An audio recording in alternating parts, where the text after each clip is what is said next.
Orders be open. Orders of the day.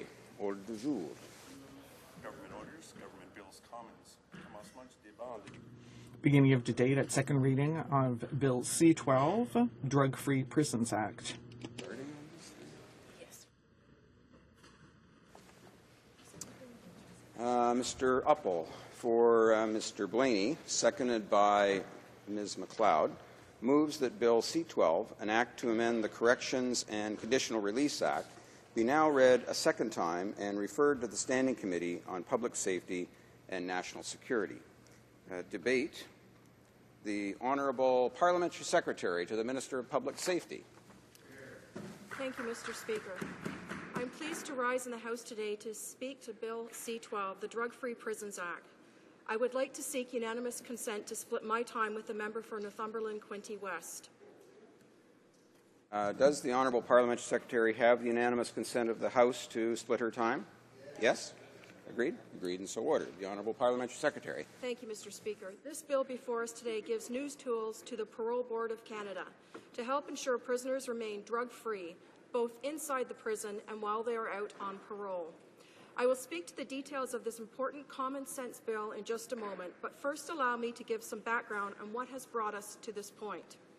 The issue of drug use in our federal prisons is a serious concern to this government. Many Canadians may be surprised to learn that drug use is rampant in our prisons.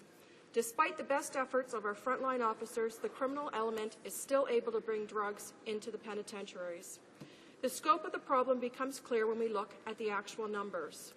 In the fiscal year 2010 to 2011, close to 1,500 drug seizures took place in federal prisons. Mr. Speaker, these are indeed worrisome numbers. Our prisons are less safe and less secure when there are drugs involved. Our government has provided vital funding toward tackling drugs in prisons. In 2008, we committed $122 million over 5 years toward developing and implementing a more rigorous approach to drug interdiction in our federal prisons. This funding has gone toward an expanded detector dog program, increased security intelligence capacity in institutions and communities, and enhanced partnerships with law enforcement organizations. But we didn't stop there. We knew that Canadians remained concerned about this issue and that we had to move ahead with further concrete actions. To this end, Mr. Speaker, our government made 3 commitments to Canadians in our 2011 Conservative platform with a goal of creating drug-free prisons. These commitments were subjecting all prisoners to random drug testing, giving stricter penalties to those found with contraband in prison, and denying prisoners parole if they fail a drug test. As I just mentioned, our first commitment in our 2011 Conservative platform was to put in place measures that ensure all prisoners undergo drug testing. To reach that goal, Correctional Service of Canada has recently increased its monthly random urinalysis testing from 5% of the prison population to 10%. With this increase, we now have a system in place that helps ensure each inmate is tested at least once per year, thereby fulfilling our commitment to capture samples from 100% of the prison population. We have also made changes related to our second commitment, that the Correctional Service of Canada will now refer serious cases to law enforcement for appropriate action. The Safe Streets and Communities Act, which Canadians know members opposite voted against, put in place mandatory minimum penalties for trafficking or possession of drugs in a prison or on prison property. These measures move us closer to fulfilling our Conservative platform commitment to creating drug-free prisons. And that brings me back to the Drug-Free Prisons Act, which will help us meet the third commitment in our 2011 Conservative platform by giving the Parole Board additional legislative tools to act as that strong authority and decision-making body that they should be. Mr. Speaker, Bill C-12 is straightforward. It proposes 2 amendments to the Corrections and Conditional Release Act. First of all, the Drug-Free Prisons Act would provide the Parole Board of Canada with the specific authority to cancel parole after it had been granted and before the prisoner leaves the penitentiary if that prisoner fails or refuses to take a drug test. This is an important change. Under this legislation, Corrections Canada would be required to provide that information to the Parole Board.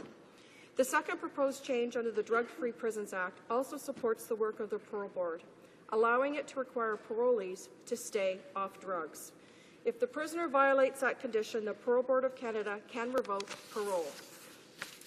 These proposed changes will allow our government to continue our significant work towards ending this illicit activity. While we are busy and focused on the safety of our communities and reducing drug crime, the NDP brings forward dangerous suggestions like providing needles to inmates. Not only is this giving hardcore drugs like heroin to prisoners really a bad idea, it is a significant risk to the safety of our hard-working frontline correctional officers, not to mention the prisoners themselves. We also see shameful acts by the leader of the Liberal Party who goes to speak at grade schools to promote the legalization of illegal substances like marijuana to our children. This is shameful, Mr. Speaker. Canadian families deserve much better. There is no doubt that drug and alcohol abuse in our federal prisons presents a serious barrier to correcting criminal behaviour. That is why our Conservative government is fully committed to keeping illicit drugs out of the hands of prisoners. Now, I know that there is some debate in some circles over whether we can, in fact, successfully rid our prisons of drugs, alcohol, and other contraband. I also know that we cannot and will not back away from this challenge. We will not turn a blind eye to this problem. Our government will remain focused on initiatives that will help us tackle drugs and alcohol in our prisons. We will not back down from prioritizing the safety of our correctional officers. With the changes proposed in the Drug-Free Prisons Act, the Parole Board will have more specific authority to make decisions that have a significant impact on the safety of our communities. I urge all members of this House, especially members opposite, who far too often are the champions of soft-on-crime policies, to support the rapid passage of this critical piece of legislation. Thank you, Mr. Speaker.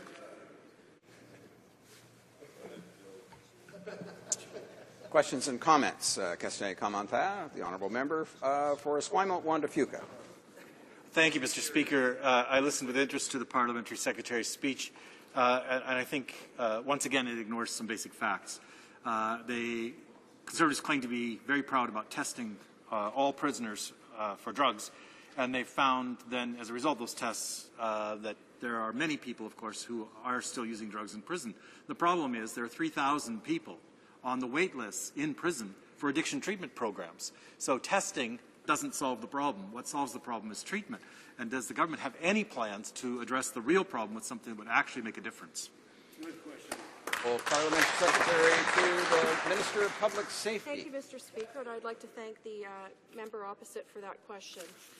In fact, Mr. Speaker, Correctional Service of Canada spends between 2 and 5% annually. It's approximately $150 million per year of its total operating budget on core correctional programs, including those that deal with substance abuse. So we are, in fact, dealing with that particular question the member had. But what I find most interesting, and I mentioned it in my speech, is that member from the NDP, along with his entire caucus, wants to have needle exchange programs in prisons. On this side of the House, Mr. Speaker, we actually do not think it's a good idea to give criminals, convicted criminals with serious histories of violence, long, sharp, pointy metal objects. Thank you, Mr. Speaker. Questions and comments? The honourable member for Victoria. And I thank the Parliamentary Secretary for her presentation, her speech here today. In her reply to my colleague, she indicated that there was 2 to 5% annually spent on correctional programs, including those addressing substance abuse. So to get more specific, exactly how much money is spent every year on dealing with substance abuse problems, which my colleague indicates has led to 3,000 people in prison being treated for substance abuse and waiting. Well, Parliamentary Secretary. Thank you, Mr. Speaker, and I'd like to thank the member opposite for that question. As I mentioned, it's approximately $150 million per year that CSC, or Correctional Service of Canada, spends on core correctional programs, including the substance abuse programs. But I just want to make it clear that that's not the only thing that they do. Our government has actually adopted a 3-prong approach to dealing with this particular issue in prisons. First of all, increased interdiction. In 2008, the government invested $122 million over 5 years to increase this process, our efforts to include drug detector dogs, security intelligent capacity, and perimeter security. In addition to that, the third prong is deterrence through increased offender accountability and penalty, and that was achieved through the Safe Streets and Communities Act from 2012. Thank you, Mr. Speaker. Questions and comments. The honourable member for Surrey North. Thank you, Mr. Speaker. Thanks to the Parliamentary Secretary for her presentation. She mentioned that in 2008, $110 million was spent on interdiction. And I sat on a study of drugs in prisons, Mr. Speaker, and what we found out was that the number of people tested positively for drugs before $110 million was spent, and after 3 years was about the same. So in fact, the interdiction of $110 million did not make any difference in percentage of prisoners with some sort of drug in their system. Would the member agree that maybe that money should have been spent on demand side of it, helping those that are on the wait list to get into these programs, to get off drugs? The Honourable Parliamentary Secretary. Thank you, Mr. Speaker. We all agree in this House that drugs in prisons are a significant problem. Not only do they pose a threat, as I mentioned in my speech to our hardworking frontline correctional officers, but they also pose a threat to the inmates themselves. It does a second thing. When someone is using drugs in prisons, illegal substances, it impedes their rehabilitation process and their ability to actually take use of some of those abuse programs. It also presents public health issues. Mr. Speaker, according to Correctional Service of Canada, or CSC, more than 80% of federal inmates have had a substance abuse problem that requires intervention, and this is before they actually were incarcerated, a year leading up to their offense. So it's a serious problem. We're addressing it with our three-prong approach. And lastly, Mr. Speaker, offenders that are in jail ought to be held accountable for their offenses. We shouldn't be simply turning a blind eye to the illegal drug use and enabling them to continue with it. Thank you, Mr. Speaker. Resuming debate, the Honourable Member for Northumberland, Quinte West. Well, thank you, Mr. Speaker. I am pleased to rise in the House today to speak to Bill C-12, the Drug-Free Prisons Act, and I'd like to thank the Parliamentary Secretary for her comments. I have spoken with many of my constituents about this important bill, and their response is always the same. They believe that it is common sense that our prisons, places where we send the worst elements of society to become rehabilitated, would be free of drugs and contraband. However, that is unfortunately not true. 1,700 prisoners receive discipline every year for failing drug tests. There's no doubt that drug and alcohol abuse in our federal prisons presents a serious barrier to correcting criminal behavior, as well as creating an unsafe environment for correctional staff. That is why your Conservative government is wholly committed to keeping illicit drugs out of our prisons. We promised Canadians in the 2011 election that we would test every prisoner for drugs at least once a year, create tougher penalties for those who possess or sell drugs in prison, and we would deny parole for those prisoners who failed drug tests. I am proud to report that we are delivering on these commitments. We have increased random drug testing for prisoners. Now, 10% of prisoners are tested each month, meaning that 120% of the prison population is tested every year. We have invested significantly in drug interdiction, including effective and well-trained detector dog teams. We have created tough mandatory sentences for those who sell drugs in prisons. And now we are bringing forward the Drug-Free Prisons Act, which will give authority to the parole board to cancel parole after a positive drug test. It will emphasize the fact that the parole board can impose conditions against the consuming of illegal drugs while on parole. And it will define what a positive drug test means in law, so that bureaucrats cannot be confused and let out prisoners who have clearly not had their behavior corrected. That's our record, Mr. Speaker. Now let's look at where the opposition has stood. Rather than cracking down on drugs in prisons, the NDP has suggested a needle exchange program behind bars. You heard me correctly, Mr. Speaker. Not only does the NDP want to give illegal drugs like heroin to prisoners, they want to put more sharp metal objects in the hands of dangerous convicted criminals. I wonder what frontline prison guards would have to say about the increased risk they would face should any misguided proposal like that occur. And I can say at this point, Mr. Speaker, that Canada's largest medium institution is within my riding, and I'm very familiar and speak on a frequent basis with folks who work at one of Canada's largest prison, and they would not, I am told, more and more, time and time again, would not be in favor of this. And the Liberals, their leaders solely focused on legalizing drugs, the kind of drugs that change behavior and send people to jail in the first place.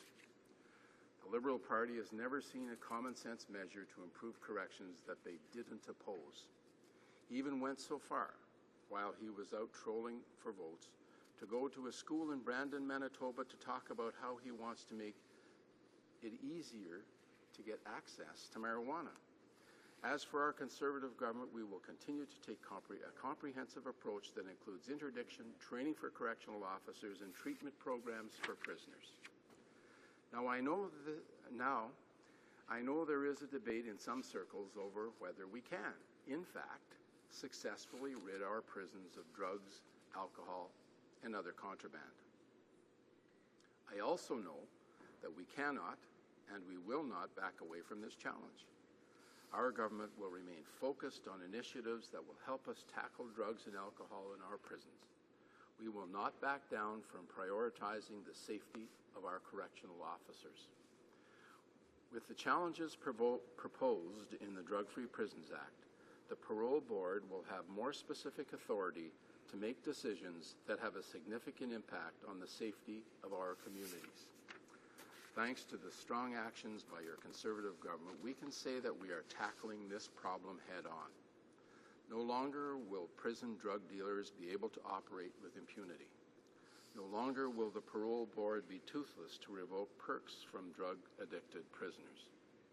And no longer will prisoners be able to hide from drug tests by playing the numbers game. Mr. Speaker, I call on all members opposite to stop putting the creature comforts, including illegal drugs, ahead of the rights of law-abiding Canadians. Join with your Conservative government and vote in favor of this bill. Thank you very much, Mr. Speaker. Questions and comments? The honourable member for Newton North Delta. Thank you, Mr. Speaker. It's a very, very laudable goal. And I think there isn't a person in this House that does not want to address substance abuse, and especially drug addictions. Very, very important goal, but I think we also have to realize that more punitive measures does not fix the problem, and what we need are real prevention programs and treatment programs. But I also want to mention that for the members who live in my riding, one of the key things that concerns them right now is, besides this sort of the Conservative preoccupation with putting more people in prisons, it's really about affordable housing. And many of them are feeling prisoners in their own homes because of the high ratio of their income that goes into paying for their homes, and also many of them cannot afford homes. And this government is reducing the amount of money it is giving to low-income housing. So I'm finding a little bit of a juxtaposition here, and I want to ask my colleague what he feels should be done about affordable housing in communities. The honourable member for Northumberland, Quinte West. Well, I can understand the honourable member trying to bring other issues into drug-free prisons. But I can tell you, Mr. Speaker, that this government has contributed more towards social housing than any other previous government has, and we are committed to continuing that through the years. But let me just say this when we talk about, well, it's laudable and you'll never get rid of all the drugs and all of this from prison. Well, does that mean that you just give up? And I think the average Canadian has a difficult time understanding how someone can be in a prison and still get access to drugs. And I know how they do because I speak to the men and women who work in our prisons almost every week when I go home to the riding. And I can tell you that there are many ingenious ways that this occurs. And without going into the particulars, let me just talk about the goal. Yes, it is a laudable goal. And it is difficult for Canadians to understand why people who are in our prisons have access to a plethora of drugs. And that makes the prison that more difficult to control. In other words, for the average prisoner who doesn't take drugs to go about their daily lives when they have someone next to them in a violent condition or in a condition that is unmanageable. So it is our goal to make sure that we do our best to keep drugs out of prison because that's what's expected of us as the government in order to do that. All we're asking for the opposition is to work with us. And when it comes to programming, I'll wait for some, because I... Questions and comments. The Honourable Member for Cardigan. Thank you very much, Mr. Speaker, and I certainly appreciate the honourable colleague's message, and I wish him good luck in keeping the drugs out of prison. To this date, it hasn't been overly successful. But I would just wonder, 80% of the people that enter the prison system have a drug or addiction problem. Now, it's okay to put more detector dogs, and I agree that you do everything to stop the drugs from going into a prison. You put the detector dogs in place. You stop parole. But I would like to know why the government is opposed to addiction programs.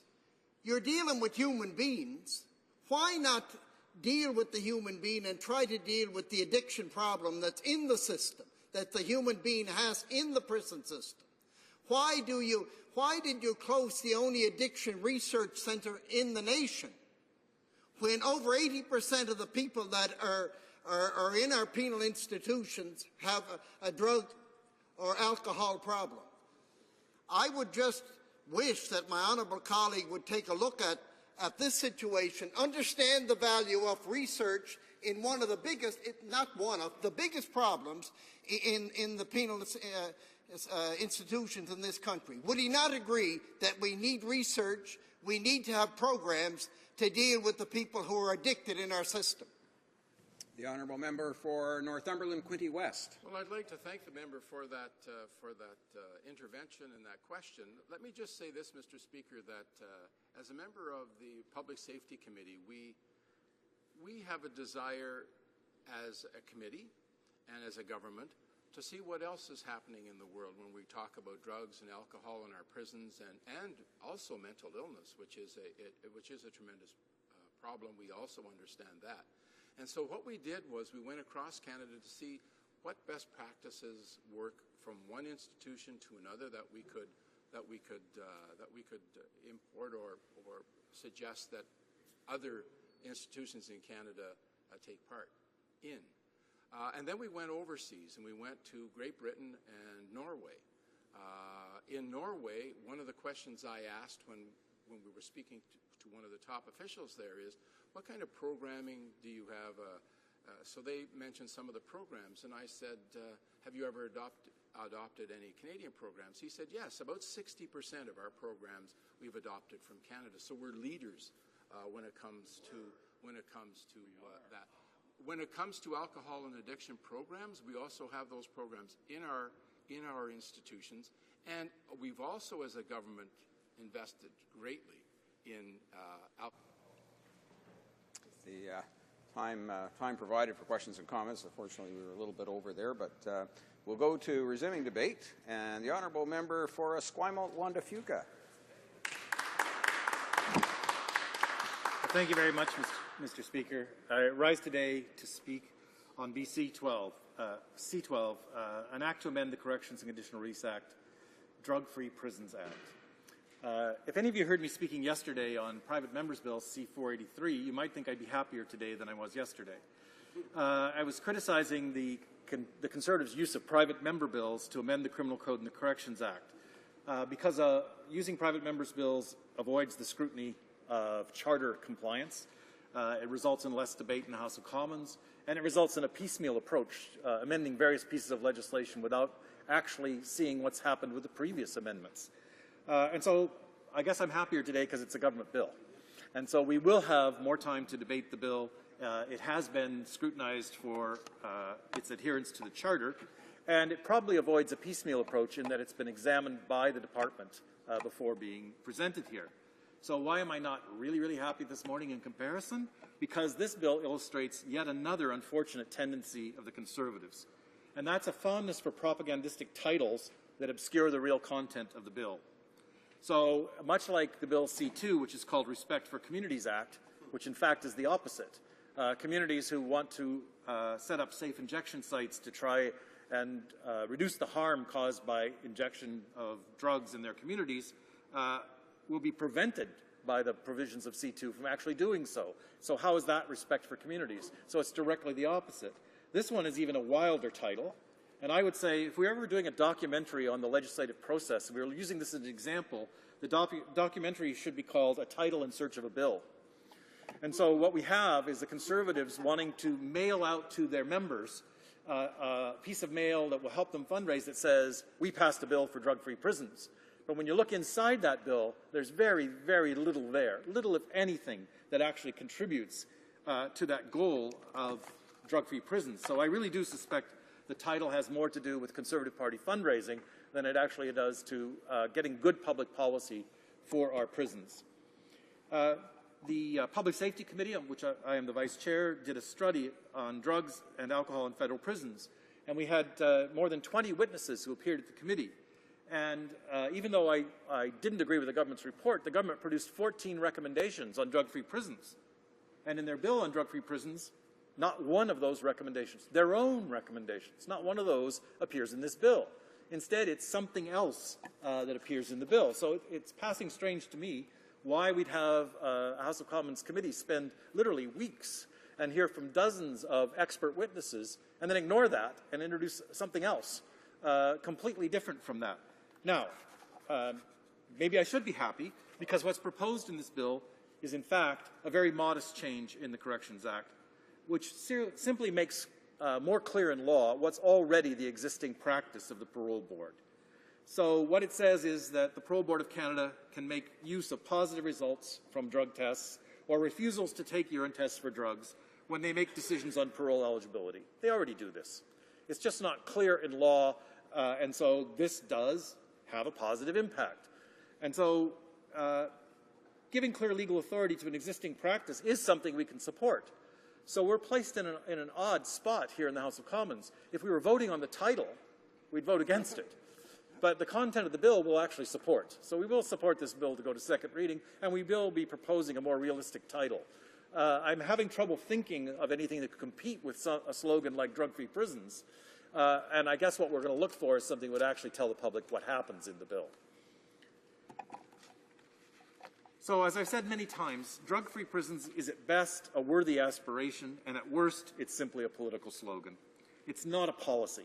Saying you have a policy of drug-free prisons is like saying you have a policy against rainy days during your vacation. You can't have a policy for drug-free prisons. What you have to do is you have to attack the addiction problem in prisons. And so we're in an unfortunate situation in this country where 80% of those who end up in federal custody have a drug or alcohol problem. 80%, right? And so then what do we do about that?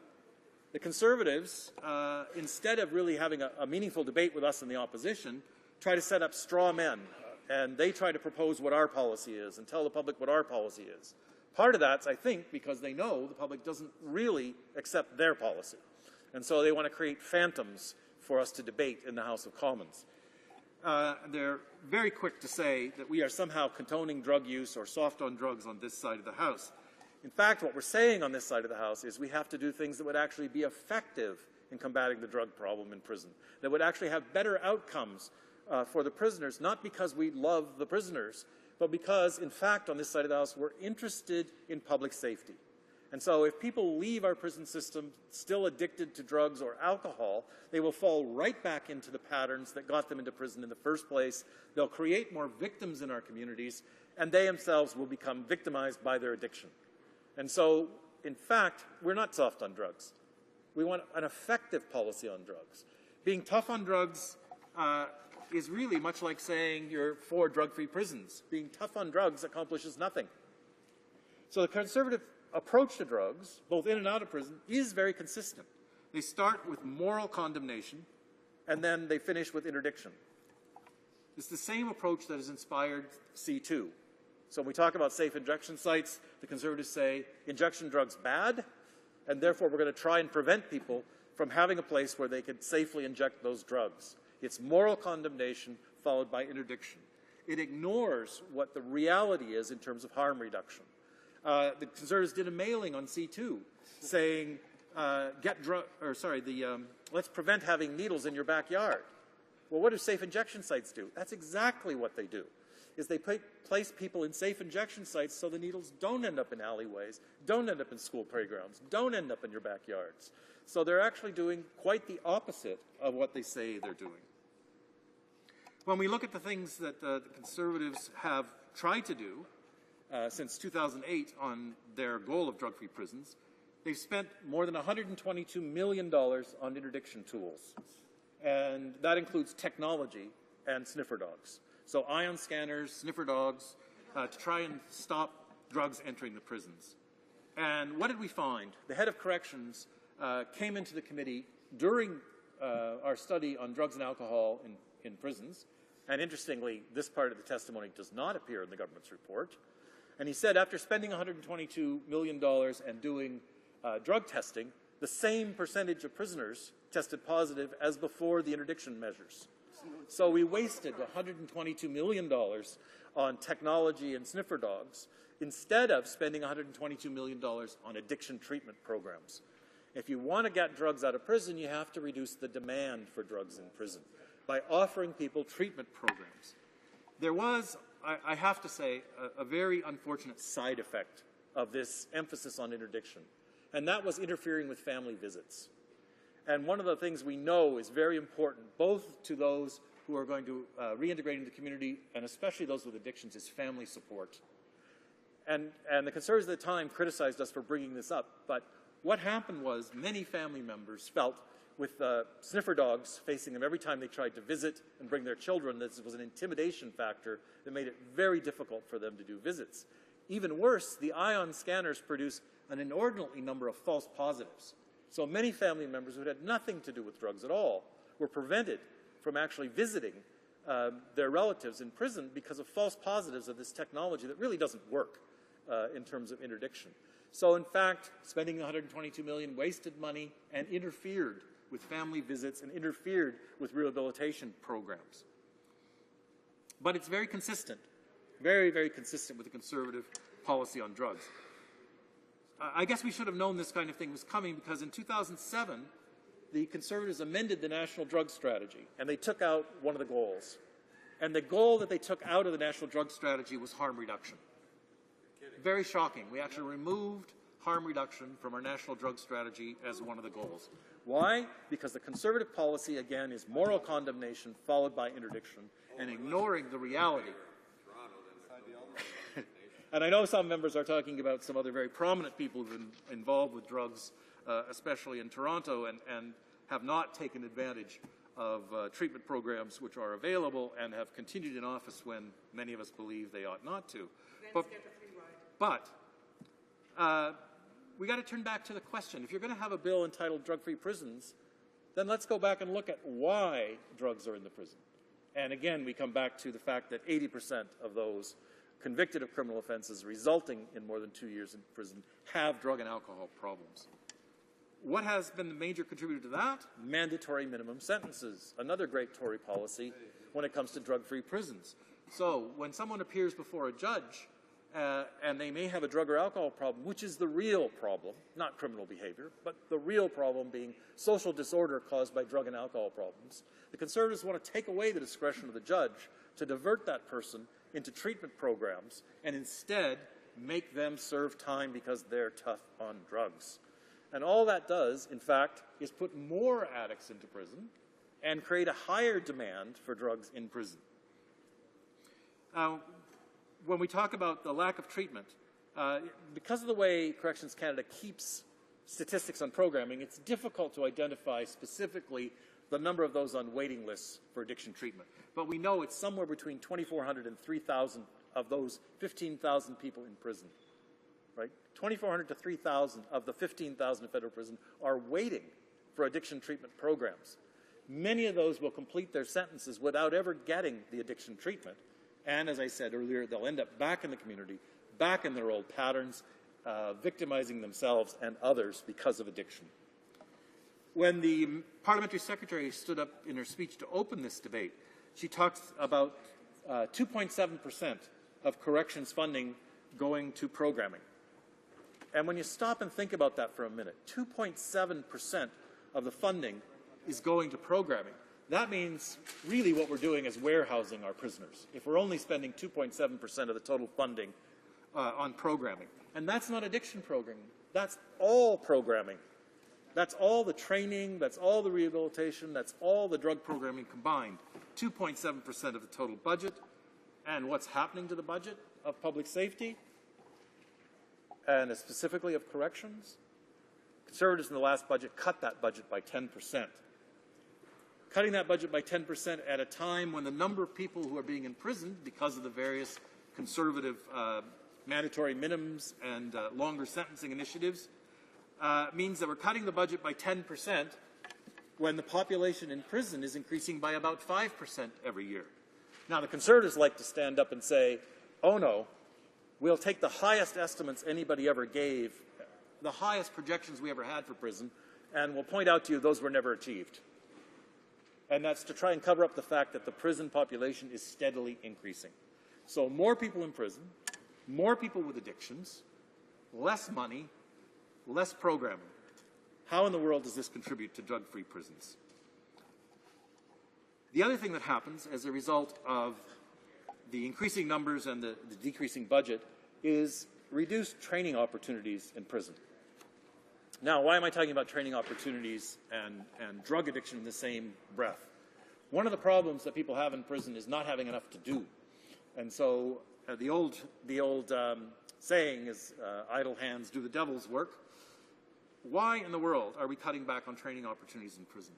In the federal institution in my riding, William Head, we've now lost the carpentry apprenticeship programs. Why did we lose that? Because of cutbacks. When the instructor retired, he wasn't replaced. And so we have no more carpentry apprentice programs. We know that in all the provinces across the country, we have severe shortages in the trades. And there's great opportunities for people to get employment when they get out of prison.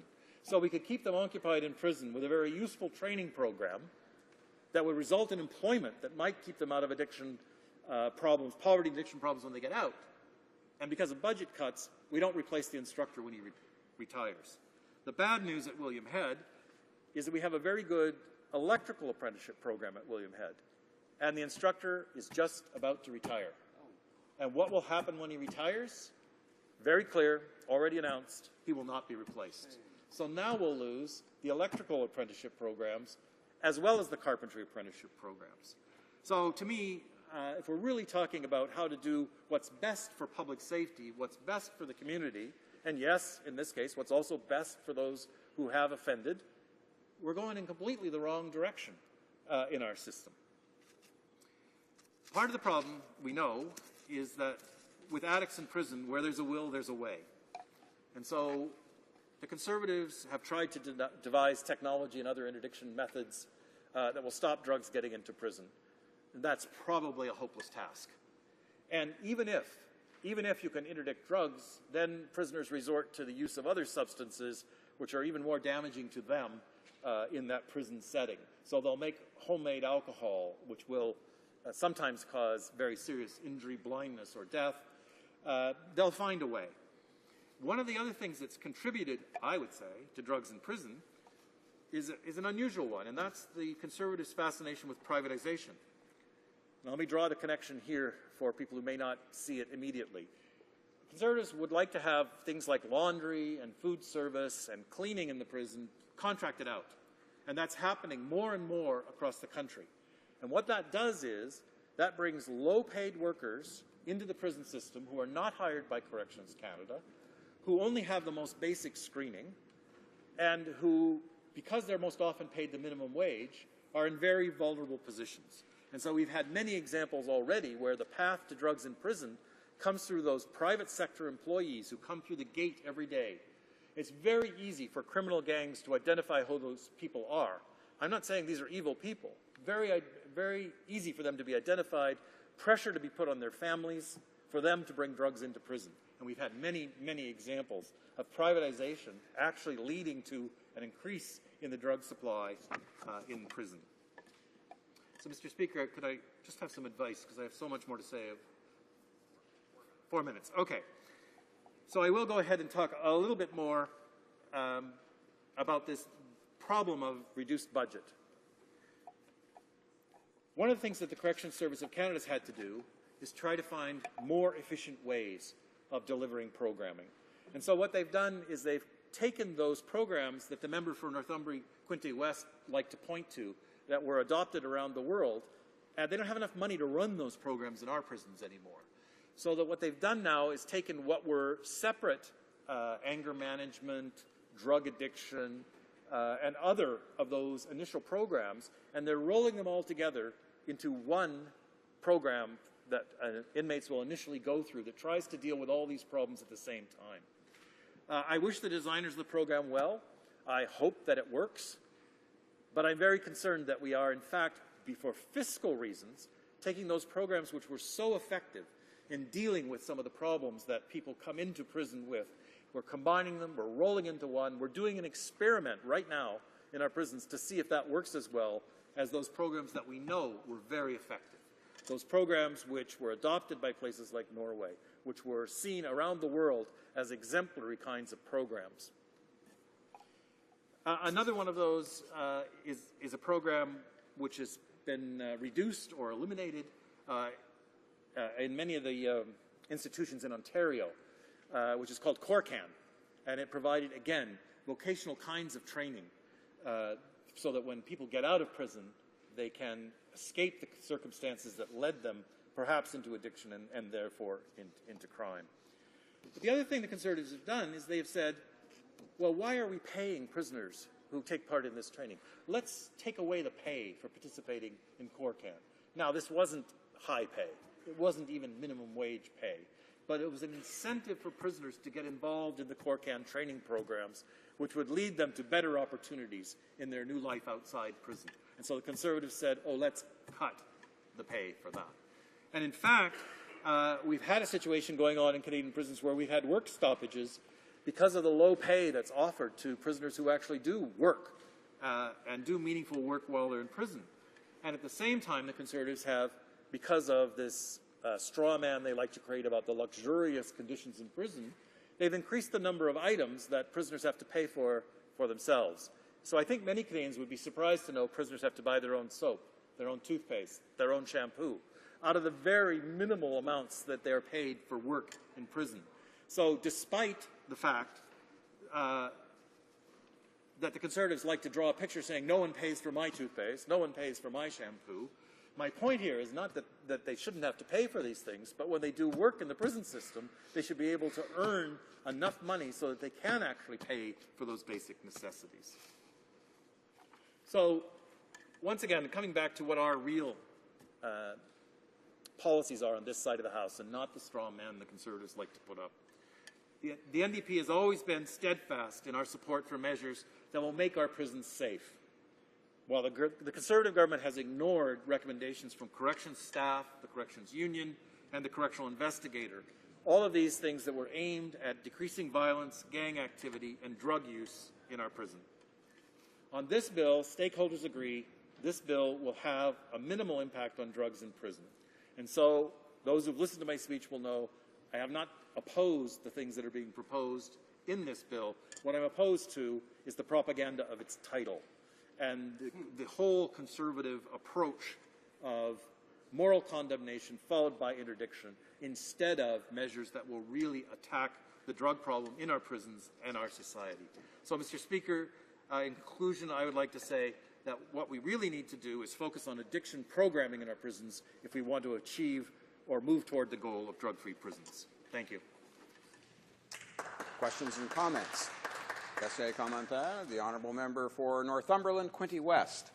Well, thank you very much, Mr. Speaker. Just a few comments. You know, when my friend started his speech, the first thing you do is when you have an argument that you want to get across and you are going to agree with the person you really don't want to agree with, what do? Well, you make a joke about it, you make fun about it, you belittle it, and that sort of you think degrades what they're trying to do. So you belittle it. Then you go to another tact, and you say, well, there they go being moralistic again. Well, God forbid anybody in this place should have any morals, right?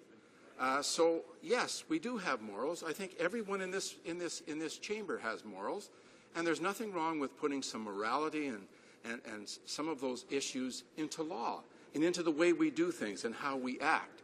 And so when they say, well, they're overly moralistic and they do this and that's why they're tough on this, etc. Then, of course, one of the other things is, you know, they're trying to keep drugs out of prisons, and it's really being hard on families.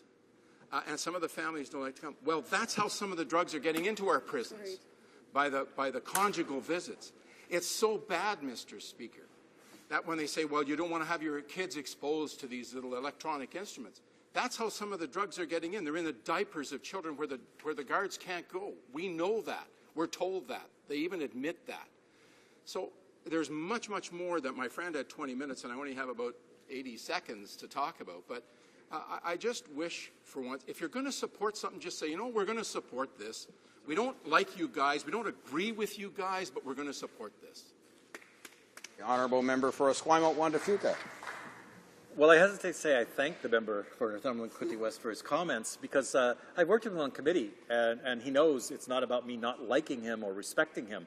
I do respect his experience. I differ with him on the proper solutions. And I'm sorry if he felt ridiculed by the beginning of my speech, but really, a bill entitled Drug-Free Prisons that has nothing in it that will accomplish drug-free prisons, I think is legitimately subject to some ridicule. When you say that I'm objecting to having morals, no, I'm not. And of course we all have moral standards. What I'm saying is that moral condemnations do not produce results. And that's my problem with the overall conservative approach to drugs, and in particular in this bill, calling it a drug-free prison bill is more of that moral condemnation, which is very ineffective in dealing with our real problems. Question commentaire. The honourable member for Vancouver Centre. I listened with interest to the honourable member's speech, and I think he makes some very valid points. And so I wanted to ask him, with a view to the last question he just answered about morality, does the member believe that addiction is a chronic, relapsing medical condition and therefore should not be subject to morality any way than we should judge people who are diabetics? This is a brain issue with regard to the amount of dopamine that people make in their brain that makes them an addict or not an addict. And to treat addiction instead of with public health concerns and public health policies, doesn't the member believe or agree that this should be treated as a medical condition and not as a crime and punishment issue? Honourable member for Esquimalt, Juan de Fuca. Well, this time I do really thank the member for Vancouver Centre for her question. I think it's something I perhaps neglected to say in my conclusion in running out of time, but I couldn't agree with her more, that addiction is a health problem. And one of the things we've just seen is Bill C-2, which deals with safe injection sites, instead of going to the Health Committee for study, is being sent to the Public Safety Committee, somehow implying that safe injection sites are a threat to public safety and public health instead of a support to public safety and an important measure to improve public health. So what I'm saying about morality is that I don't object to the Conservatives having morality. I object to them trying to apply their morality to problems which will not be solved by moral condemnation because they are not moral problems, they are addiction problems. Questions and comments. The honourable member for Surrey North. Thank you, Mr. Speaker. I listened to the speech by a member from Juan de Fuca. Mr. Speaker, I had a chance to also sit on the Public Safety Committee. Before I get into that, you know, Conservatives will get up in this House and talk about their management of the economy, how wonderful they're doing in regards to creating jobs. The facts are, Mr. Speaker, it's under this government that we've had the largest deficit. Under this government, and under this government, we have accumulated hundreds of millions of billions of dollars in debt. So their record on trade, you know, when they took over in government, we had a $26 billion in surplus. Now we got $62 billion in deficit, trade deficit. So this is their record. This is their economic record, Mr. Speaker. And the reason I brought that up is in 2008, this government put in $122 million in interdiction into prisons, into the prisons. And I want to ask the member, what effect was that? What effect did that $122 billion have, or could we have used that $122 billion somewhere else where we could have gotten more benefits? The honourable member for Esquimalt, Juan de Fuca. Well, I thank the member for Surrey North for his question and for his participation in the study on drug-free prisons that was done in committee. The $122 million, as the head of our corrections said, was wasted. At the end of this, you have the same number of prisoners testing positive for drugs as you did at the beginning. And I want to go back to something the member for Northumberland Kinty West raised, implying that I supported family members smuggling drugs into prison. Of course I don't. What I object to is the same thing I talked about yesterday, is the Conservatives' tendency to take the extreme examples and make the rule from it. Most of the families who are visiting prisoners who have addiction problems want nothing more than for those relatives to conquer that addiction problem, come home to them, and be a productive and useful member of their own community. So singling out the exceptional again and trying to make policy on that basis is something to which I always object. Questions and comments? The honourable member for Western Arctic. Well, thank you, Mr. Speaker. And, you know, I think this subject is one that I think my colleague in his speech has dealt with incredibly well, because, of course, when we look at what the results of the Conservative program over the last number of years have been, that in interdiction of drugs in the prisons, that have been very unsuccessful. Does my colleague want to take that argument a little bit further into how those funds could better have been put into programs that would lead to rehabilitation, would lead to a decline in drug use and hard drug use in prisons? The honourable member for Esquimalt, Juan de Fuca. Well, I thank the member for Western Arctic for his question, because it gets right to the heart of the matter, is that we have a shortage of funding in our prison system right now for addiction treatment programs. And so, again, if you want to reduce the presence of drugs in prison, in my view, and the view of the people we heard at committee, was that the thing you need to do is reduce the demand for drugs in prison by providing addiction treatment programs. So the $122 million would have gone a long way to closing that gap of that waiting list, which is somewhere between 2,500 and 3,000 prisoners who need addiction treatment programs. It would have gone a long way to filling that gap and been much more effective than wasting it on this effort at interdiction. We have time for one more short question. Questions and comments. There being none, we'll go to resuming debate, but to the honourable member for Winnipeg North, I'll let him know we've got about 4 minutes. He can get started with his remarks, and then we'll pick up, of course, when the House next gets back to this question. The honourable member for Winnipeg North. Yes, Mr. Speaker, I'll take whatever I can get. I know. Man, Mr. Speaker, it's an interesting bill that we have before us. It's something in which the Conservative Party is actually fairly good at.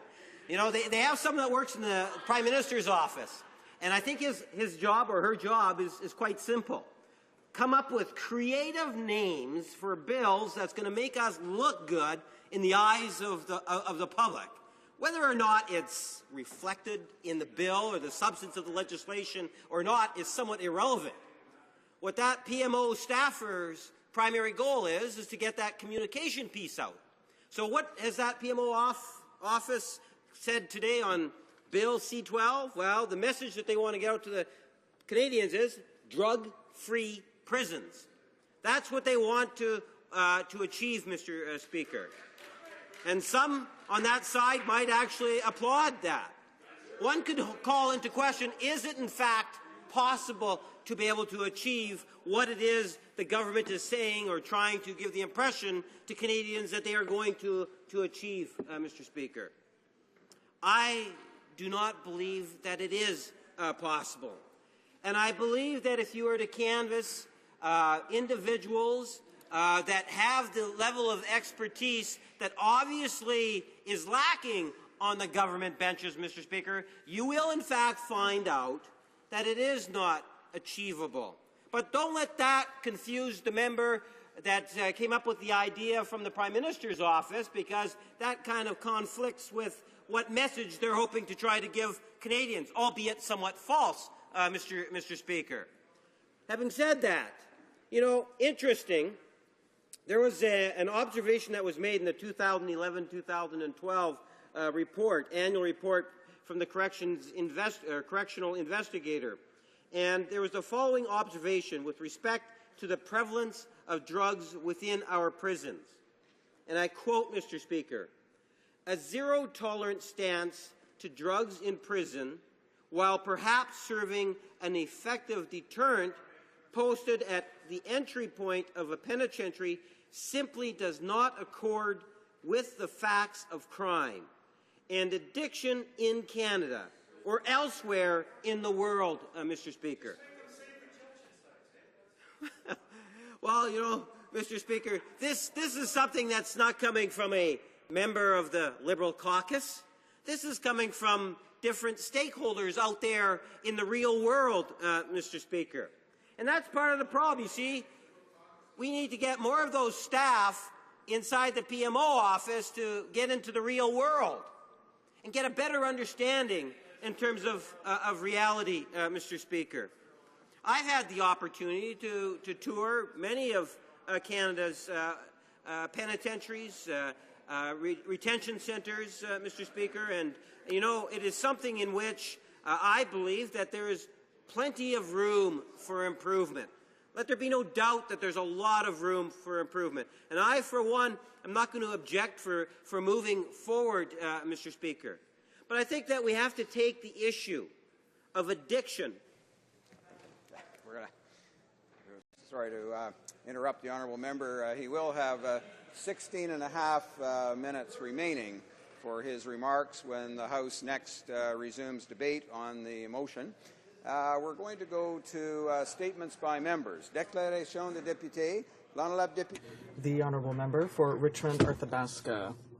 8 years ago today, the Bloc Québécois unanimously had its motion passed on supply management. Accompanied by dairy, egg, and poultry producers from Quebec, the day was ripe with the motion because up until the last minute it was not sure that we would obtain unanimous support for our motion.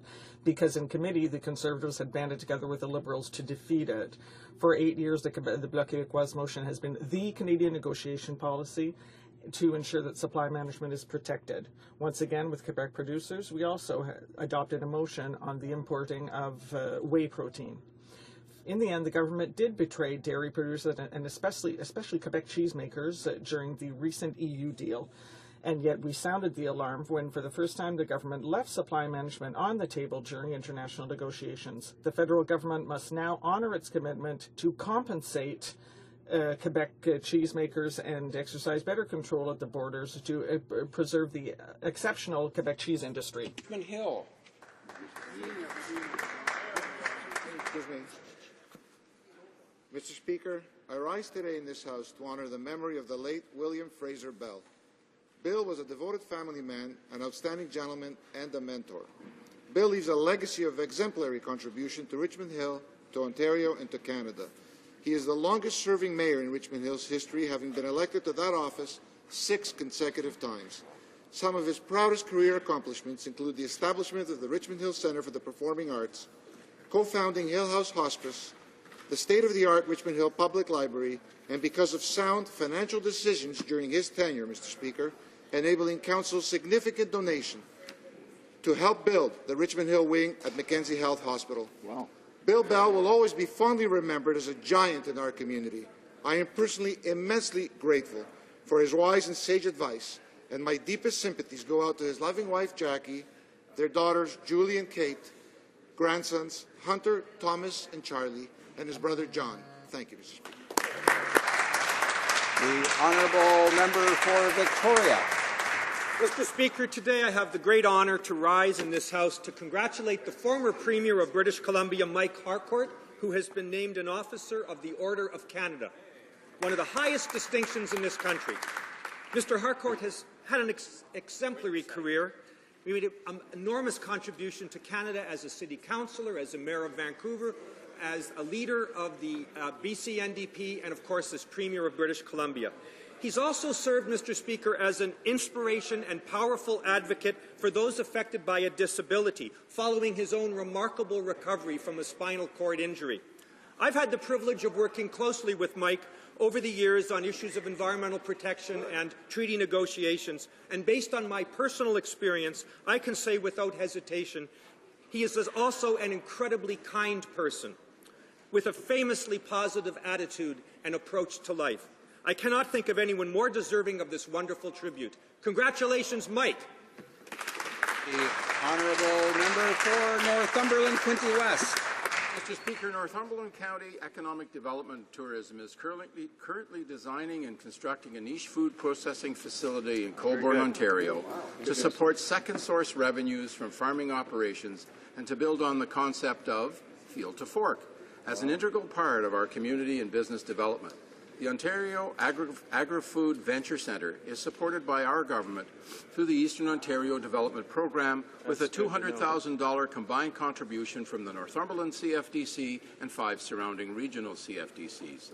The projected 15,000 square foot facility will serve the Eastern Ontario agricultural community as a means to help grow local food enterprises and to extend the seasonality of locally grown fruits and vegetables through packaging and freezing processes, as well as marketing and product development for emerging enterprises.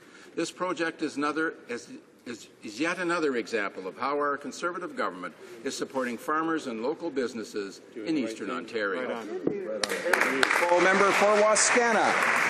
Mr. Speaker, Saskatchewan is the province that's easiest to draw but hardest to spell. We have the longest bridge over the shortest span of water in the world. Twice each year, we fight the scourge of daylight saving time. Saskatchewan invented everything from Girl Guide cookies to Medicare.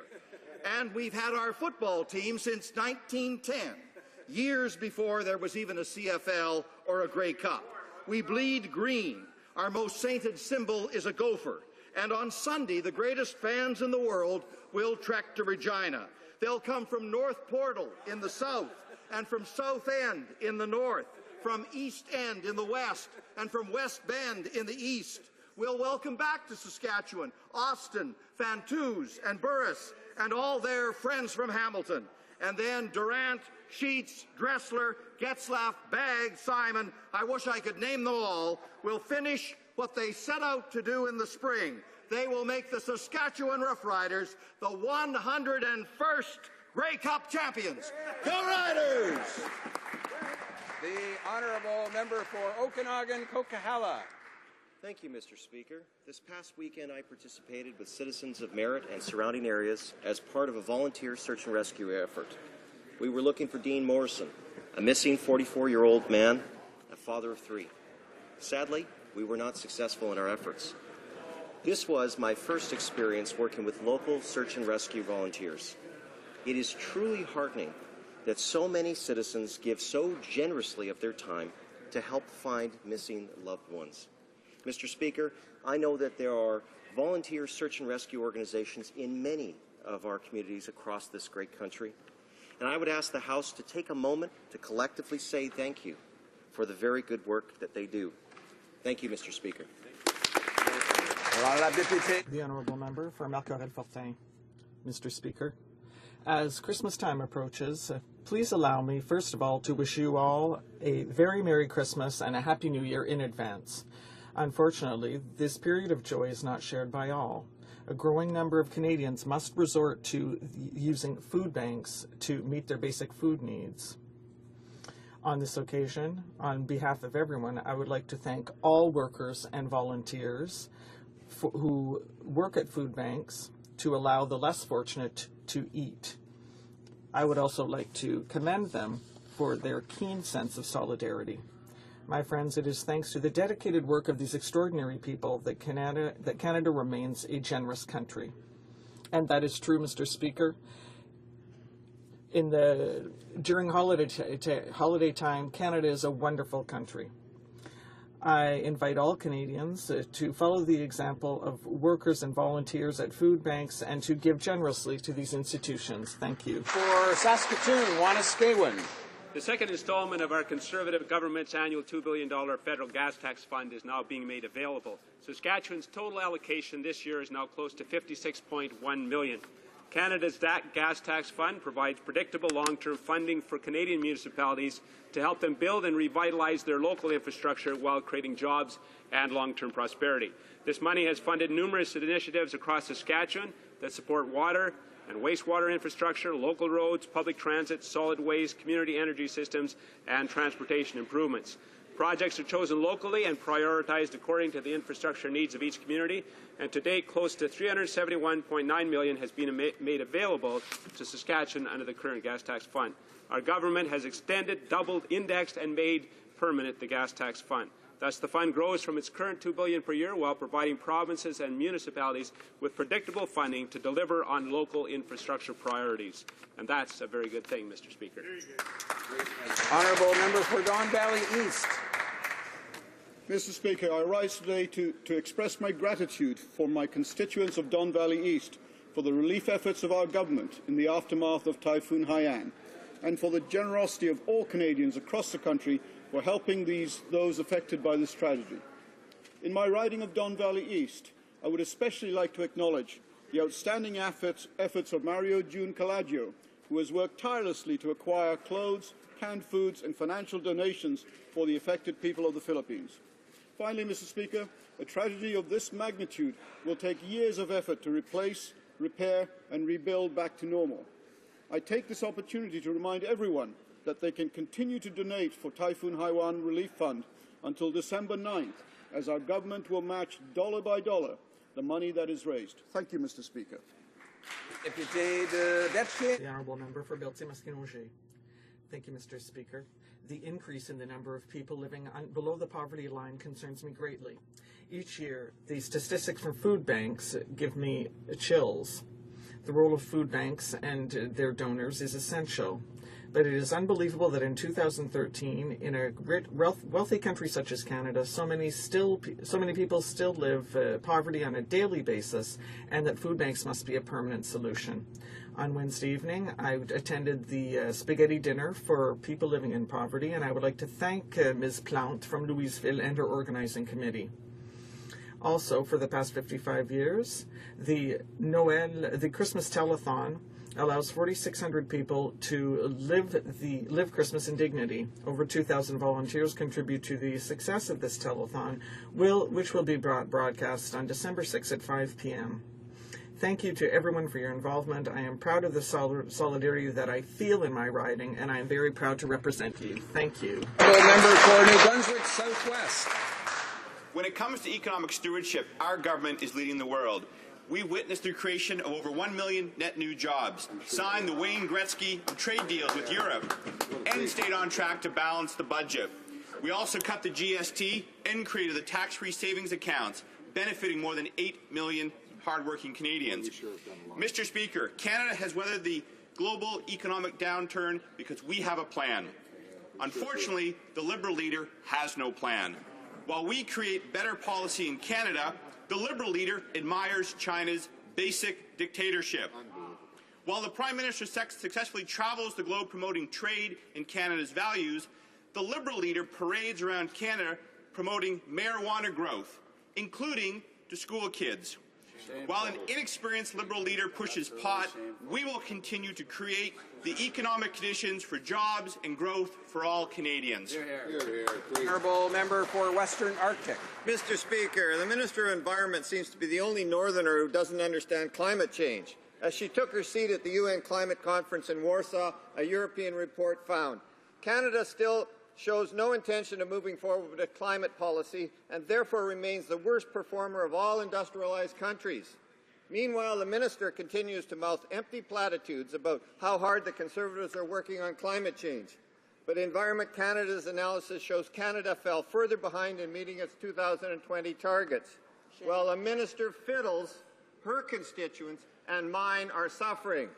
Inuit elders, hunters and others have told the Nunavut Environment Department sea ice conditions have changed. There is more rain with snow later in the year. The stability of the permafrost is changing, and traditional Inuit seasons have changed drastically. When it comes to climate change, this minister is only willing to mouth PMO talking points, when she should be working for Northerners. Honourable member for Saskatoon, Rosetown Bigger. Mr. Speaker, on this side of the House, our government has focused on what matters to Canadians, jobs and economic growth. That is why we implemented our Responsible Resource Development Plan, which recognizes the importance of balancing environmental protection with economic development. Natural resource development supports 1.8 million Canadian jobs and $30 billion annually in royalties and taxes to governments to go to support important programs such as health care and education. Yet on that side of the House, the NDP just don't get it.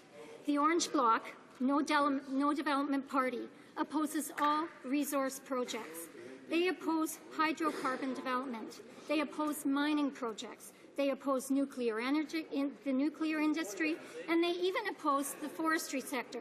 When will the NDP start sticking up for Canadian jobs and Canadian families? For Guelph. Mr. Speaker, the field is set. Showdown under the prairie sky. The 101st Grey Cup. Steeltown versus Queen City. Who will be victorious? In one end, the mighty Hamilton Tiger Cats. In the other, some guys dressed in green. After clawing their way from behind the CFL East Final, the Ticats devoured the Toronto Argonauts to win 36-24.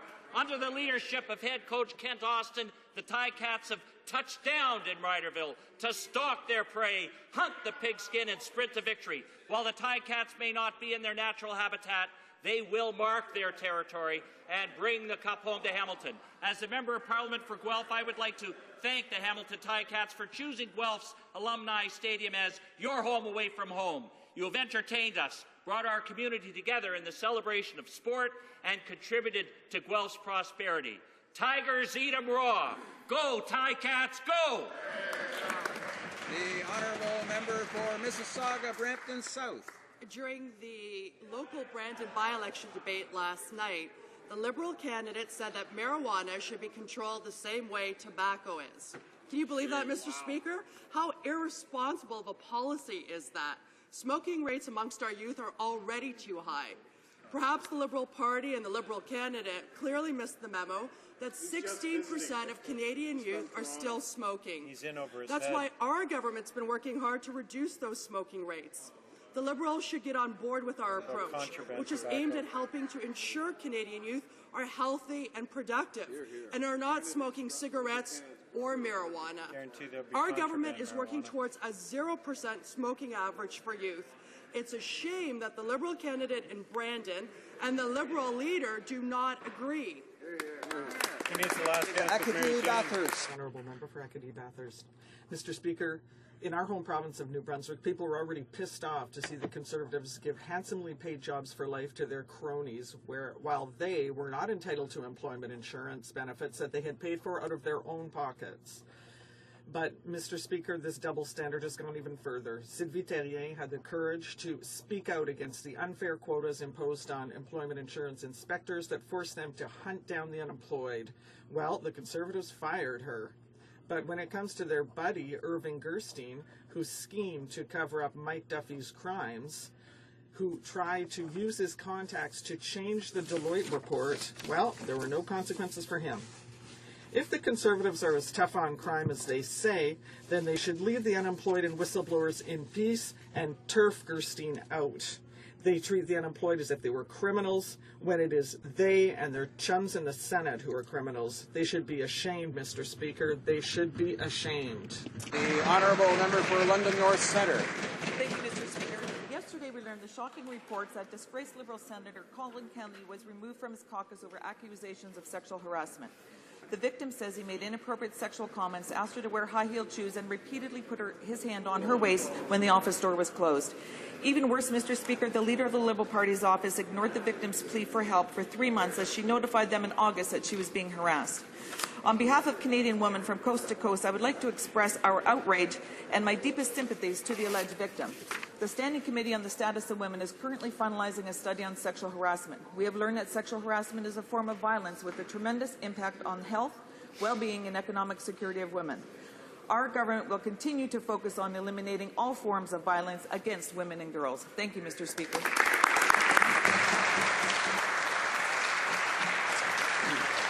Oral questions. Question orale. L'honorable député. The honourable member for Hull-Elmer. Mr. Speaker, on Wednesday, the Prime Minister stated that when he said "good to go" to Nigel Wright, he was referring to the fact that Duffy could go ahead and repay his own expenses. Why did Mike Duffy need the Prime Minister's approval to repay his own expenses? Honourable Parliamentary Secretary to the Prime Minister. Thank you very much, Mr. Speaker. As we could see through all of the documentation that the member is referring to, Senator Duffy right to the end was trying to justify these inappropriate expenses, Mr. Speaker, but the Prime Minister was very forceful in the fact that Senator Duffy had to repay these inappropriate expenses on behalf of taxpayers. Thank you, Mr. Speaker. The Hull-Elmer. The member for Hull-Elmer. Thank you, Mr. Speaker. Right after the Prime Minister gave the go-ahead to Nigel Wright, negotiations started with regard to the Conservative Party repaying $32,000 for Mike Duffy's expenses. If the Prime Minister approved the repayment plan for $32,000, how is it plausible that he was not aware of the $90,000 repayment plan? Again, Mr. Speaker, as the Prime Minister responded in this House and yesterday, he did no such thing. He did not approve of the Conservative Party paying back any funds, and as we know, the Conservative Party did not pay back any funds, any of the inappropriate funds of Senator Duffy. The Prime Minister was very clear to the Senator when he tried to justify his inappropriate expenses that he repay those expenses that he did not incur. The member for Hull-Elmer. Mr. Speaker, when the chief Conservative fundraiser, Senator Irving Gerstein, realized that the amount was $90,000 and not $32,000, which the party was supposed to repay, what did he say to the Prime Minister? Again, Mr. Speaker, I think Senator Gerstein made an announcement at our convention that the Conservative Party would not pay the $90,000 of inappropriate expenses that Senator Duffy had incurred. We expect on this side of the House, and we were told that Senator Duffy used his own resources to pay those expenses back. We obviously know that that was not true, Mr. Speaker, but what is very evident from these documents that the opposition are referring to is that it's Nigel Wright and Senator Duffy are who are being investigated by the RCMP at this point, Mr. Speaker. Honourable member for Victoria. Mr. Speaker, we're talking about a cover-up involving a large group in the office of the Prime Minister of Canada. Mr. Speaker, the Prime Minister claims when Nigel Wright spoke to him on February 22nd, his Chief of Staff was seeking permission from Mike Duffy to pay back his expenses. Can the member explain then why Mike Duffy would need permission from the Prime Minister to pay back his own expenses? Good question. Parliamentary Secretary to the Prime Minister.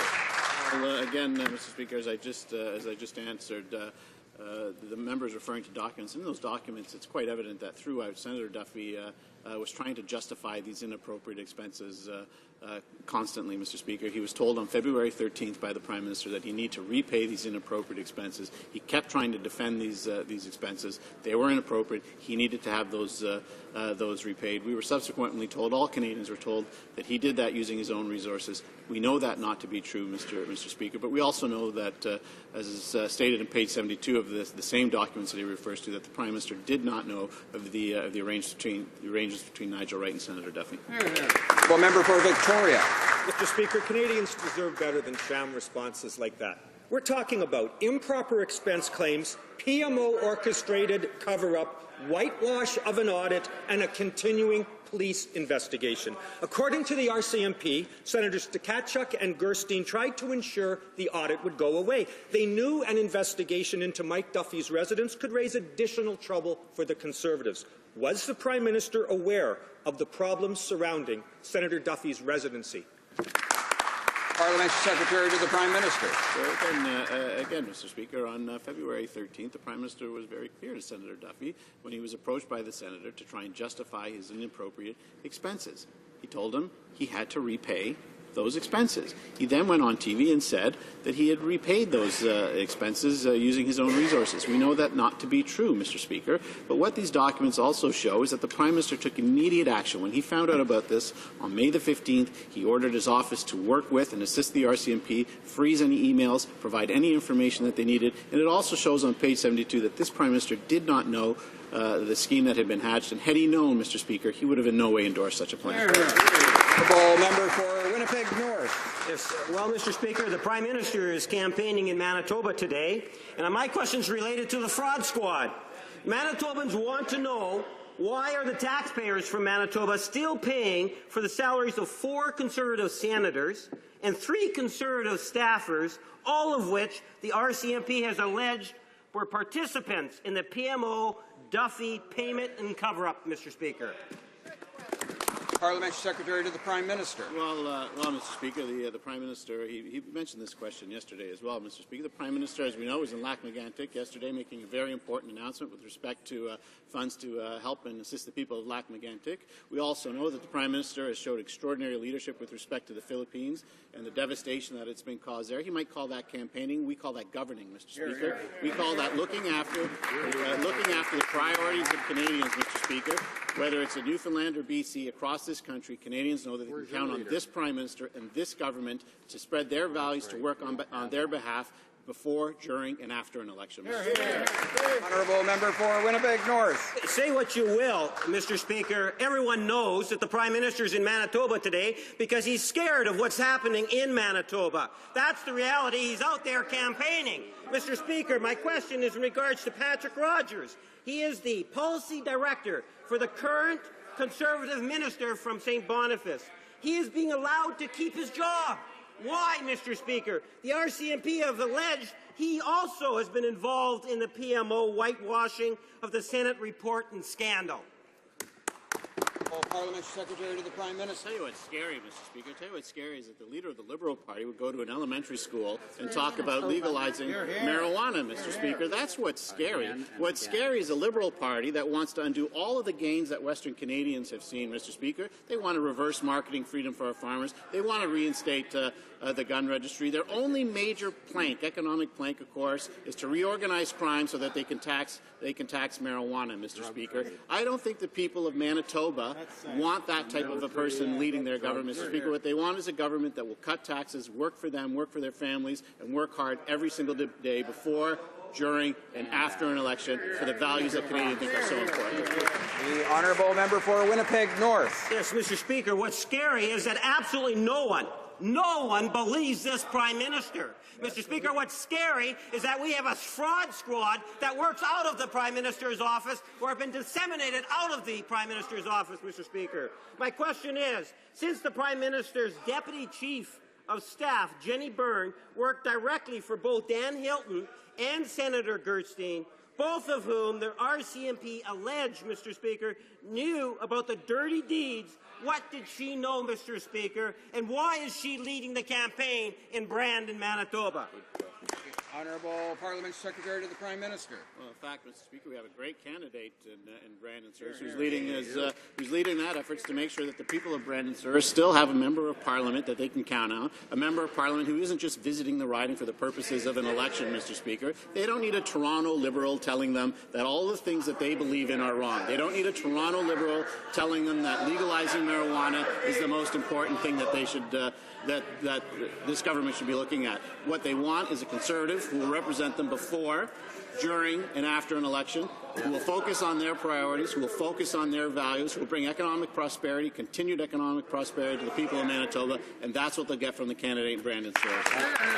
Honourable member for Dartmouth Cole Harbour. Thank you, Mr. Speaker. RCMP documents show that Senator Irving Gerstein was actively helping to clean up the mess around the audit into Mike Duffy's residency and expenses. Senator Gerstein even called someone that he knew at Deloitte, somebody, by the way, that just happened to be a maximum donor of the Conservative Party. Was the Prime Minister aware that Senator Gerstein attempted to use his influence to alter that audit? Honourable Parliament Secretary to the Prime Minister. Again, Mr. Speaker, what the documents that the gentleman is referring to clearly show is that the subject of this investigation is Senator Duffy and Nigel Wright, Mr. Speaker. What Senator Duffy, he had inappropriate expenses that he should not have claimed, and at the same time, Nigel Wright made repayment of those expenses, and that obviously was not proper. Of course, the documents also show that the Prime Minister did not know about this, but when he found out on May the 15th, he immediately went to his office in order that the PMO assist with the RCMP, providing any and all information that they need, Mr. Speaker. That's a sign of real leadership, Mr. Speaker. That's the type of leadership Canadians have come to depend on from this Prime Minister. Member for Dartmouth Cole Harbour. Thank you, Mr. Speaker. At some point, this government's going to have to answer questions about undue influence.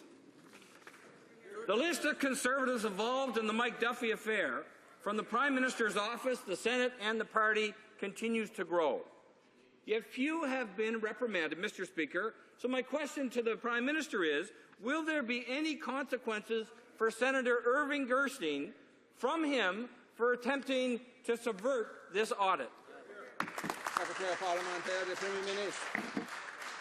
The subject of the RCMP investigation is Nigel Wright and Senator Duffy. They're the ones who are being investigated for their actions, Mr. Speaker. The NDP, of course, are trying to cast a wide net over everybody. If he lives by that standard, Mr. Speaker, then I guess all 101 members of the NDP caucus should resign in light of the fact that they accepted 340,000 illegal campaign donations from their union friends, Mr. Speaker. I think what is clear here is, let's get back to the facts. The fact of the matter is, Senator Duffy accepted expenses he should never have done. Nigel Wright inappropriately repaid those expenses. That's what's being investigated, Mr. Speaker, and the Prime Minister's office is assisting. And had the Prime Minister known, he would have in no way endorsed such a plan.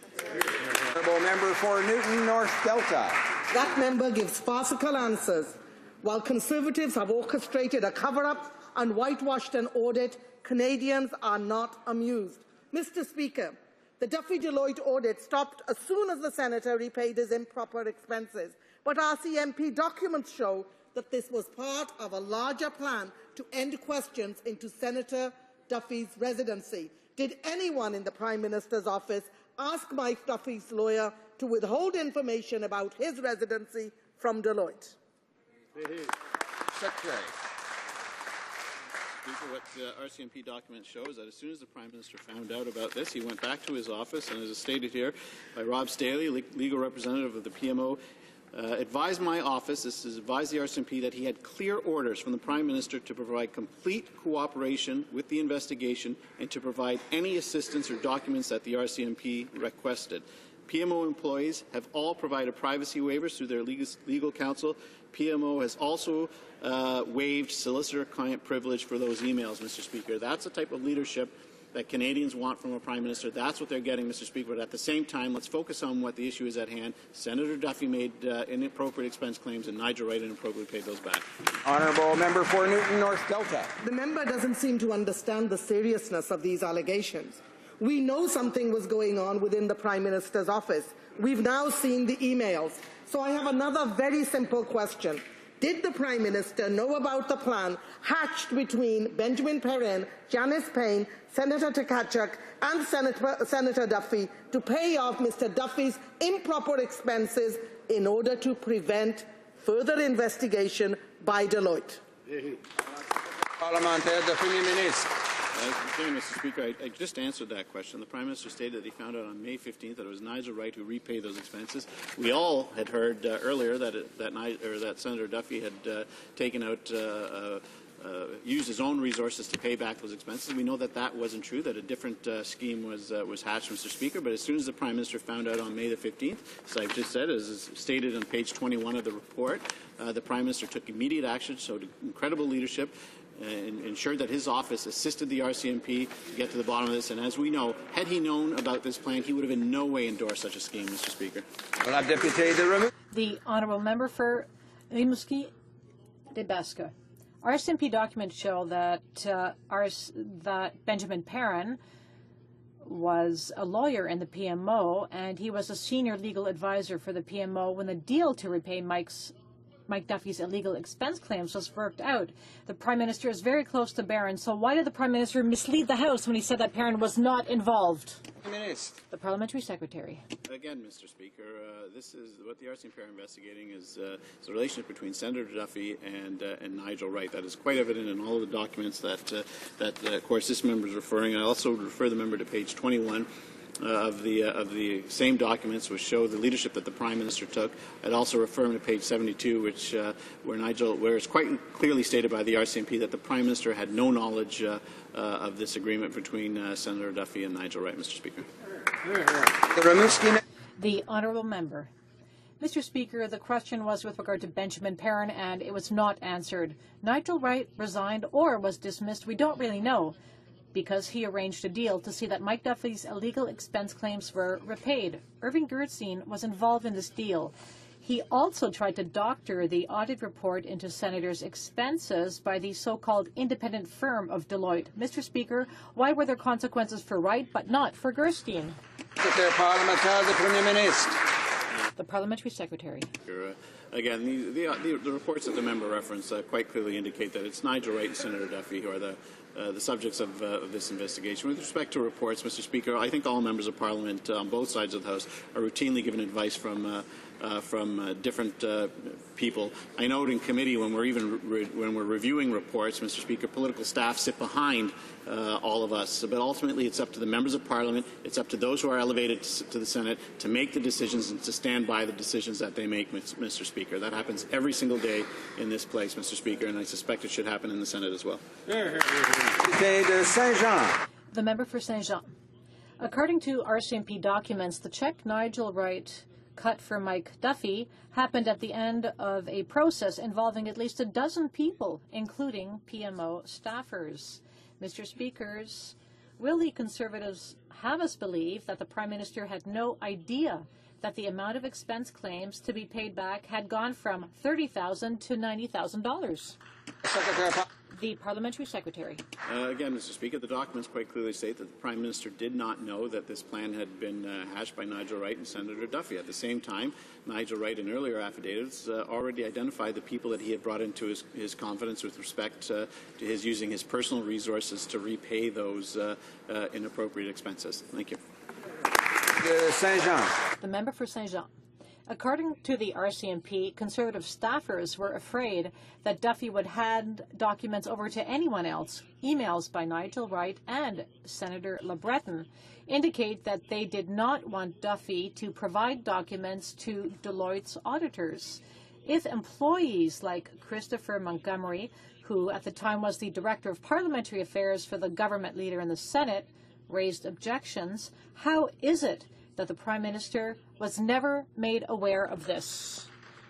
The Parliamentary Secretary to the Prime Minister. On the contrary, Mr. Speaker, what the documents show on page 21 is the level of assistance that the Prime Minister's office did offer, Mr. Speaker. Some thousands of emails were turned over with respect to this ongoing RCMP investigation. The Prime Minister was very clear to the PMO that they were to assist in any way possible with respect to the investigation. So I think it's very clear that the Prime Minister showed extraordinary leadership. The moment he found out about this, he ordered his office to completely assist with the RCMP. That's the type of leadership that Canadians expect from a Prime Minister, and that's the type of leadership they get day in and day out from this Prime Minister.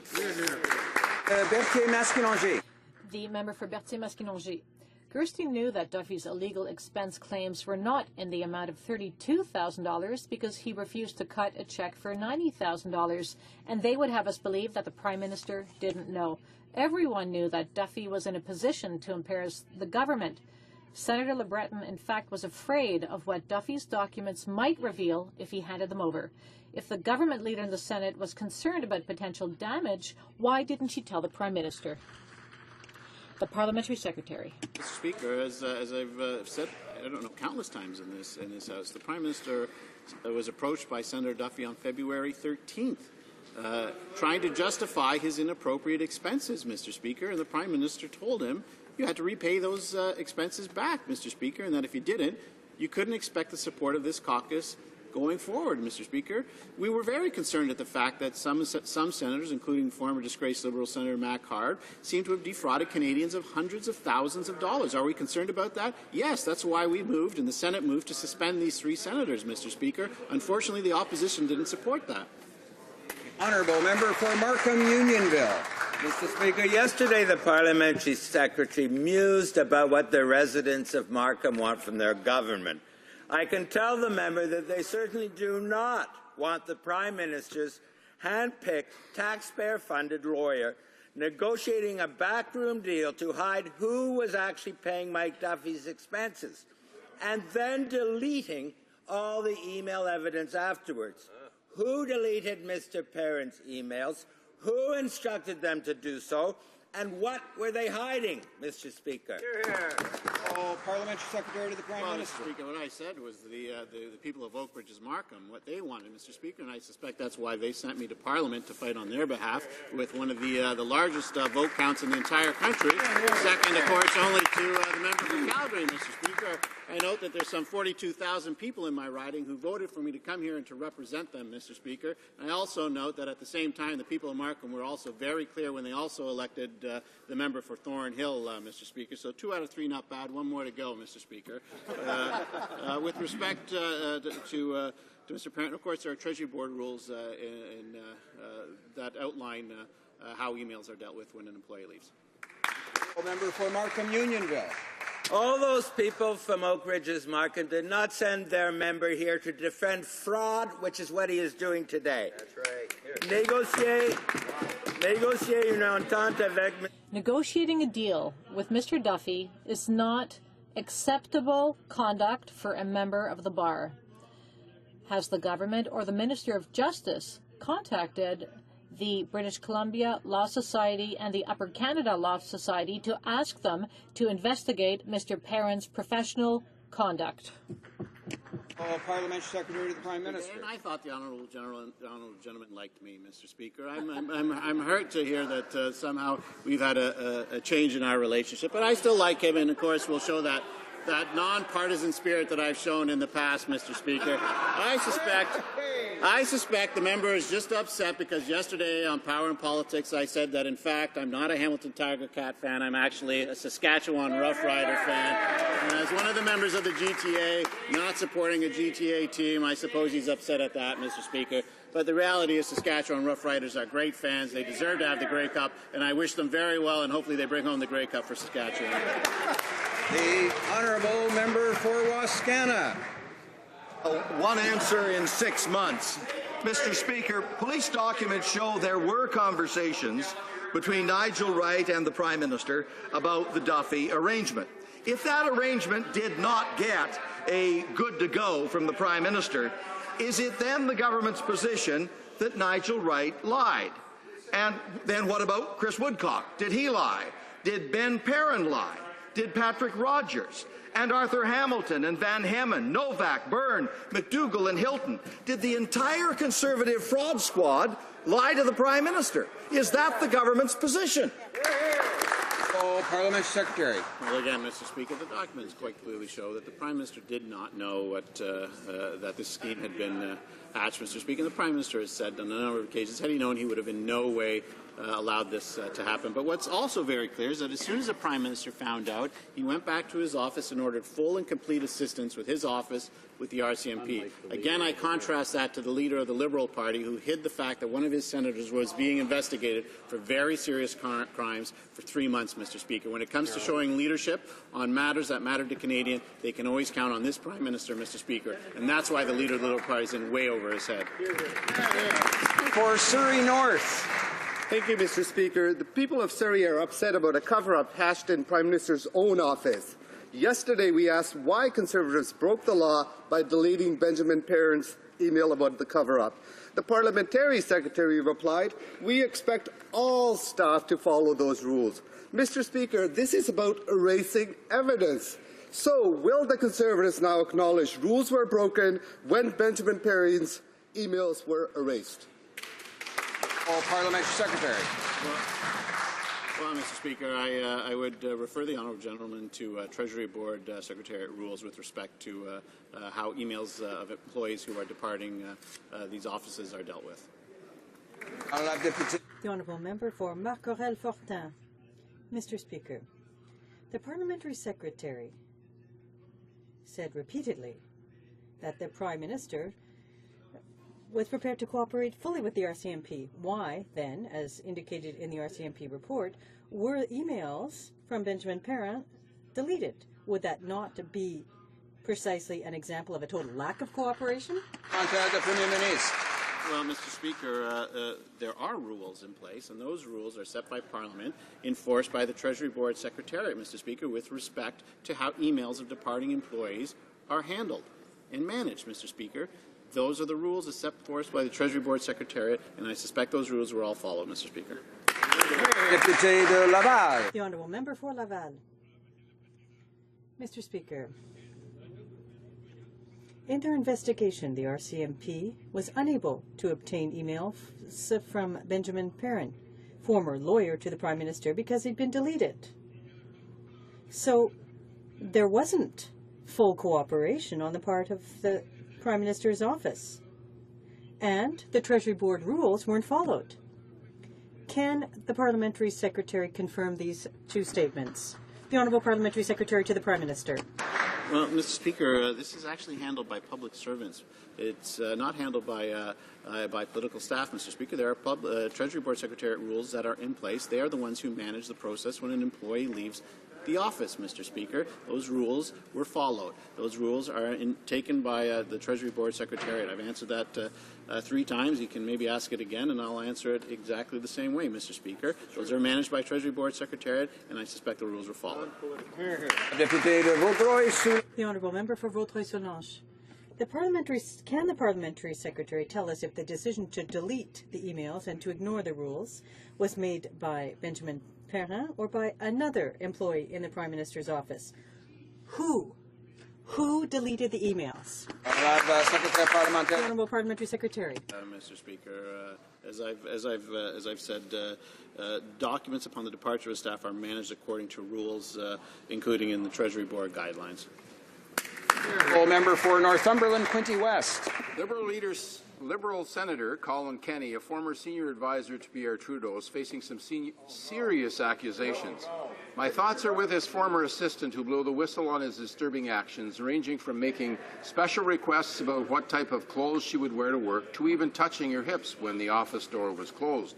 Shockingly, the Liberal leader's chief of staff knew about these allegations for months before the senator left the Liberal caucus only yesterday. Can the Parliamentary Secretary please tell this House what our government has done to crack down on sexual predators? Honourable Parliamentary Secretary to the Minister of Public Safety. Mr. Speaker, these allegations are incredibly serious.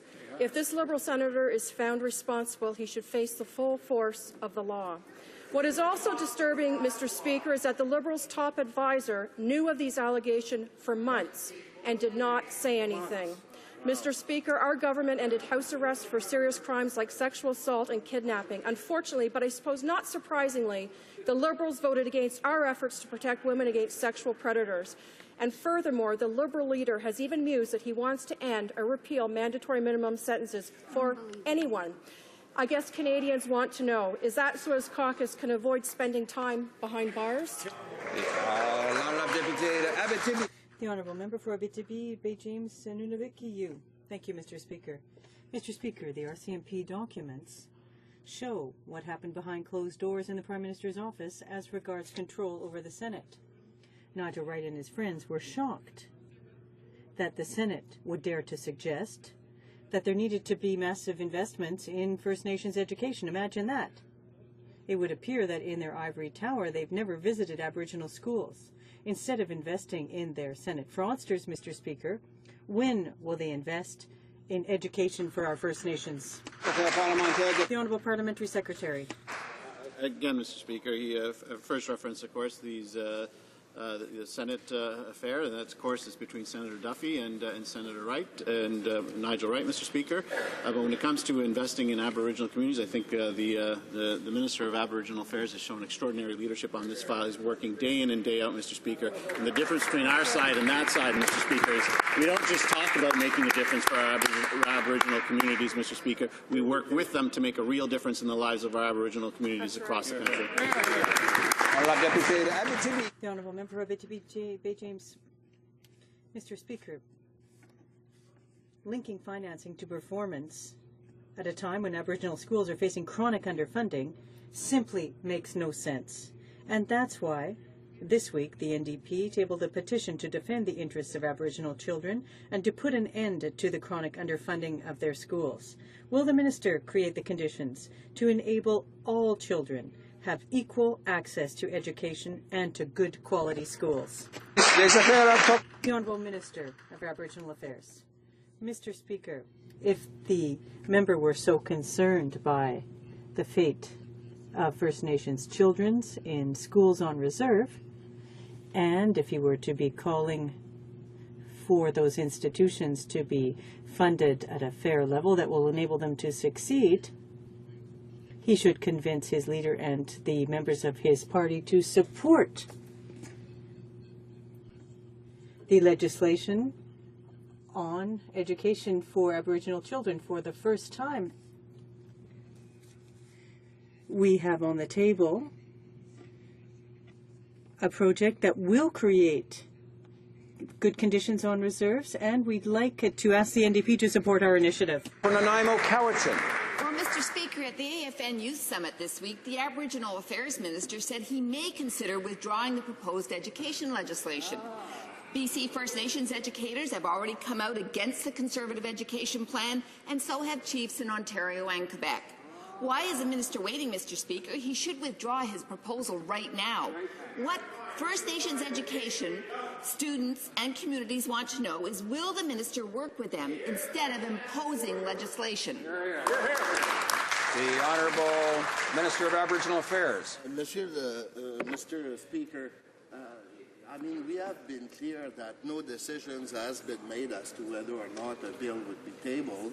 We are in a process of consultation with First Nations stakeholders, provincial stakeholders, to determine what is the best way of ensuring that we meet the challenge that these youth on reserve are meeting.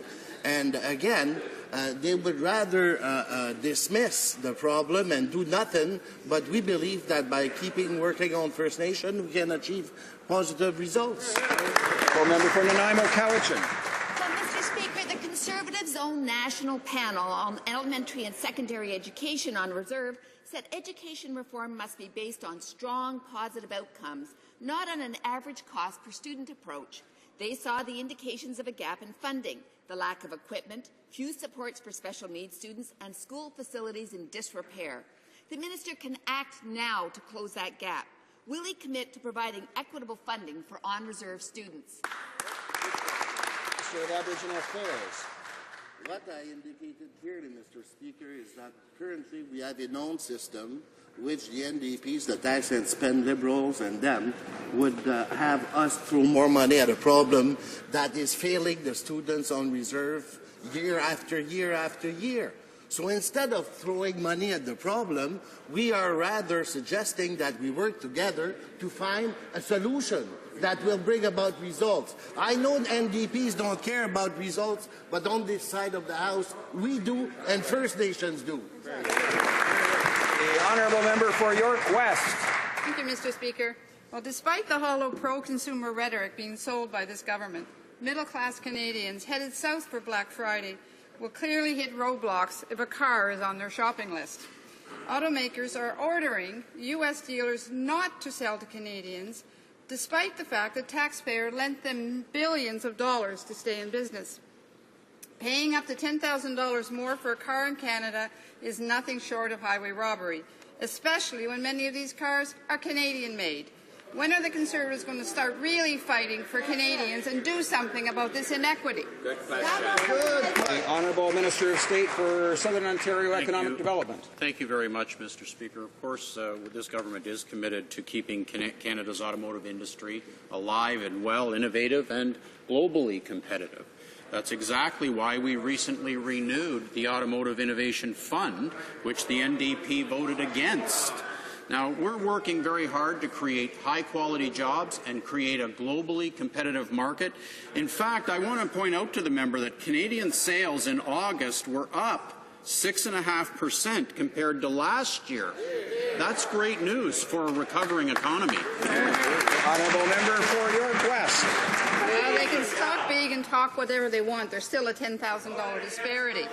Talk is cheap. We want to see more action done on that file. They suggested Canadian retail price for a car made in Allison, Ontario is $9,000 more than that car when they go to buy it in the U.S. Empty words are not going to close this gap. When are consumers going to get real fair trade when it comes to purchasing cars made in Canada? Minister of State for Economic Development in Southern Ontario. Well, again, Mr. Speaker, every automotive maker in Canada, Chrysler, Toyota, and my riding, are reporting record sales. They continue to grow. And the reason that we have such a recovering economy in Ontario is because this side of the House, we continue to reduce taxes on consumers so that they can, in fact, afford these types of goods. What's the Liberal solution to this? Raise the GST back up like they did before, and then generate more tax revenue through the sale of illegal drugs. That's not our position on this side of the House, Mr. Speaker. We're improving. The Honourable Member for Pierre Longueuil-Pierre-Boucher. Thank you, Mr. Speaker. All cars. Yesterday, Mr. Speaker, the Champlain Bridge Society announced the closure of a second lane on the bridge after noting that the crack that had led to the closure of the first lane had gotten worse. People are concerned. There's a risk that's increasingly real that the bridge won't last until the new one is built. So can the government tell us what its backup plan is in the event that the Champlain Bridge needs to be closed completely before 2021, in 8 years? The Honourable Parliamentary Secretary. Merci, Monsieur le Président. La sécurité. Thank you, Mr. Speaker. The safety of users of the bridge is a priority for this government. And that's why we have undertaken major renovation work to ensure and guarantee the safety of the current bridge until a new bridge is opened by injecting $300 million into the maintenance work. Thank you, Mr. Speaker. The Honourable Member for Longueuil-Pierre-Boucher. Mr. Speaker, well, I don't know why, but I'm not very reassured after hearing that, and nor are the people in my riding. And it's in fact the lack of planning that's led us to the state we're at today. Successive governments didn't think that the bridge would eventually reach the end of its life cycle and that a new bridge would be needed before cracks appeared everywhere. And it's unfortunate to see the Conservatives making the same mistakes. Do the Conservatives understand that it's important to sit down with officials, local, municipal, etc., to put in place a contingency plan in case the bridge has to be shut down completely before 2021? The Honourable Parliamentary Secretary. Well, thank you very much, Mr. Speaker. We don't have any lessons to take from the party that's opposed to all investments in repair works. In 2009, 2010, and 2011, each time a budget came down, the NDP didn't want to ensure safety of the structure. Thank you, Mr. Speaker. Pastor Dundas, Flamborough, Westdale. Mr. Speaker, child, early, and forced marriage is a barbaric practice that not only prevents development, but has a devastating effect on the health, education, and economy of entire communities. It is a violation of the freedom and human rights of young girls. What is the Government of Canada doing to fight this terrible practice? Good question. The Honourable Parliamentary Secretary to the Minister of Foreign Affairs. Speaker, I want to thank my colleague for his great commitment to this issue. Yesterday, Canada made history with the passing of the first ever standalone resolution on the issue of child, early, and forced marriage at the 68th UN General Assembly. 109 countries joined with us in this resolution, another important step in our government's efforts to free millions of women and girls from the inhuman practice of early and forced marriage. This is leadership that all Canadians can be proud of. We will continue to champion human rights around the world. We're not afraid to speak out on these issues for fear of being seen culturally insensitive or politically incorrect. These women and girls deserve the same education, same opportunities as everybody else. The honourable member for Labrador. Thank you, Mr. Speaker. Mr. Speaker, the inquiry into the tragic Cougar helicopter crash in Newfoundland and Labrador claiming the lives of offshore workers strongly recommended that the federal government establish a transportation safety board as part of the CNLOPB. I asked the government today, why have you ignored that critical recommendation and failed to act to protect the offshore workers in Newfoundland and Labrador? Here. Parliament Secretary to the Minister of Transport. Thank you, Mr. Speaker. And of course, our thoughts continue to go out to the families of the victims of this tragic accident. Our government is committed to strengthening aviation safety for all Canadians. Transport Canada reviewed the Transportation Safety Board report, and our government has taken action to address the recommendations. Transport Canada worked with industry to develop these new regulations, which will improve the safety of offshore helicopter operations for both passengers and crew. For Western Arctic. Mr. Speaker, this summer the Mackenzie Valley Review Board gave conditional approval for cleanup plans for the old Giant Mine. The Conservatives' response has been to reject recommendations on independent reviews, on health, and on citizen input. Giant Mine is the poster child for why we need strong environmental regulations. Buried underground are 237,000 tons of arsenic. Why is this minister refusing to take all measures to ensure this poison is never released? The Honourable Minister of Aboriginal Affairs and Northern Development. Mr. Speaker, contrary to what this member alleges, we are currently reviewing the environmental assessments report submitted by the Mackenzie Valley Review Board, and we will make a decision in the best interest of Northerners and all Canadians. For Prince George, Peace River. Thank you, Mr. Speaker. At this time each year, Canadians gather in solemn commemoration of the Holodomor perpetuated by the Soviet regime on the Ukrainian people 80 years ago. In 2008, our Parliament passed an act to establish a Holodomor Memorial Day and to officially recognize the Ukrainian famine of 1932 to 1933 as an act of genocide. Can the Minister of State for Multiculturalism please tell us why it is important that all Canadians remember the atrocities that took place during the Holodomor? Thank you. Minister of State for Multiculturalism. Mr. Speaker, on the fourth Saturday of November, we join Ukrainian communities across Canada in commemorating the Holodomor Memorial Day. The Holodomor was a horrific act of genocide carried out by Joseph Stalin's Soviet regime through the deliberate starvation of millions of Ukrainians. Our government has been committed to raising awareness of the Holodomor through the establishment of a monument to the victims of communism right here in Ottawa. Mr. Speaker, we have an obligation to ensure future generations of Canadians learn about and remember the Holodomor. Mr. Speaker, we will always remember them.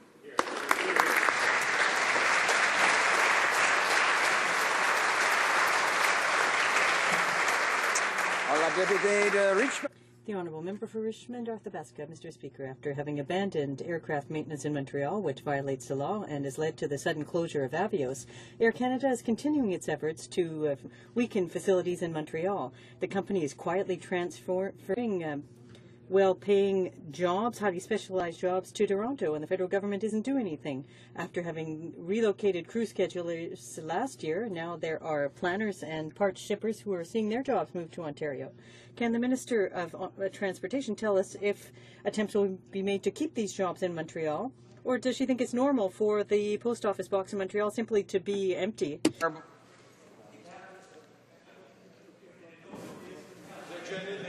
The Honourable Parliamentary Secretary.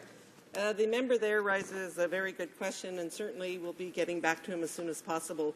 But certainly, as a government, our commitment is to the health and safety of all Canadians in all workplaces. Deputy to Richmond. The Honourable Member for Richmond, Arthabaska.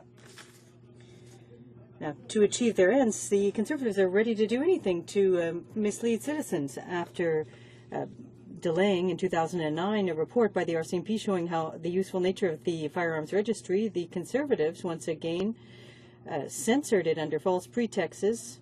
How can the Conservatives, in fact, claim to be defending the public interest when they're hiding the truth? Because the facts contradict their ideology? Why aren't they simply transferring all of the data for the firearms registry to Quebec, which sees the advantages to registering firearms? Parlementaire du ministre. The Honourable Parliamentary Secretary. We accept the decision of the Supreme Court. We will continue to bring forward measures to keep our streets and communities safe, and we will continue to treat law-abiding hunters, farmers, and sport shooters with the respect that they deserve. The Honourable Member for Edmonton St. Albert. Thank you, Mr. Speaker. Mr. Speaker, in 90 minutes, this House will debate amendments to C-461 dealing with public sector salary disclosure. Now, for weeks, the Parliamentary Secretary to the Prime Minister has become quite fond of saying that on that side of the House that they will always stand up for taxpayers. Now, I want to put that theory to the test. Will the government support amendments to C-461 fully supported by the Canadian Taxpayers Federation to lower the salary disclosure bar for public servants from the ridiculous $444,761 to a more defensible sum, that is, the salary of a Member of Parliament? Parliamentary Secretary to the Minister of Justice. Well, Mr. Speaker, let's not forget the NDP and the Liberals voted against this legislation in the first place. In fact, every time we bring forward new measures to increase government transparency, the opposition parties vote against them. The fact is, all salary ranges for public servants are already disclosed. Our amendments will ensure that information about the top earners in the public service is revealed. After 13 years of Liberal scandals, we brought forward the Federal Accountability Act. We take no lessons from the opposition parties when it comes to accountable government, Mr. Speaker. That will bring oral questions to a close for today. Tabling of documents, dépôt de documents. The Honourable Minister of State for Multiculturalism. Thank you, Mr. Speaker. Pursuant to Standing Order 83-1, I wish to table a Notice of Ways and Means motion to amend the custom tariff. Pursuant to Standing Order 83-2, I ask that an order of the day be designated for consideration of the motion. Thank you. Tabling of documents, dépôt de documents. The Honourable Parliamentary Secretary to the Government House Leader. Thank you very much, Mr. Speaker. Mr. Speaker, pursuant to Standing Order 36.8, I have the honour to table in both official languages the government's responses to 3 petitions. Tabling of documents. Introduction of government bills. Dépôt de projet de loi émanant du gouvernement. Statements by ministers. Déclaration de ministre. Reports from interparliamentary delegations. Rapport de délégation interparlementaire. Presenting reports from committees. Introduction of private members' bill. Dépôt de projet de loi émanant des députés. First reading of Senate bills. Motions. Motion. Presenting petitions. Présentation de pétition. The Honourable Member for Nanaimo Cowichan. Thank you, Mr. Speaker. Mr. Speaker, I have 3 petitions to present. The first one is a petition asking the House to amend the Navigable Waters Protection Act. The Cowichan River on Vancouver Island, BC, in recent years has experienced dangerously low water levels. The situation poses a significant health risk to salmon stocks, and the Cowichan River supplies drinking water and recreational opportunities to thousands of residents. So the citizens call upon the House of Commons to support motion C-495 and to reinsert the Cowichan River into the Navigable Waters Protection Act.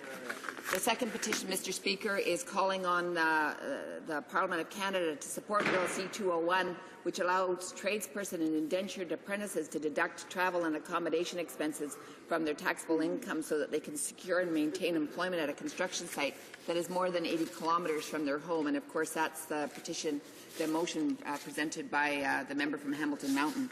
And finally, Mr. Speaker, the petitioners are calling upon Parliament to impose a moratorium on the release of genetically modified alfalfa in order to allow proper review of the impact on farmers in Canada. Thank you, Mr. Speaker. Presenting petitions, the Honourable Member for Guelph. Speaker, I rise today to table a petition on behalf of my constituents in Guelph on the regulation of Canadian mining companies operating abroad. Petitioners are concerned about the impact of mining activities on Indigenous and non-Indigenous communities. Their concerns range from environmental destruction, weak environmental assessments, the failure to fully and adequately secure the consent of local communities, complicity in human rights violations, and the use of government-sanctioned militias as security forces. Petitioners are calling on the federal government to implement binding legislation that will regulate the activities of Canadian mining companies overseas to ensure compliance with international human rights standards and promote long-standing Canadian values of respect for the rule of law, good governance, and democracy. Thank you, Mr. Speaker. Presenting petitions. Présentation de pétitions. Questions on the order paper. The Honourable Parliamentary Secretary to the Government House Leader. Thank you very much, Mr. Speaker. Mr. Speaker, question number Q24 will be answered today. Any questions, be allowed to stand. Is that agreed? Agreed and so ordered. Orders of the day. Ordre du jour. Government orders, Government Bills Commons, resuming debate at second reading of Bill C-12, the Drug-Free Prisons Act. When the House last took up debate on the motion, the Honourable Member for Winnipeg North had 16.5 minutes remaining in time for his remarks, and of course he'll have the usual 10 minutes for questions and comments. The Honourable Member, resuming debate, the Honourable Member for Winnipeg North. Yes, thank you, Mr. Speaker. And it is always a pleasure to be able to rise and address issues inside the House of Commons. It's actually quite the privilege to be able to do so. What we have before us today is legislation in which I had the opportunity to kind of start off by talking about the name of the bill and the impression that it's attempting to leave with people.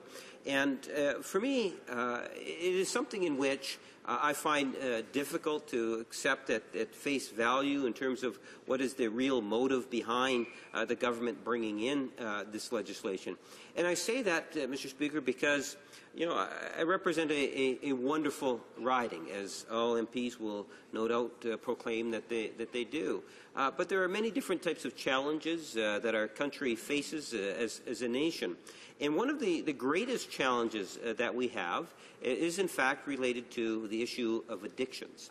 Addictions is something that is of a very serious nature, and because we're not aggressively pursuing ways and manners in which we could ultimately deal with that issue, I believe, in a very proactive way, Mr. Speaker, I believe that we are actually doing a disservice.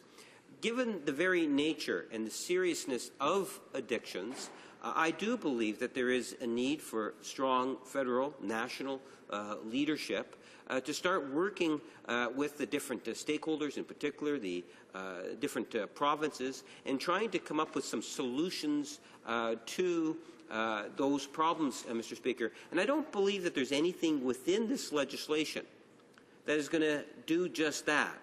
It's not addressing the problem of addictions. And, I have a great deal of respect for my colleague, the Liberal Party critic for health care, and she is someone that is exceptionally knowledgeable about the issue of addictions. And I've had opportunity to listen to her on numerous occasions as she tries to describe the issues surrounding addiction.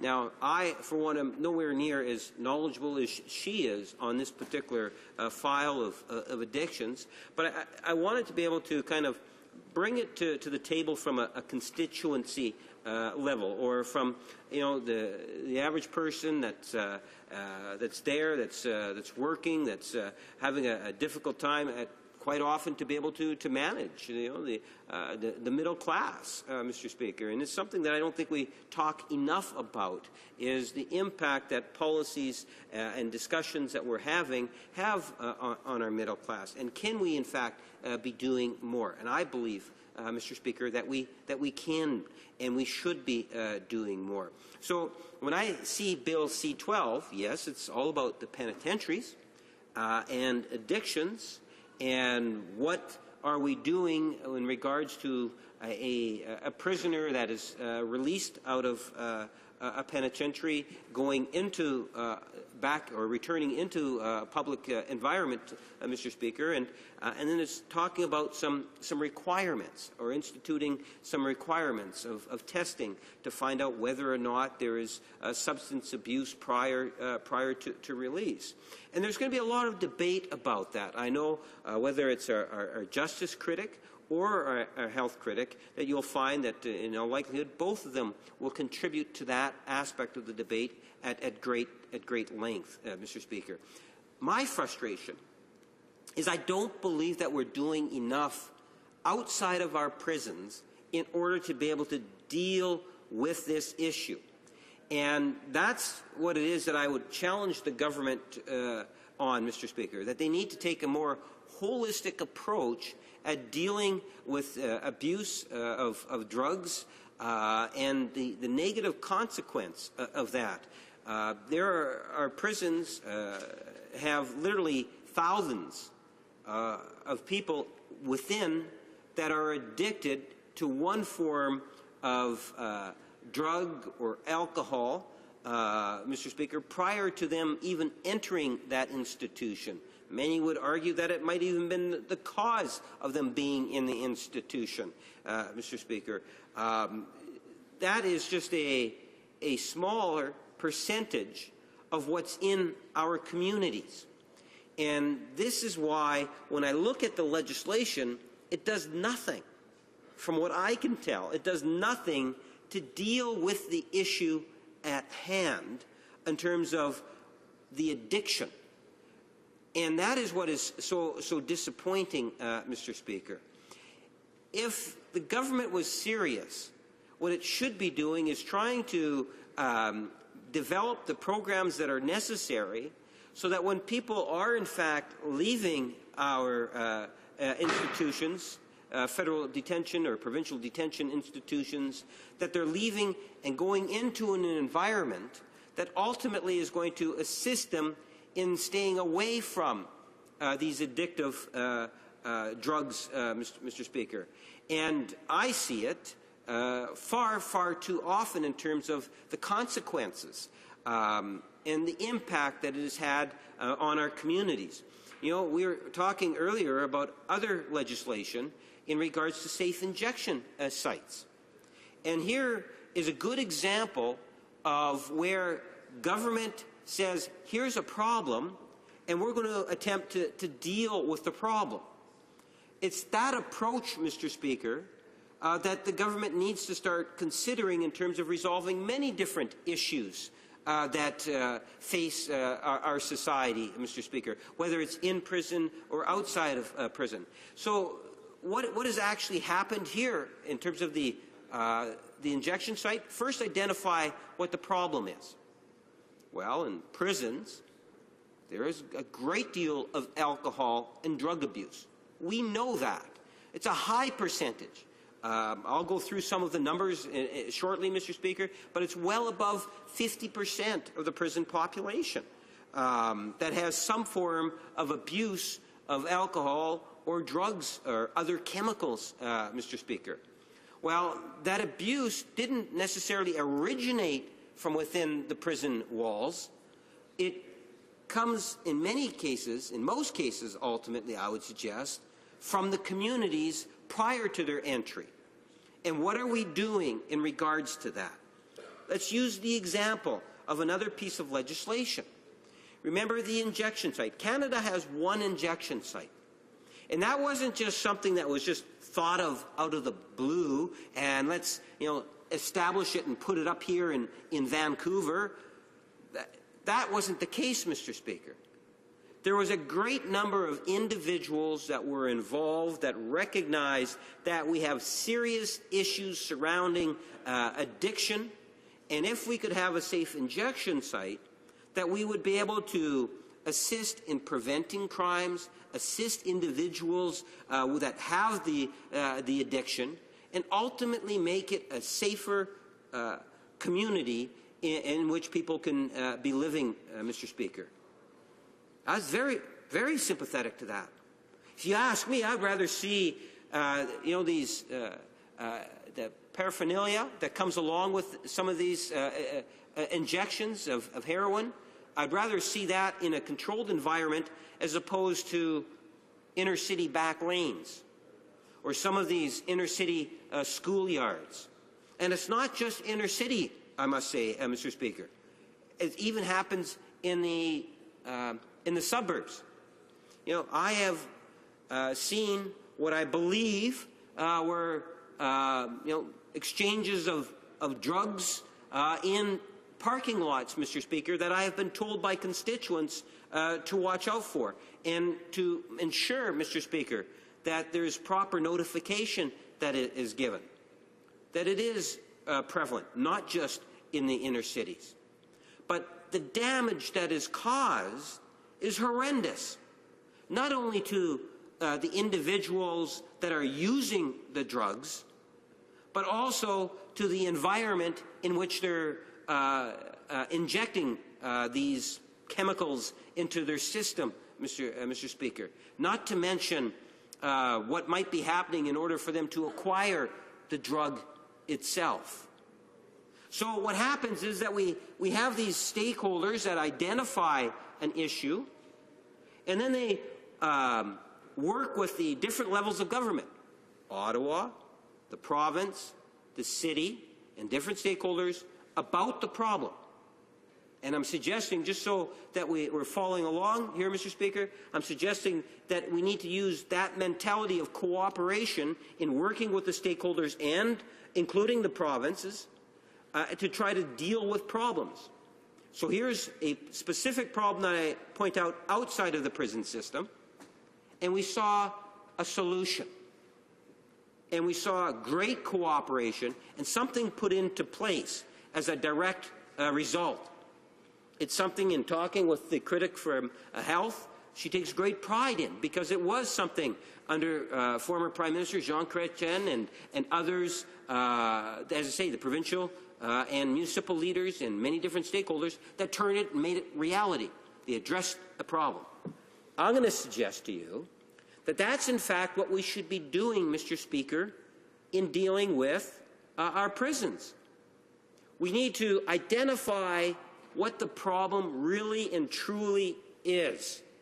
And once we've done that, and we already have a good sense of that, Mr. Speaker, there have been many reports, there have been many debates. I don't think anything that I'm saying this afternoon is earth-shattering. A lot of it is common sense, but I tell you, people that I represent apply common sense to a lot of the issues that we have. And maybe we need to start talking a lot more in terms of common sense inside the House of Commons. We need to start recognizing that there are some simple things along with some fairly complicated things that need to happen within our prison systems. It's not just, someone's been found guilty, throw them in, lock them up, the person has some sort of an addiction issue, and then by putting them in the jail, the issue disappears. If you believe that's the case, you should start talking to some of the correctional officers. These are people on the front line that have not broken any laws, that are protecting our community and providing a service, Mr. Speaker, to all Canadians, even people within the institutions. And if you took the time to talk to the correctional officers, what you will find is that they will acknowledge right up front that there are serious issues dealing with drugs and alcohol within our prison system. Now, it was the title of the bill that really, and I started my comments off before a question period on this issue, Mr. Speaker. It's the title of the bill that really makes me wonder in terms of why it is that the government has chosen to bring forward the legislation. It's Bill C-12, an act to amend the Corrections and Conditional Release Act. Sounds reasonable in terms of a name for a bill, but then, of course, they brand legislation.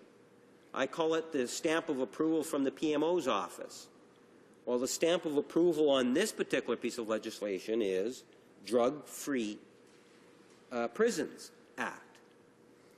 It's building up this huge expectation, and it does cause a great deal of concern in terms of how it is that the government might attempt to do this, when in fact you would probably have stakeholders from around the world that would say to you that it's just not possible in order to make a prison completely drug-free or alcohol-free, Mr. Speaker.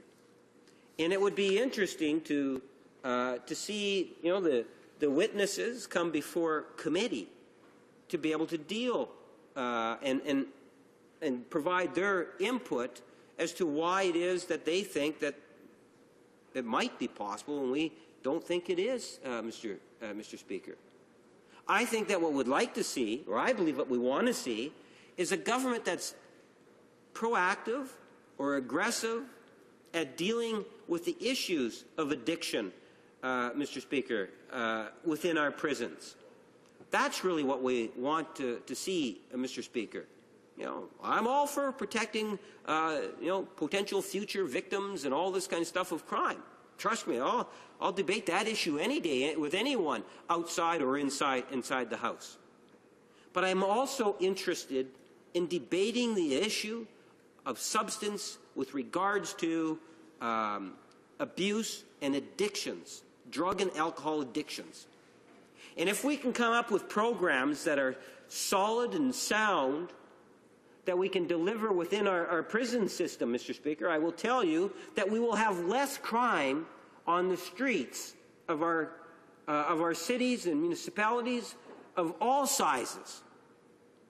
The challenge is to come up with the right types of programs that are going to make a difference. Now, it might not get you the type of headlines that you want, but it will have a real, tangible impact in terms of decreasing crime in our communities. And that's what I'm interested in, Mr. Speaker. I believe that's what the Liberal Party of Canada wants. We want fewer victims. And the best way that we achieve that is we ensure that we have programs that are going to have an impact. Where in Bill C-12 is there any movement towards a program that is going to deal with that issue, Mr. Speaker? That is something that we don't see coming from government in the form of legislation. One would ultimately argue, why not? We see directions that the government is taking that is moving us away from that. And again, I'll emphasize, I sympathize and I will fight for victims of crimes, but I'm also going to fight to prevent victims, Mr. Speaker. And with good, strong, healthy programs, we can make a difference. And this is something in which I believe the Government of Canada needs to be challenged to start to produce, because they have fallen short, Mr. Speaker, in dealing with those substantial programs that are going to make a difference to the degree in which it's going to make the communities in which you and I live in, the communities in which you and I represent, a safer place to be. So that is the challenge. You have the name of the bill. We'll see what happens once it goes to committee. I look forward to getting feedback from both our health critic and our public safety critic, Mr. Speaker, and look forward to ultimately what happens with regards to the bill. Thank you for the questions and comments. The honourable member for Prince Edward Hastings. Well, thank you, Mr. Chair.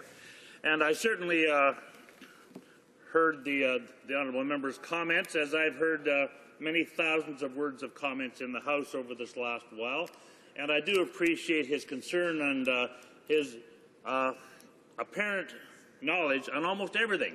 And yet he mentioned a couple of key words that I sort of find a little bit disturbing, and that I happen to have a great deal of regard for them, and hopefully he would too, and that's common sense. He said we must use common sense. Well, where is there common sense in supplying needles to addicts in an institution, a penal institution? Where is there common sense in going to an Aboriginal elementary school and promoting legalization of a controlled substance that is clearly illegal. The honourable member for Winnipeg North. Well, Mr. Speaker, one of the privileges that I have had is the opportunity to serve for about 20 years inside the Manitoba legislature. And as such, I was afforded the opportunity to play many different roles, such as justice critic, education critic, and health critic over those years. So I've had the privilege to really get a fairly good understanding of the types of policies and issues that affect people on the street, in our communities. Now, that is one of the reasons why I believe that when I get the opportunity to be able to share that experience with members, that I think it's important that I do so, especially emphasizing to the degree in which the Liberal Party recognizes the importance of having proactive, strong, healthy policy. Policy that is being made based on facts and science, as opposed to ideology, which the Conservatives tend to only develop, Mr. Speaker. And use the marijuana as an example. You see, we recognize the millions and millions of dollars that goes directly to gangs as a direct result of marijuana. If you want to try to fight gang activities, Mr. Speaker, there are other ways in which we can look at it. This government has absolutely failed. The number of people participating in gangs has skyrocketed and continues to grow. The leader of the Liberal Party comes out with an announcement that is going to take away millions, tens, if not hundreds of millions of dollars out of the pockets of these gangs. And the Conservatives want to support these gangs receiving that illegal money. And we're not talking about a few dollars. We're serious about fighting gangs in Canada because it's providing havoc from every region of our country, Mr. Speaker. So it's opening the mind to good, solid policy ideas that are going to make a difference. Even Conservatives. You have a progressive Conservative, Mr. Speaker, that's... Questions and comments? L'honorable député de Acadie. The honourable member for L'Acadie-Bathurst. Thank you, Mr. Speaker. If you look at the problem, for instance, the problem of drugs, well, we can't be blind to the fact that this problem does not exist. Take British Columbia, for instance. They have a clinic, a place where addicts can go to get their drugs, as if that's a crime. The Conservative Party believes that's a crime. We don't. But doesn't my colleague agree with me that by recognizing that this problem exists, first of all, we want to prevent the propagation of illnesses between people, between human beings, and it is also important to work with these people to help them get out of the mess they're in. We have to create these opportunities. Otherwise, well, you're just sticking your head in the sand by pretending the problem doesn't exist, and yet the problem will go on. We need to help these people. Winnipeg North. Yes, Mr. Speaker, I appreciate the question. And, you know, it would be wonderful to see us as a House to look at and maybe even possibly doing a study in terms of what the safe injection site is and what's happened and over in Vancouver. And I believe that if we did or conducted something of that nature, that we would get a really good understanding in regards to many of the consequences and good, solid, potential policy ideas moving forward. I did want to conclude my remarks, Mr. Speaker, in regards to this whole marijuana issue. And that is because I read the story in regards to the Conservative member of Parliament who went to school and said that he supports legalizing marijuana. Now, I realize that's a bit outside of the PMO bubble. Now he's probably going to be punished as a result of making that statement, Mr. Speaker. But at the end of the day, I suspect that if you really and truly canvass a number of the Conservative members, and they were allowed to be outside that PMO bubble, that you will find that there are legitimate arguments for it, such as taking the money away, the millions and millions of dollars away from gangs, and using that money in order to minimize the addictions issues that Canada faces today. Questions and comments? The honourable member for Dartmouth Cole Harbour.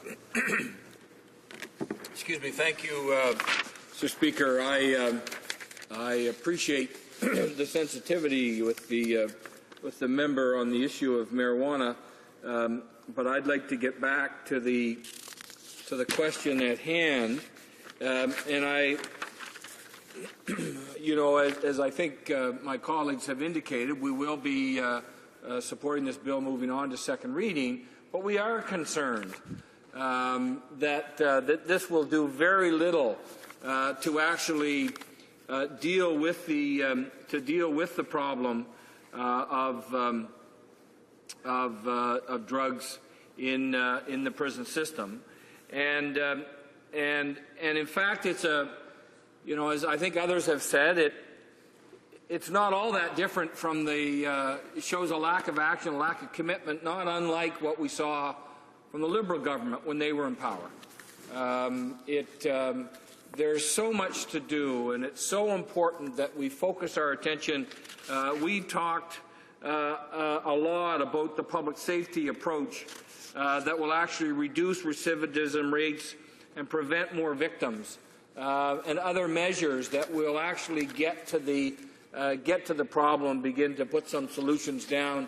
And I'd like to ask the member, Mr. Speaker, as he wraps up his time intervening in this debate, if he would indicate what it is that kept the Liberals when they were in government from actually moving forward and taking action on this, as was in fact the case with so many issues. Member for Winnipeg North. Well, Mr. Speaker, I don't necessarily agree with the member. It was actually, after all, the one injection site that has been highly acclaimed. Even members of his own caucus have recognized that what's happening in Vancouver at Insight is an excellent program. Well, that program is a Liberal initiative. So when you say that the Liberal Party didn't do anything, all he has to do is just talk to the members that have been talking so wonderfully positive, rightfully so, about the program.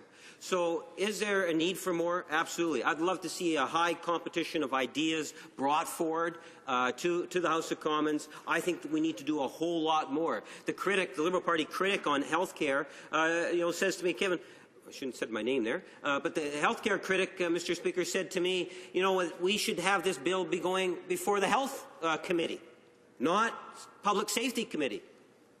There's a lot of merit for that, Mr. Speaker. Why is it going to Public Safety Committee as opposed to a Health Committee? The issue of addictions is huge. Maybe we need to have some of those stakeholders coming from Vancouver, making presentation, talking about the success stories of that initiative that Mr. Chrétien and others were involved in a number of years ago.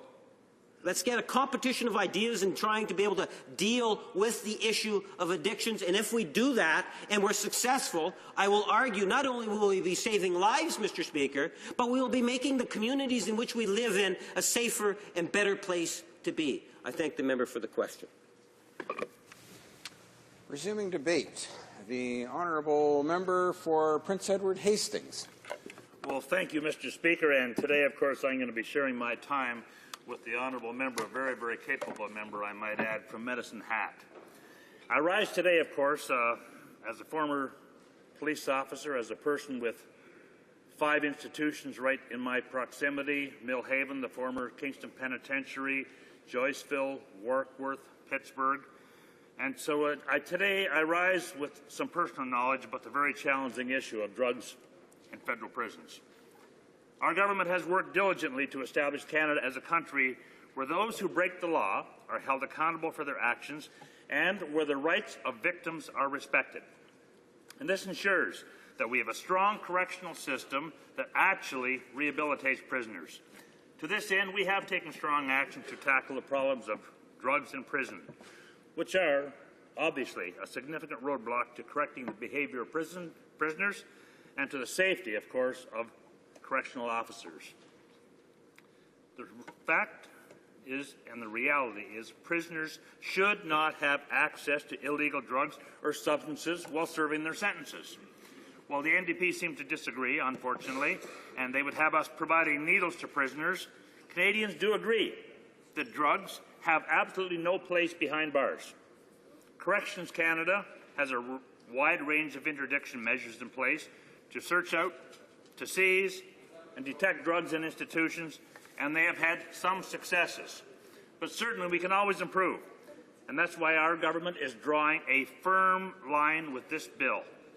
Almost 1,500 drug seizures take place in prisons each year, and more than 1,700 institutional sanctions were imposed on prisoners for positive drug tests or refusal to take the drug test.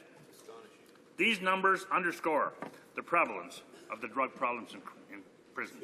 They cannot be underestimated. And not only do the sale and the use of drugs in prisons adversely affect our chance of correcting criminal behavior, but they certainly propose a threat to the safety of our staff.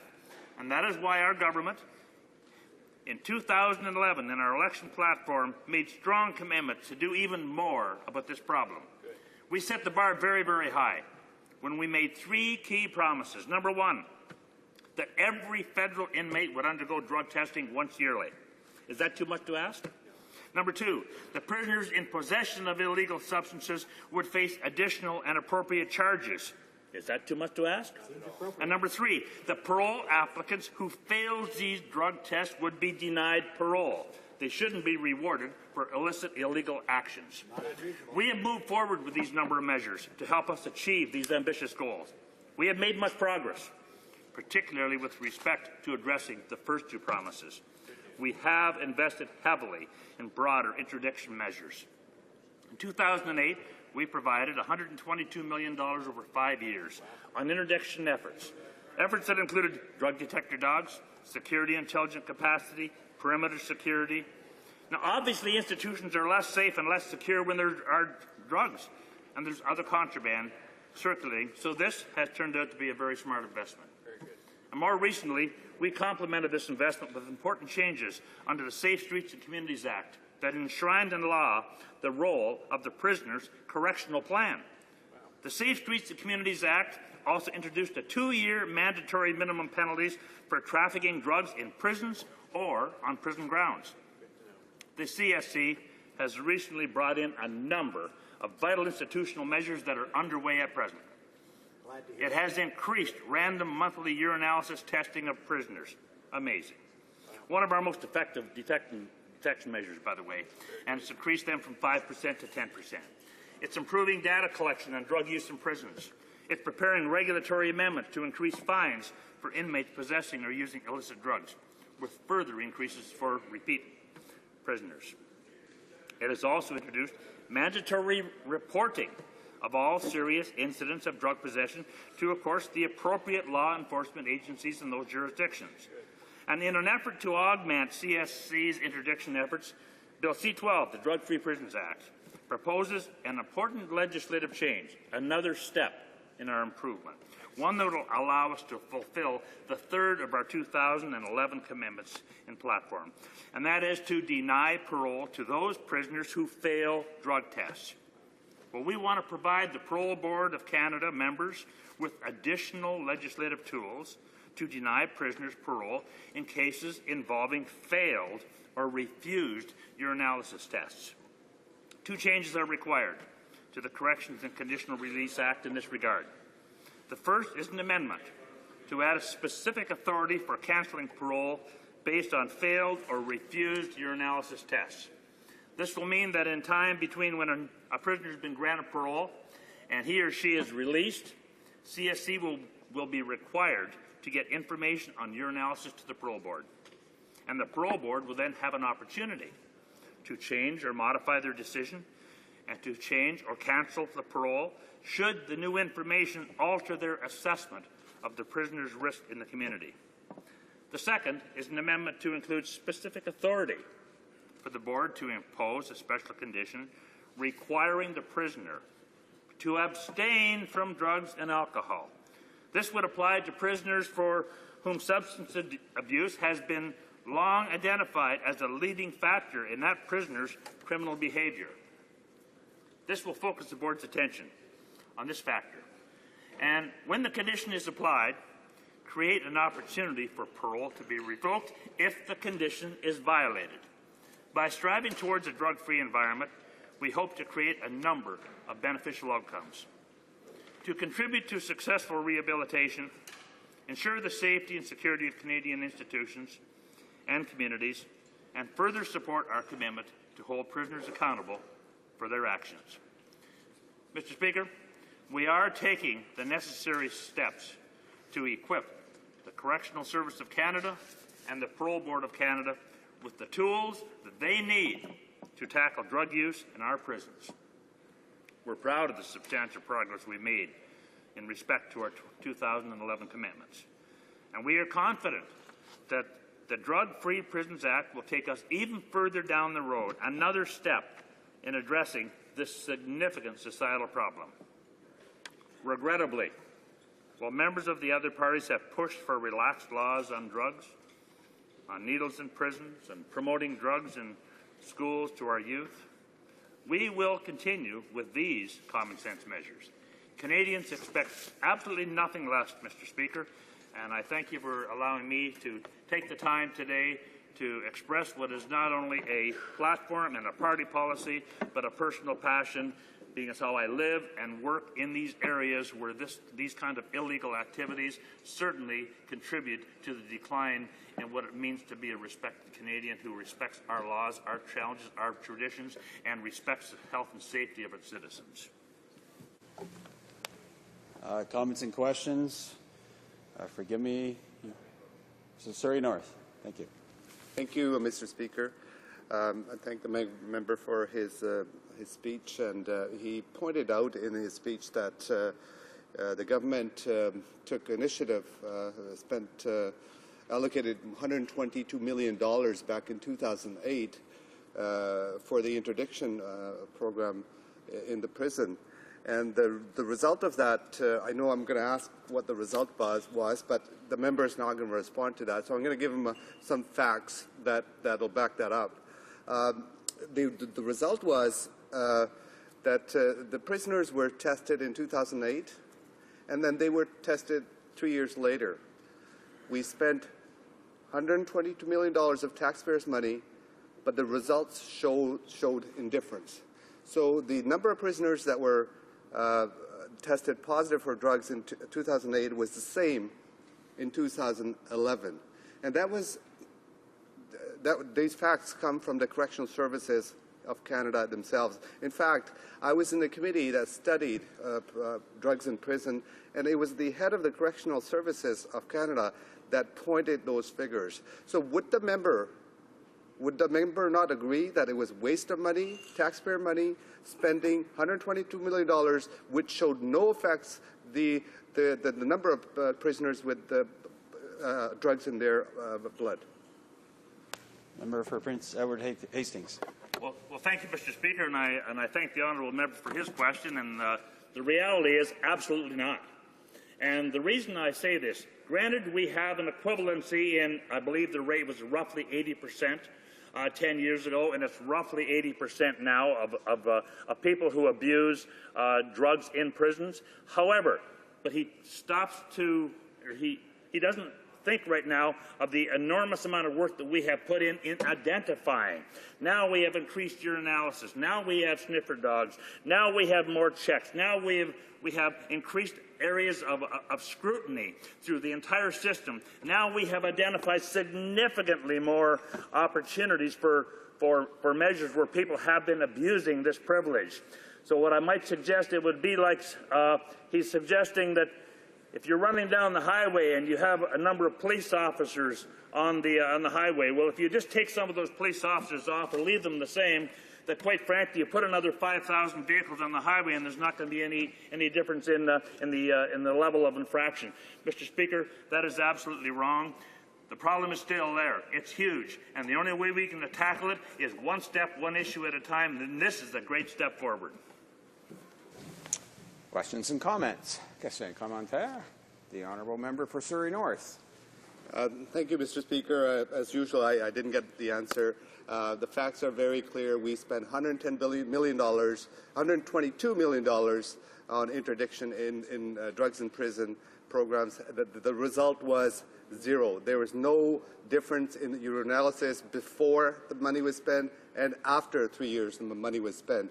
And Mr. Speaker, we know what works. We heard from experts, we heard from the correctional officer, investigation officer himself, we heard from many, many stakeholders throughout the community. And the best way to deal with drugs in prison is on the demand side.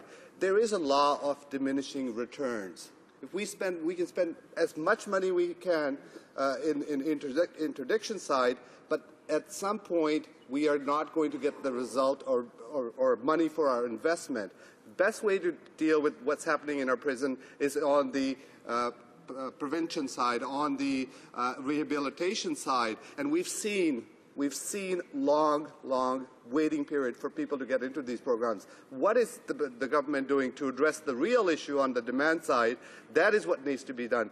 What has this government done to decrease the wait list for people, prisoners, to get into the programs that will actually help them? Member for Prince Edward Hastings. Thank you, Mr. Speaker. Where I will agree with the honourable member across the road is this is not the panacea. This will not cure each and every problem we have with illicit drug use in the prisons. But I can assure the honourable member, from having been there, done that, watched, seen, acted, and worked with these people, that if we eliminate this kind of approach, we are simply dealing with one of our hands tied behind our back. We need rehabilitation, we need interdiction, we need everything that is there. And to suggest that this is not a step forward, granted, as I mentioned before, it's not a panacea, but it is one positive step that we can work along the way. And I am pleased and quite frankly that the members' party and other members of this House have tentatively agreed to support this bill in principle moving forward, because quite frankly, they do recognize that it is a move forward to make a difference. And so for that, we thank you, and we look forward to your continued support as this bill moves through the House. Resuming debate, the honourable member for Medicine Hat. Well, thank you, Mr. Speaker, and I thank the member for Prince Edward Hastings for his insight into this important bill. As the chair of the Public Safety Committee, he has some very important views to add, and of course his comments earlier as being a former police officer. It's a pleasure and opportunity to speak to you about this issue of grave concern to our Conservative government and to all Canadians, the use of drugs in our federal prisons. As the honourable members know, our government has a robust agenda in place to strengthen the laws so that offenders are held accountable for their actions and to increase the voice of victims in the criminal justice system. To this end, since 2006, we have supported significant crime prevention programs, invested in a wide range of support services for victims of crime, and pressed laws to make sure the sentences match the severity of the crime. We also committed to bring forward a legislation, a Victims' Bill of Rights, that will enshrine the rights of victims in law. The legislation before us, the Drug-Free Prisons Act, will build on this work. Notably, it brings back to us one of the key parts of our crime and public safety agenda, that of increasing offender accountability. This push to hold offenders accountable for their crimes forms the basis of much of our our correctional programming. This is apparent in the many bills we have introduced and passed. Offender accountability is a prominent feature in many elements of the Safe Streets and Communities Act, which received royal assent in March of 2012. In that comprehensive bill, our government made a number of changes to increase penalties and to place the onus on offenders to succeed in their own rehabilitation, and that in reintegration into the community. We introduced measures ensuring violent and repeat youth offenders are held accountable for their actions and that the protection of society is paramount consideration. We ended the use of house arrest and conditional sentences for those offenders convicted of serious and violent crimes. We made it the law that the federal offenders will have expectations for their behaviors and objectives for their meeting court-ordered obligations, such as restitution to victims or child support. We modernized the disciplinary system, creating new offenses for offenders who have disrespectful and intimidating behavior towards correctional staff. We made certain that if authorized to be outside of an institution before the end of their sentence, offenders are expected to continue on the right path. We did this by providing police officers with the power of arrest without warrant. An offender who appears to be in breach of any condition related to the condition of their release. We made it the law that offenders who receive a new custodial sentence would automatically have their parole or statutory release suspended. We changed the law so that those who commit serious crimes, like sexual offenses related to a minor, were no longer eligible to apply for a record suspension.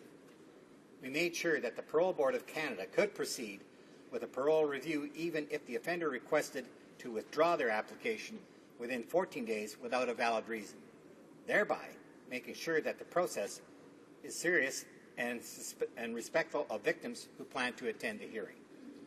These are common sense measures, measures that Canadians want and commitments that we are delivering on. Last session, a private member's bill put forward by my honourable colleague, the member from Stormont Dundas South Glengarry, was introduced to ensure that offenders are held responsible for paying off their debts to creditors, such as victims with restitution orders, when they receive a payment from the Crown.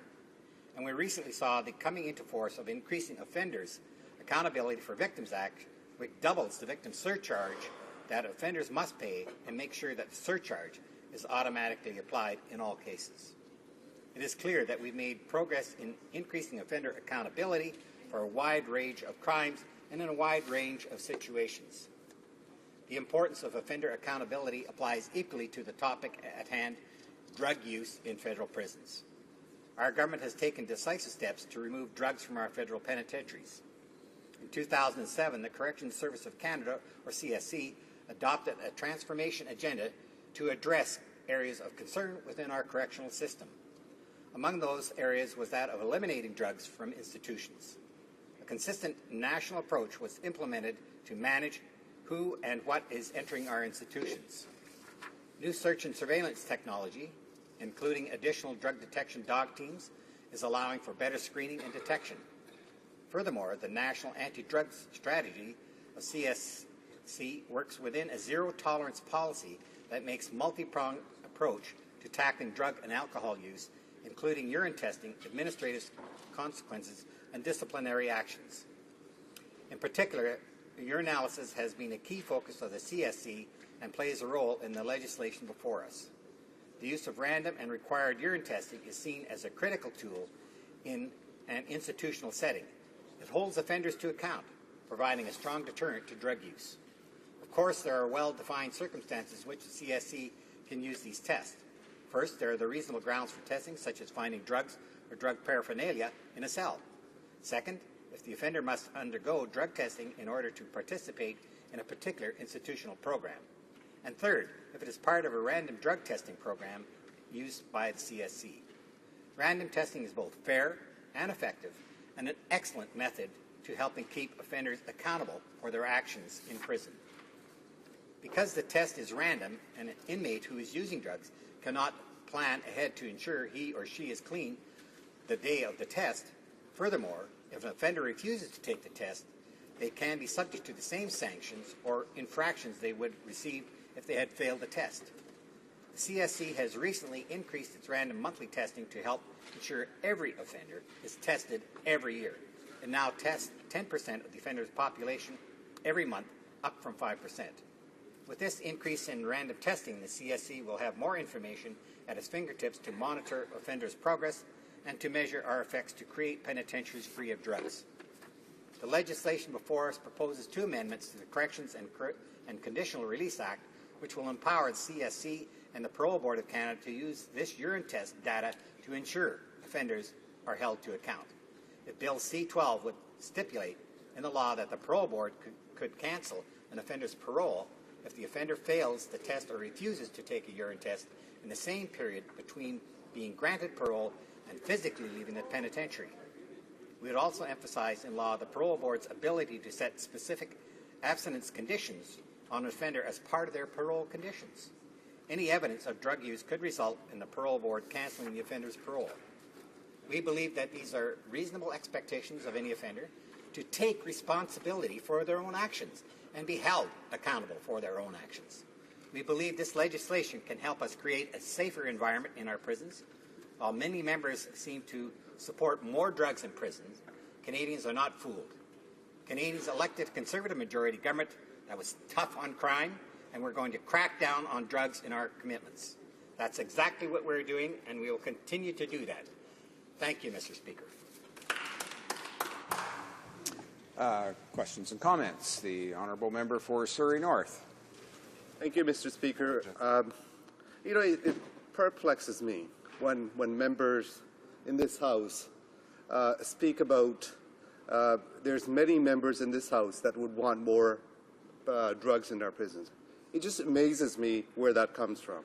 Mr. Speaker, it's very clear from our side that the best way to reduce drugs in our prison is to have programs in place such as rehabilitation and interdiction programs for in place for all prisoners to be able to have also access to rehabilitation programs. And the member pointed out that you know, when prisoners are caught with you know, needles or some other form of drug, they will be put into a drug rehab program.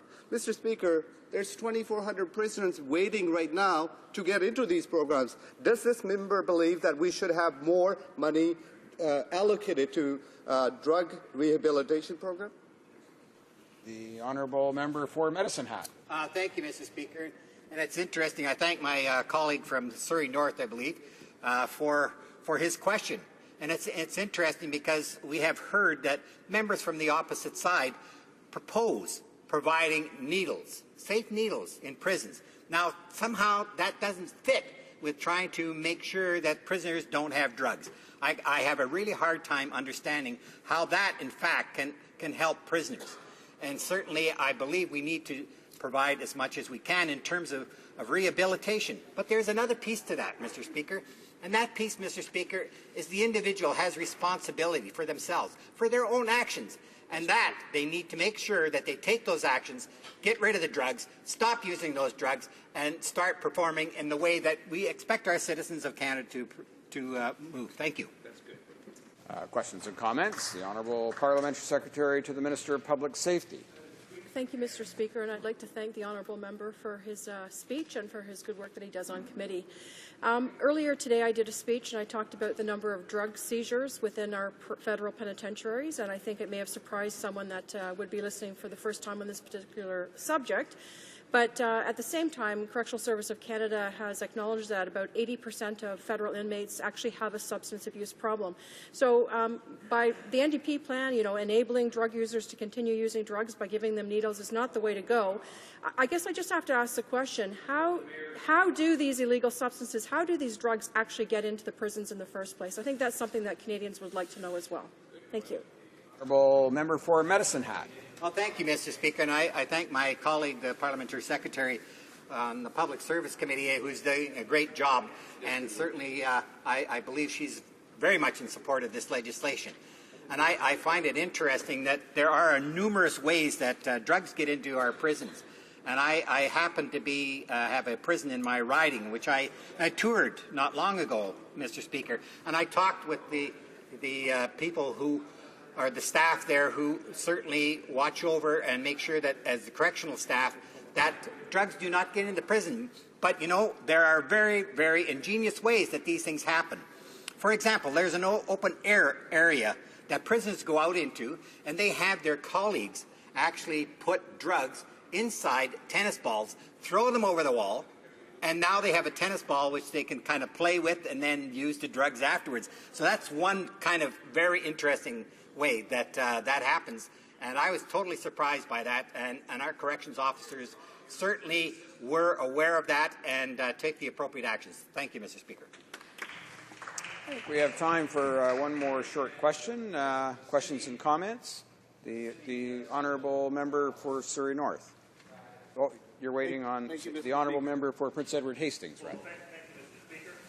Earlier on, matter of fact, I heard a comment from my honourable colleague from Esquimalt 1 to Fuker, a gentleman I admire and respect as he's the co-chair of public safety, the chair the committee that I chair, and in essence, what he really said over the whole thing is, you know, I think we're going to support the bill. We don't really have a lot of objection against it, but there's one thing he said, you know, but we don't like the name. We don't like what it's called. Wow. Well, my goodness. if that isn't a serious situation to deal with, you know. But what I can do, I recognize the honourable member as one of the strongest constituency members in Canada. He has the pulse of his community. What do his people really think of this bill? Member for Medicine Hat. Thank you, Mr. Speaker, and I thank my colleague for his question. You know, people in my riding are very upset with the amount of drugs that are out there, and in particular, when we talk to them about drugs in prison, they have a hard time believing that's possible. But once we explain the process, how the drugs get in there, they are extremely upset, and they want us to crack down, Mr. Speaker. And as far as the name goes, I fully support the name of this bill. Thank you, Mr. Speaker. Now we'll go to resuming debate. The honourable member for Surrey North. Thank you, Mr. Speaker. Mr. Speaker, before I begin my speech, I want to take the liberty of answering that question that was posed by a Conservative member to another Conservative member. So, Mr. Speaker, you know, the bottom line here is that nobody in the House wants to see drugs in prisons or outside of the prison. That is reality. That is reality. And what they have been advocating is, you know, there's a law, economic law, it's called law of diminishing returns. At a certain point, you spend enough money on a particular investment, the return you're getting is less than the money you're spending on it. So you've got to look at other ways to allocate that funding. And I'm talking about the $122 million that this government allocated for preventing drugs in prison.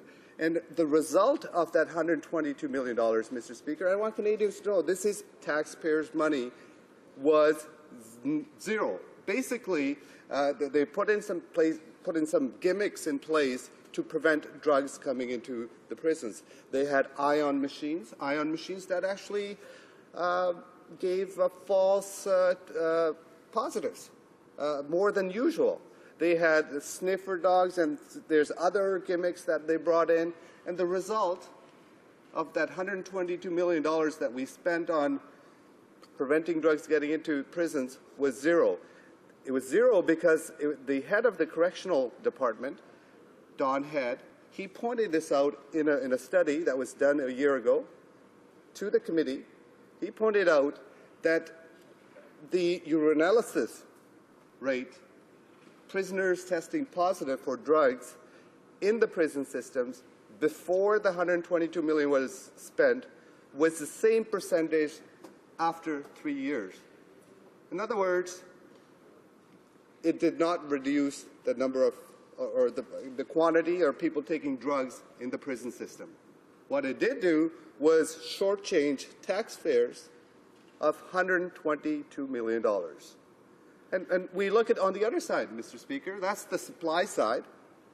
You know, when I'm talking about law of diminishing return, on the supply side, that is maxed out. We spent extra $122 million trying to prevent drugs coming in, and that didn't have any effect. Yet, we have a waiting list on the other side of economics. I know my friends do not believe in facts and figures. They don't believe in, you know, in fact, a member from Newton, Surrey, she often points out they're allergic to data and research and facts.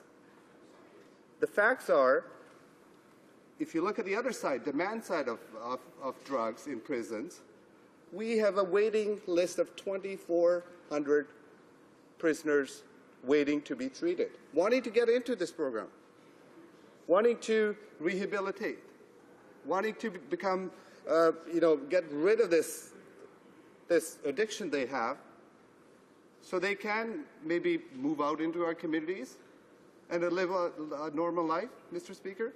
You know, I look at this corrections. What does corrections means? Corrections means that we correct our behavior. We correct the behavior in prison. We have, when people commit crime, we have these people go into prison, we have a captive audience. The best, you know, believe it or not, these people are going to go back into our community. So how can the government make sure that they are able to integrate into community? Is providing those rehabilitation services, providing apprenticeship opportunities, So when these people, prisoners, get out into our community, they're able to better to integrate into our society. That's how it works. That's the demand side of it. Demand side of it, you reduce the demand, people that want to take drugs, and the best way to do that is treat the people that are taking drugs. Yet, we are able to spend $122 million on the interdiction side, which showed no result, yet we're cutting the programs that have shown to be effective. The correctional officer, the correctional investigation officer, has time after time has pointed out that we need additional funds, we need additional resources to provide services to people that want to rehabilitate. We have experts from our communities.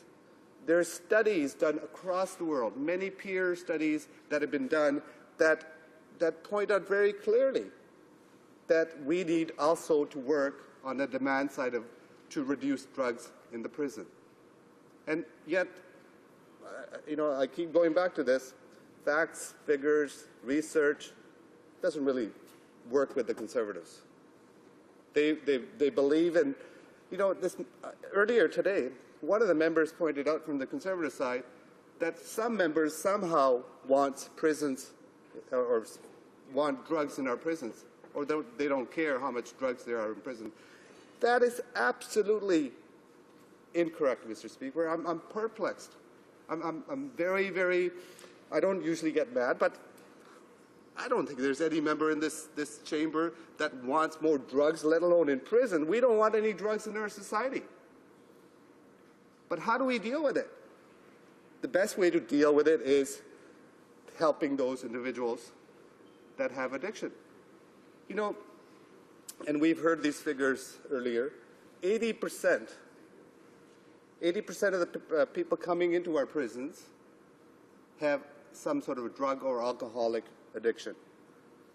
Well, Mr. Speaker, that tells me that there are not enough resources in our communities to help these individuals, to get them off drugs, get them off alcoholism. If we can do that in our communities before they commit a crime, Mr. Speaker, we wouldn't have victims. We would be helping victims. We would be eliminating, the victim side of it. I know the member also talked about they're going to bring a charter for victims.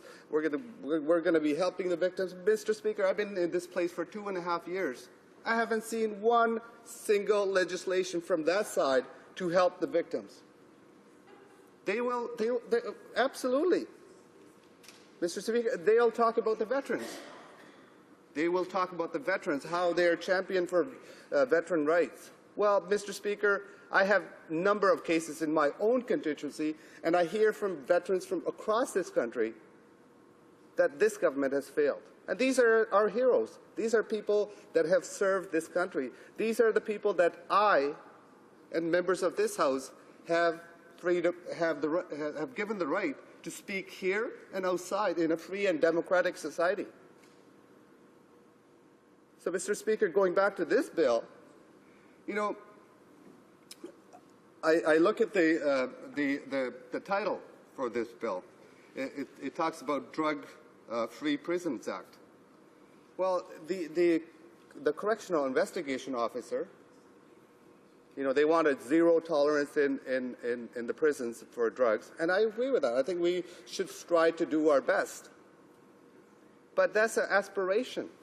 It's not reality, Mr. Speaker, in our society. And when we go talk about spending $122 million on interdiction of drugs in prisons, we've seen no results. The results, what the experts have said, are on the rehabilitation side, prevention side. That's where the results are. That's where we can still have economies of scale. I think we can get more prisoners off drugs. Those are real facts. That's science. That's economic models. I know Conservatives don't, they'll tell you that, they're great economic managers. Well, Mr. Speaker, let me tell you, they have been in government for 7 years. In 7 years, how many surplus budgets they've had? Can someone tell me from the Conservative side how many surplus budgets you had? Oh, they're all quiet, Mr. Speaker, because there are none. There all have been deficits. Deficits. Well, not only that, Mr. Speaker, they had the largest deficit for any government in the history of our country. And you call this good managers of our money? Mr. Speaker, here's another example. You know, when they took over in the government, we had $26 billion in current account trade deficit. It was actually a surplus, $26 billion. Well, guess what, Mr. Speaker? Under their management, we have somehow gotten a $26 billion surplus into a $62 billion deficit. That's their record. So when we're talking about real records, facts and figures, science, economics would tell you that, you know, the $122 million they spent, it didn't have the impact that the government was hoping. And we were telling them, experts were telling them, that you need to spend money on the other side. So going back to their title of this bill, just like the title for C2 that was introduced earlier in regards to the Insight site in Vancouver, making our communities safe, or taking their talking points are, oh, we want to hear from the communities when we decide this. Well, Mr. Speaker, back in 2003, when the Insight was being put in place, the community decided, the City of Vancouver, they met with all stakeholders, whether they were public safety officials or police officers, whether they were public health officials, medical officers, doctors, nurses, community organizers. They came up with a plan to set up the Insight in Vancouver. And it's been highly successful in regards to reducing the crime rate around the area, reducing the needle. You know, they talk about, oh, the opposition parties somehow want these needles out in the community, or they want our kids to have access to these needles. That's not true. In fact, the needles that were in the alleys, the needles that were in the front of the businesses, well, they're no longer there, Mr. Speaker. That has been reduced. That's because of this particular site that was put in place to deal with heroin addicts in Vancouver. So you had a process in place that was working well, and what did the Conservatives do? They said, well, we want to consult the community.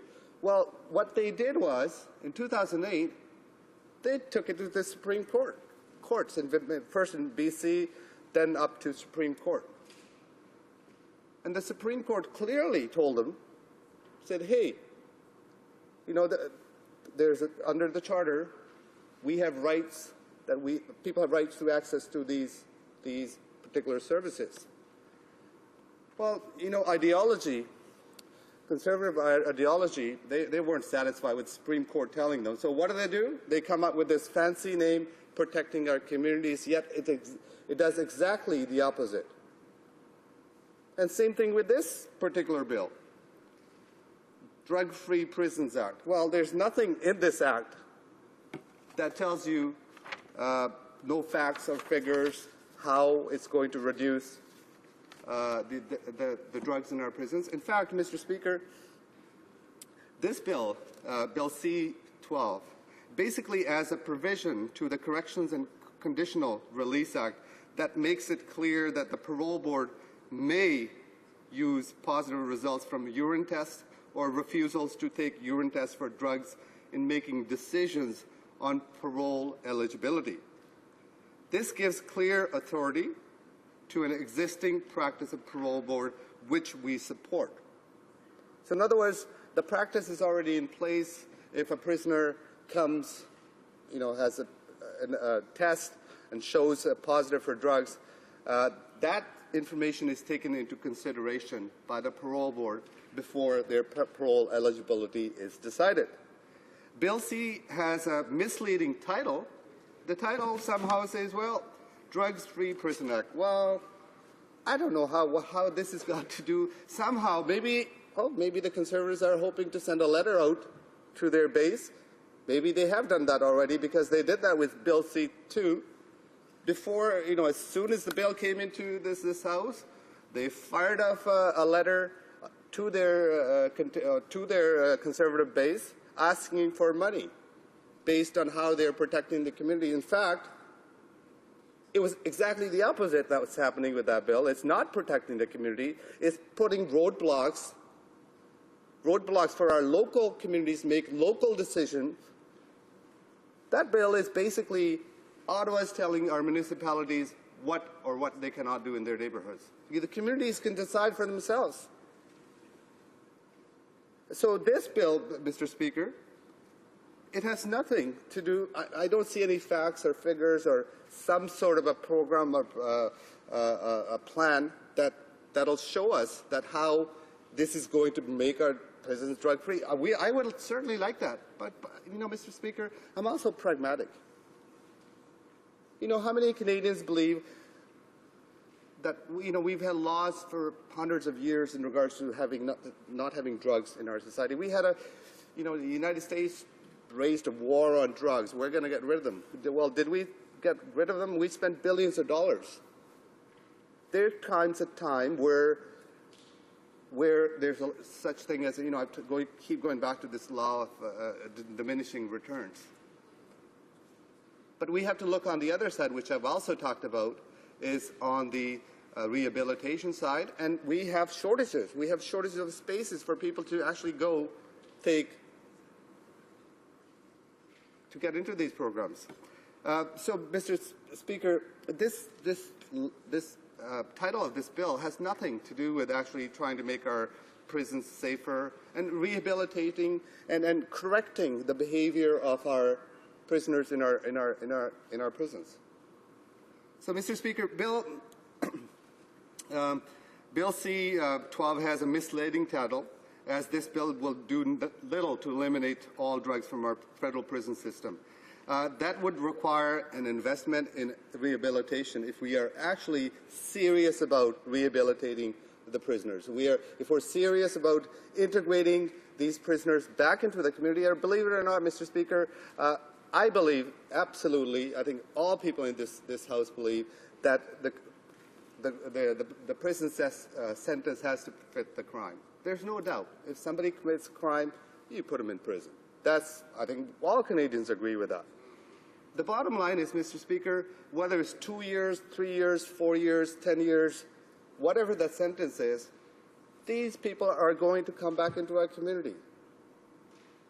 So how do we deal with them? Well, we try to rehabilitate them. We try to correct them in our system. We have captive audience. We can prevent them. We've seen people that have taken programs in prisons. The recidivism rate for those individuals goes down quite low.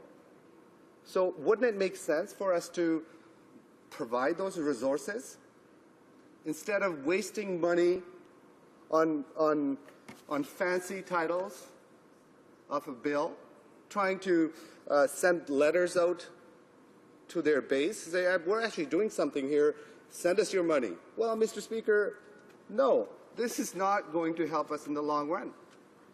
Mr. Speaker, NDP has been very steadfast in our support for measures that will make our prisons safe, while Conservative governments have ignored recommendations from correctional staff and correctional investigator officer that would decrease violence, gang activity, and drugs in our prison.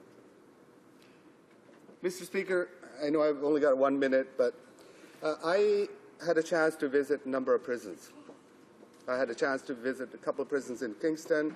I had a chance to visit prisons in British Columbia, my province. I visited Kent Prison and also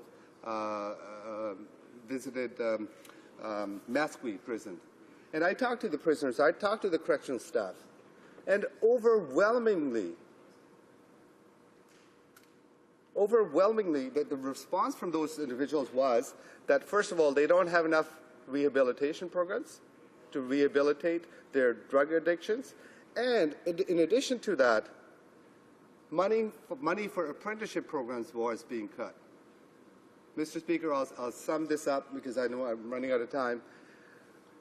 We certainly need more investment to ensure that there's a long wait list of people that are waiting to be rehabilitated, to get into drug rehabilitation programs. That is a correct way to move it forward, to prevent these individuals coming into our communities without any treatment in the correctional system. Thank you, Mr. Speaker, and again, we will support this at this stage, but the title does not reflect the true intent of this particular bill. Questions and comments? The Honourable Parliamentary Secretary to the Minister of Public Safety. Thank you, Mr. Speaker. And I listened to my colleague from the NDP. I listened to his speech, and I lost count of how many times he used the word, "I am perplexed." I think after listening to his speech, I think most people in this House are probably perplexed at what he was trying to get to. He's mentioned multiple times that he'd certainly like to see drug-free prisons, and he doesn't know why we keep saying that the NDP is not as tough on crime as we are.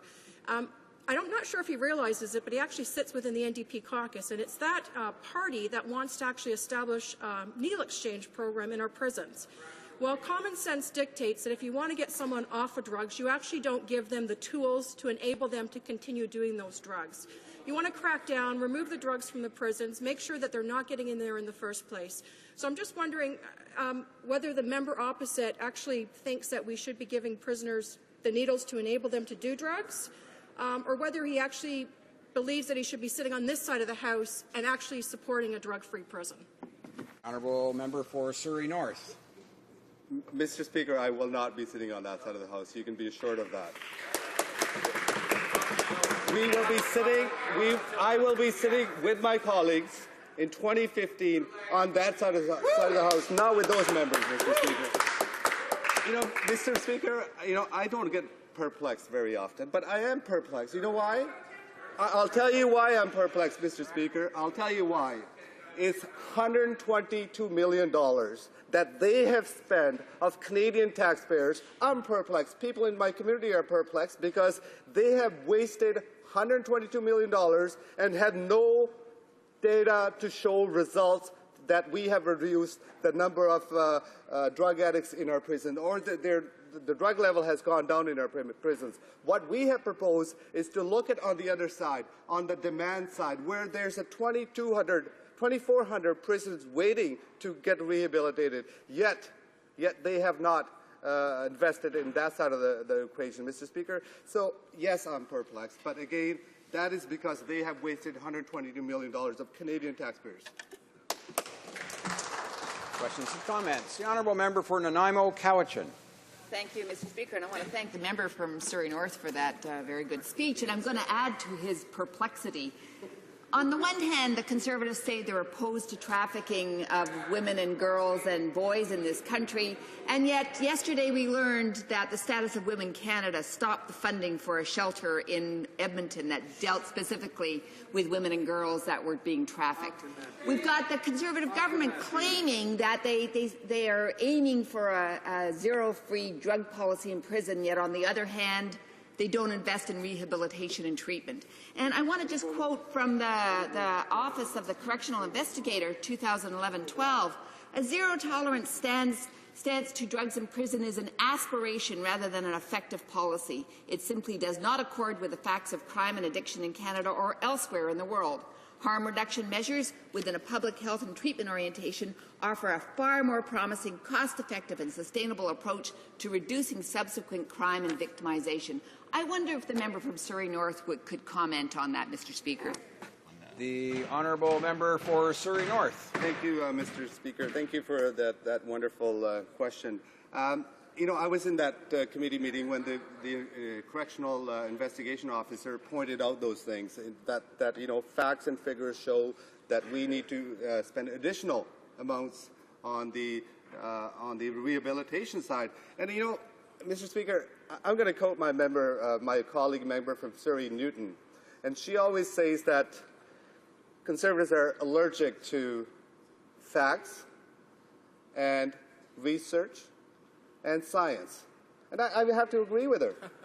Because when we bring out facts and figures, they just go on a rant which has nothing to do with actually the question we're putting together. If they wanted to have a real debate, they would bring some facts and figures. Here, I'm bringing some facts and figures for them.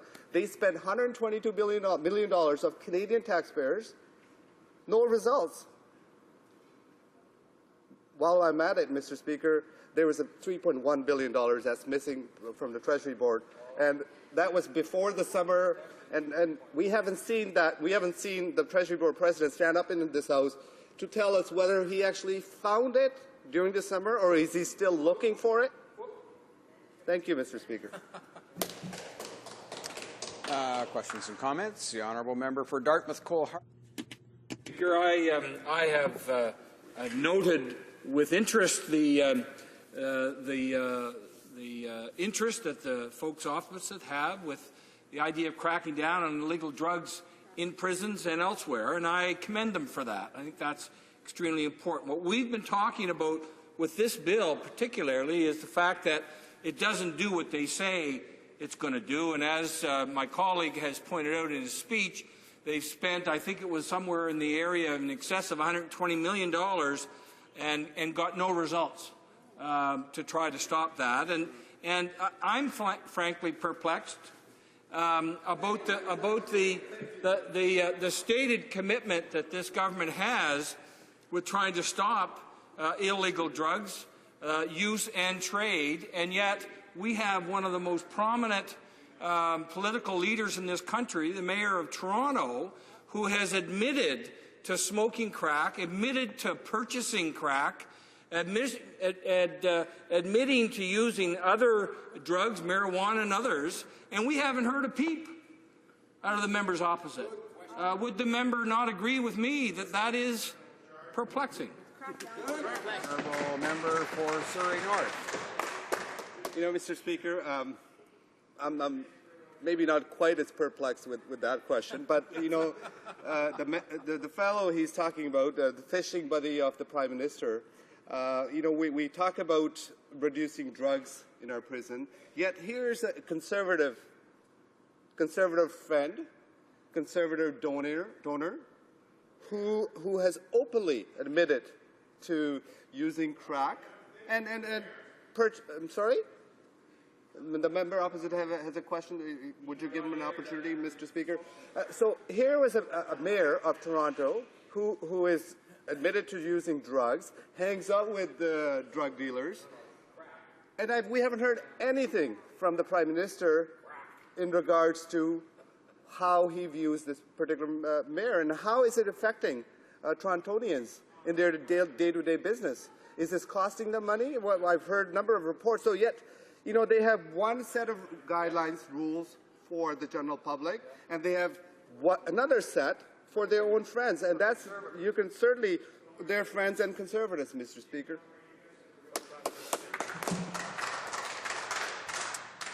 We have only 1 minute remaining. We'll take one more short question and response. The honourable member for Newton North Delta. Thank you, Mr. Speaker. Just a very quick question. All evidence, research shows us that we cannot tackle the drug situation in this country just through incarceration and punishment, and that we need to invest in rehabilitation and treatment. Would the member from North Surrey agree? The honourable member for Surrey North. Speaker, I'll be very brief.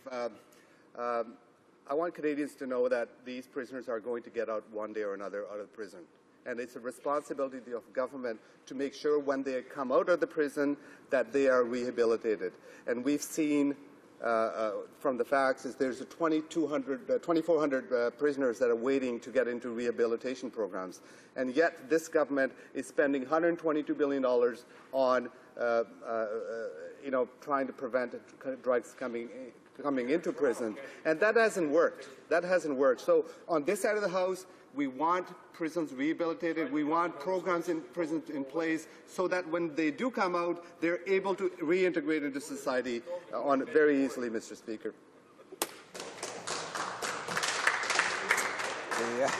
The honourable member for Surrey North will, I'm sure, be interested to know that he has 1 minute remaining in the time for questions and comments, should he wish it, when the House next resumes debate on the question. And now, it being 1:30, the House will proceed to the consideration of private members' business as listed on today's order paper. Orders of the day.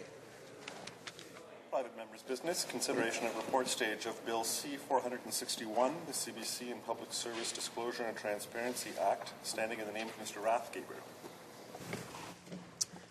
There are 8 motions and amendments standing on the notice paper for the report stage of Bill C-461.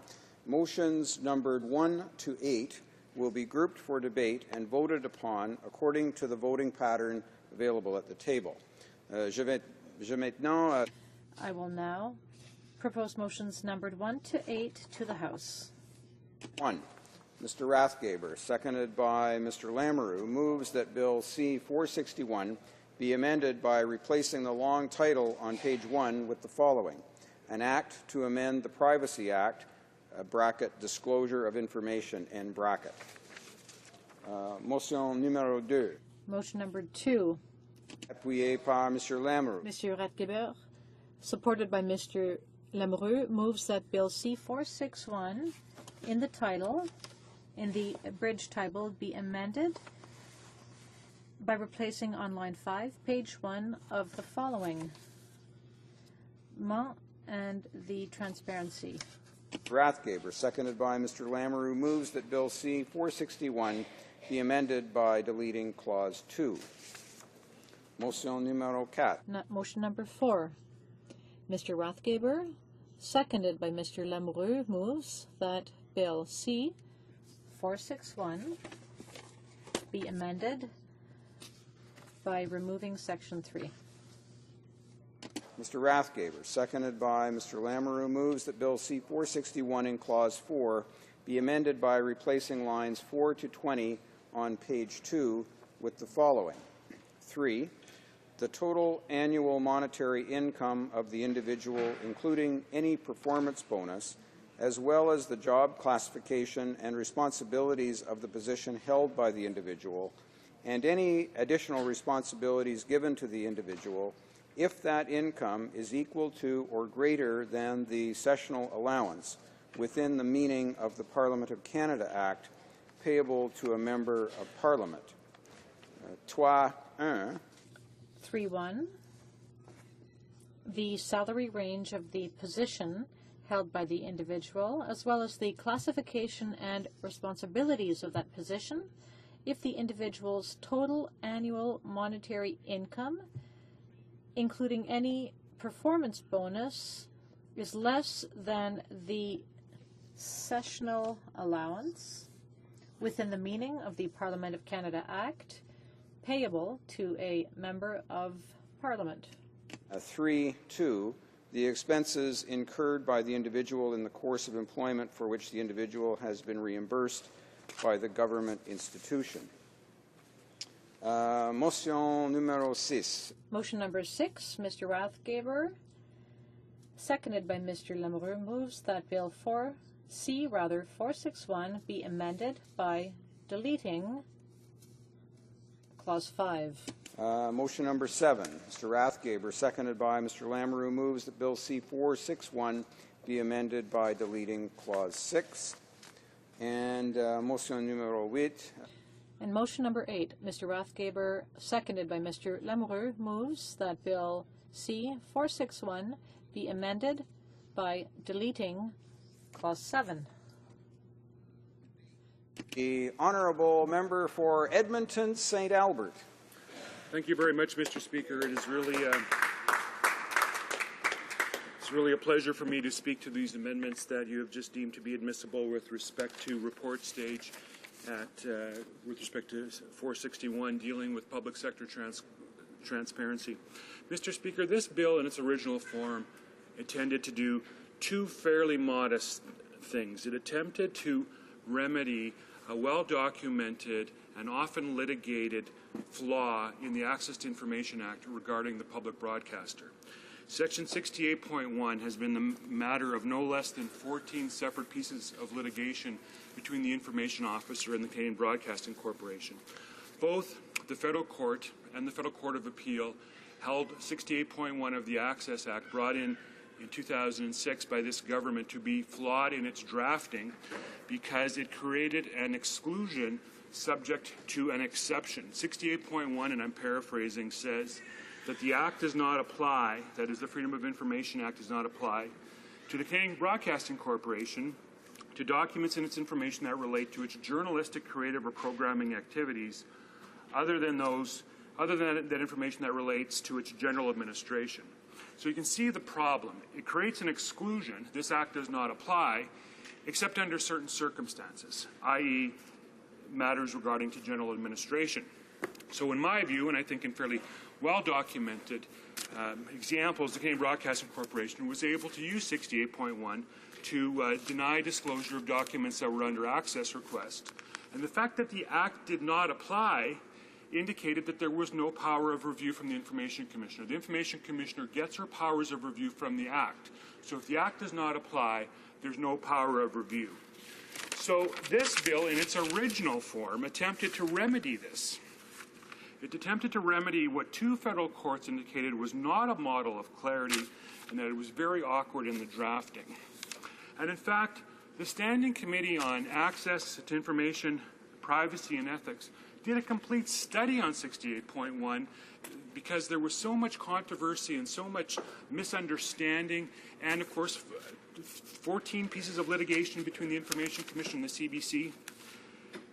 And they heard testimony, and the Information Commissioner, Ms. Legault, testified in front of the Standing Committee on Access, and she recommended that 68.1 be repealed and that it be replaced with an injury-based exemption, not an exclusion, but an injury-based exemption, and it would be discretionary, so that if the test was made out that the CBC would somehow be injured in terms of its independence, then she would recommend against disclosure. But if there was no prejudice or no injury, then she would recommend that the documents be disclosed. It all seemed perfectly reasonable at the time. So that recommendation was incorporated in the original C-461. But we heard evidence at the committee, and we had a number of hearings. I'm not a member of the committee, but I sat through them as an interested member and the sponsor of the bill, and we heard cogent evidence that the independence test was too narrow, and it created a level of discomfort both within the broadcast industry and certainly within the public broadcaster, that the independence test was too narrow, and that test might be expanded or expanded to include something similar to protect not only the independence but also the freedom of expression of the corporation.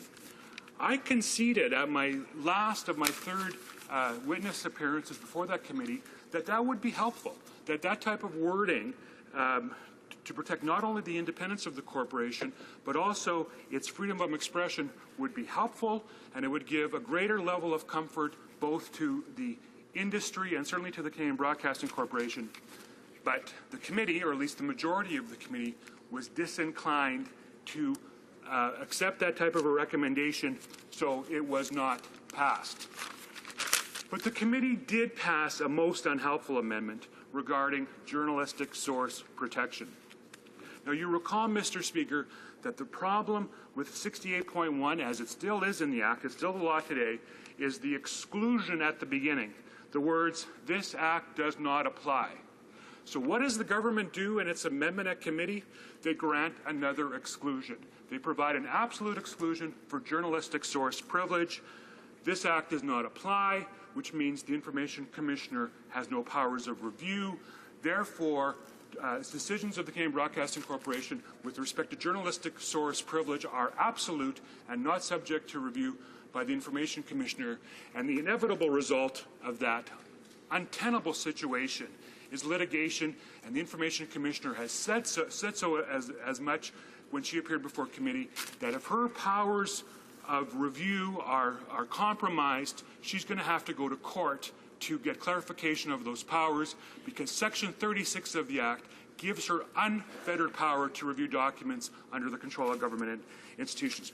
So the government, in its so-called wisdom, proposed the exact same problem that we just set out to remedy, and that is we were replacing the exclusion in 68.1 with a discretionary exemption, and then they go ahead in their amendments at committee and provide an exclusion with respect to journalistic source privilege.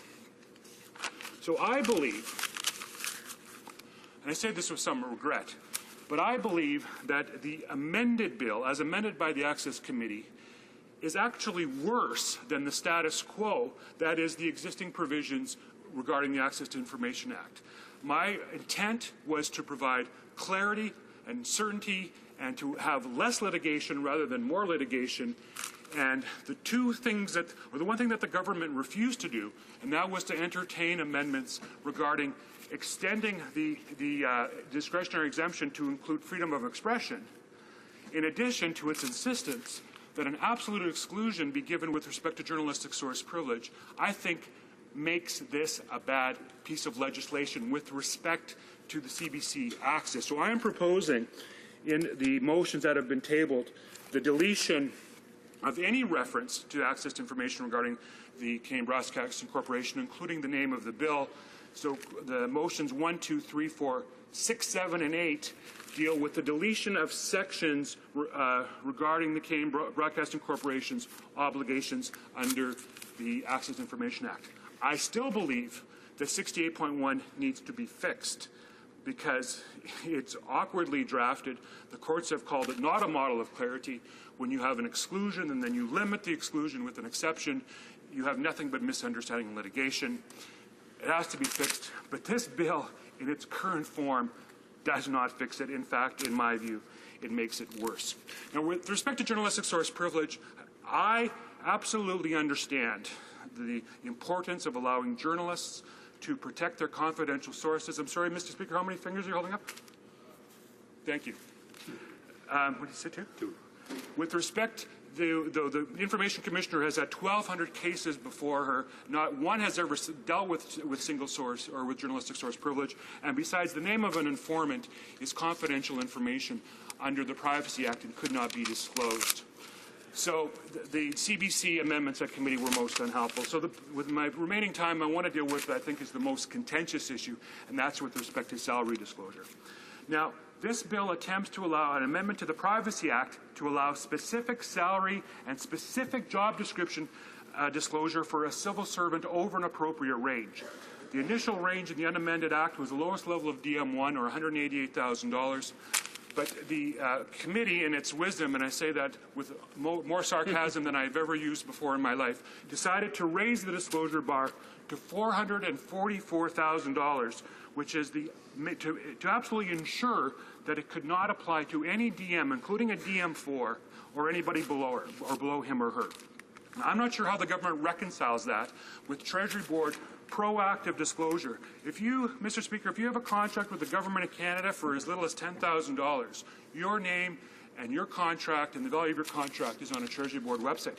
But if you're a Deputy Minister making $444,000, apparently the privacy laws of Canada were made to protect you. Now, the nub of this issue, in my view, is the performance bonus. The Parliamentary Secretary to the Minister of Justice will get up and he'll talk about ranges that we already disclose ranges of salary. And that is true. But at DM4, that's the highest level. The range is $272,000 to $319,000. That's a pretty big range. That's almost $50,000. But that doesn't end it, Mr. Speaker. A Deputy Minister at that level is entitled to up to a 39% discretionary performance bonus, or $123,000. Nothing in our current privacy provisions or in our access to information allows any interested Canadian to find out anything about a performance bonus. and that, to me, is deficient. So this bill attempts to undo the damage that was done by the Access Committee on June 5th of this year, incidentally the same day that I left the Conservative caucus, and promote transparency and disclosure, not opaqueness and secrecy. And given all of the allegations of secrecy and opaqueness that are in this town, I would think that the government would grab my amendments and support transparency and salvage their reputation.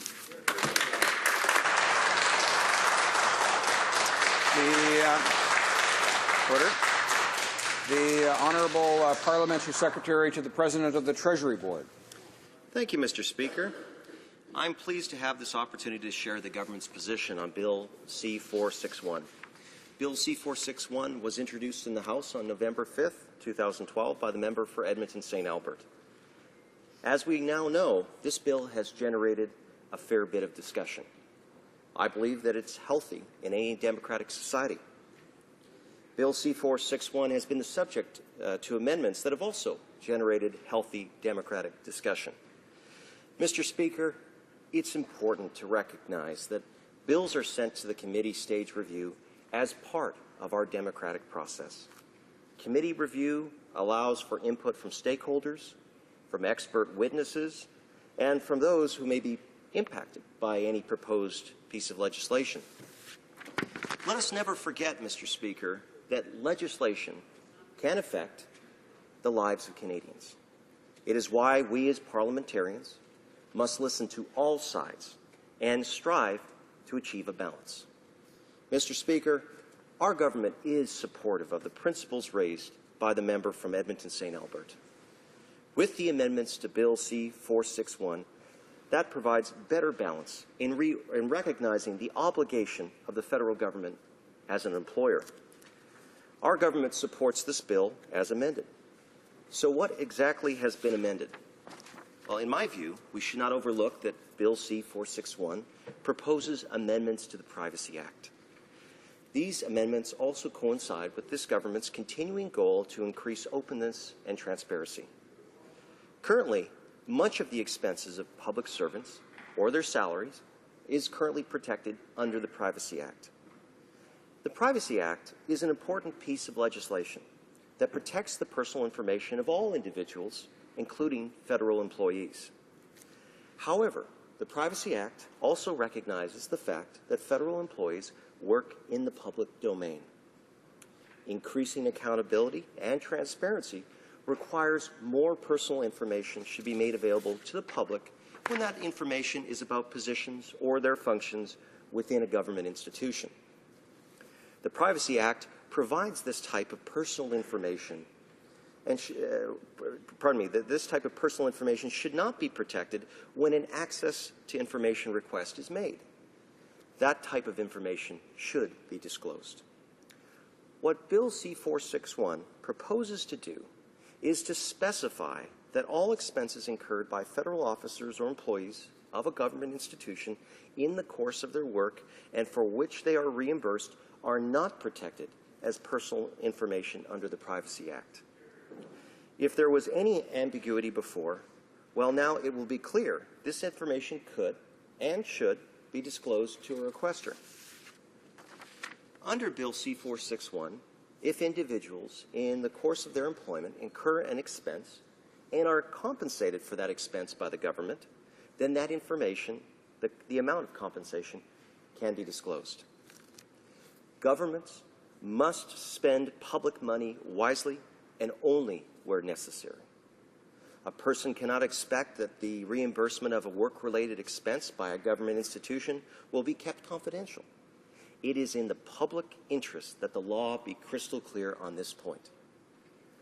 I believe that this is an important aspect of public accountability. This is a small but reasonable addition that will make things clear for everyone, Mr. Speaker. Another aspect of Bill C-461 relating to transparency in public expenditures is the disclosure of salaries of certain officers of government institutions. Mr. Speaker, currently the Privacy Act authorizes government institutions to disclose the salary range, the classification, and the responsibilities of a position held by all officers and employees. For all public servants, this information is not treated as personal information, and therefore this information can be disclosed under an access request. We believe that for the majority of public servants, this is sufficient and reasonable. Where I believe we need to go further is with respect to the highest paid individuals in government institutions. Many provinces disclose, often proactively, the exact salaries of its highest earners. These are called sunshine lists. Publicly traded corporations routinely release the amount of compensation of their top officers. The idea behind this is that stakeholders in the company deserve to know the exact amount the highest compensated individuals are taking home. When it comes to government, all taxpayers are interested stakeholders, and they deserve to have this information. In these cases, it's not sufficient to know the salary ranges and job classifications of some of the highest earners in government. These people receive bonuses and other discretionary benefits from government institutions. Often, what these individuals will receive at the end of the year from an institution is substantially higher than what is publicly announced for their position. And that is why, Mr. Speaker, we believe that government institutions should be authorized to disclose the exact salary paid to the highest earners. This would include all the bonuses and benefits given to the individual. We strongly believe, however, that this level of intrusion on an individual's privacy should be reserved to the highest paid individuals only. This is what we have done in Bill C-461. In conclusion, Mr. Speaker, I want to say that this bill enhances transparency in the operations of government while still maintaining a critical balance that is respectful of personal privacy. Employees and institutions are entrusted with the financial administration of the public purse and should be able to demonstrate where and how that money is being spent. Individuals should be able to request records and review expenditures by public servants, and this should obviously include the CBC, which will improve the overall confidence and trust in our institutions. I would urge this House to adopt Bill C-461 as it's presented today. The improvements that this bill proposes, the Access to Information Act and Privacy Act, are sensible and promote transparency, openness, and accountability in key ways across government. Thank you for the opportunity to speak, Mr. Speaker.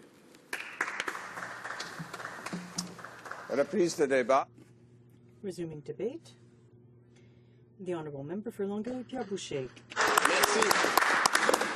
Thank you. Thank you, Mr. Speaker. I appreciated the motherhood statements being made by the member opposite.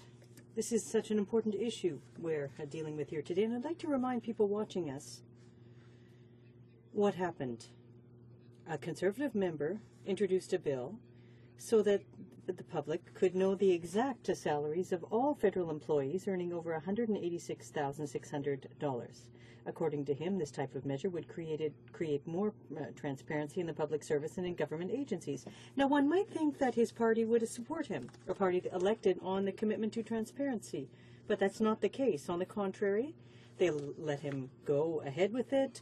The bill was making its way through the system, and then the order came to torpedo it, like sinking a ship in battleship. When it went to the Ethics Committee, each Conservative at the committee raised their hand without saying a word or explaining anything to gut the bill of all substance and to include in the wording measures on disclosure that would apply only to 1% of the public servants. It would apply only, get this, to people earning over $440,661 a year. My colleague, the member for Rosemont-la-Petite-Patrie, watched it happen, and I imagine he was quite bemused, and said we should perhaps rebaptize the bill so that it better reflects its title. And he said it should be called an Act on Transparency with respect to public servants who earn over $444,000, except people who work in PMO. Now, I appreciate the precision put forth by my colleague, but we have to call a spade a spade. Now, we know that the last few months have been difficult for the government. They've been veering off course, and the evolution and development of this bill is one of the biggest wrong turns that the Conservatives have taken. all the Conservative elected officials say, all the principles that they've hoisted as when they ran as candidates, all of those reasons that they used to urge people to vote for them, all of those very principles that they boasted about when coming to Barter are now being today called into question. And it's shameful. Now, I'm not challenging the good faith of many of my colleagues on the opposite benches. If I were to put myself in their position, I'd wonder how this could have happened. Or based on what logic? Or how, in fact, they could justify the action of the government on this issue. We have some serious doubts about this. I think we should ask ourselves some questions. Because members in the Conservative Party know that one of their colleagues, wanted to table legislation to disclose government salaries and the salaries of workers in federal agencies. That is something that they would undoubtedly support. They know that an order came from above, probably from those boys in short pants in the Prime Minister's office, because we know that they're responsible for everything that happens in Ottawa, to neutralize the provisions of the bill, which was an act to amend the Privacy Act, to allow for the disclosure of salaries. It had to be quick and dirty, 3 minutes including a shower, like they used to say in the Élysée in France. And the member who had the responsibility for moving the amendments to eviscerate the bill, the member for Mississauga Streetsville, didn't even take time to explain anything or to defend his position. He had to know that he was doing something that didn't smell good, but he didn't publicize what he was doing. All of the Conservatives voted like good little soldiers, silently. None of them even dared to speak. There are some situations that don't warrant comment. Now, the government boasts regularly about speaking on behalf of taxpayers. The Canadian Taxpayers Federation expressed its disgust with the action of this government. And Gregory Thomas said, with respect to Bill C-461, not a single witness, not a member of the committee spoke about why it would be important to increase the threshold for disclosure, perhaps because they couldn't find a single good reason. Canadians expect openness on the part of the Harper government, not plotting or a wall of silence. It's another example where we see that the government is not walking the talk, especially on the issue of accountability. In the light of recent scandals, and I'm still quoting, we need more information on accountability from this government, not less. Now, he's right to say that no witnesses supported this proposal to increase the disclosure. On the contrary. To the Minister of Transport. Rising on a point of order. Just a reminder, Mr. Chair, that proper names should not be used in the chamber, but instead should refer to members by either their position, title, or their riding. Well, I thank the Honourable Parliamentary Secretary for his intervention on that. Of course, members know that that is a practice that is prohibited in the House by the standing orders. I thank him for catching it. I happen to be engaged in a different discussion here momentarily, and I'll put my attention to the Honourable Member for Longueuil, Pierre Boucher. Thank you. The Honourable Member. We're all mistaken here because I'm quoting Gregory Thomas, who's from the Canadian Taxpayers Federation. So thank you. Alors, order, please. En fait, Well, in fact, the rule dealing with the use of proper names applies even if the name is used in a quote. The same rule applies in that case. Si le nom arrive dans une... If the name is used in a quote, the same rule applies. The member needs to use a title, change it for a title, or the riding name for the member. The Honourable Member for Longueuil, Pierre Boucher. All right. Well, it's a total chaos here because I didn't quote anyone. I talked about Gregory Thomas, but anyways, I'm not going to come back to it. There's more important things here to discuss.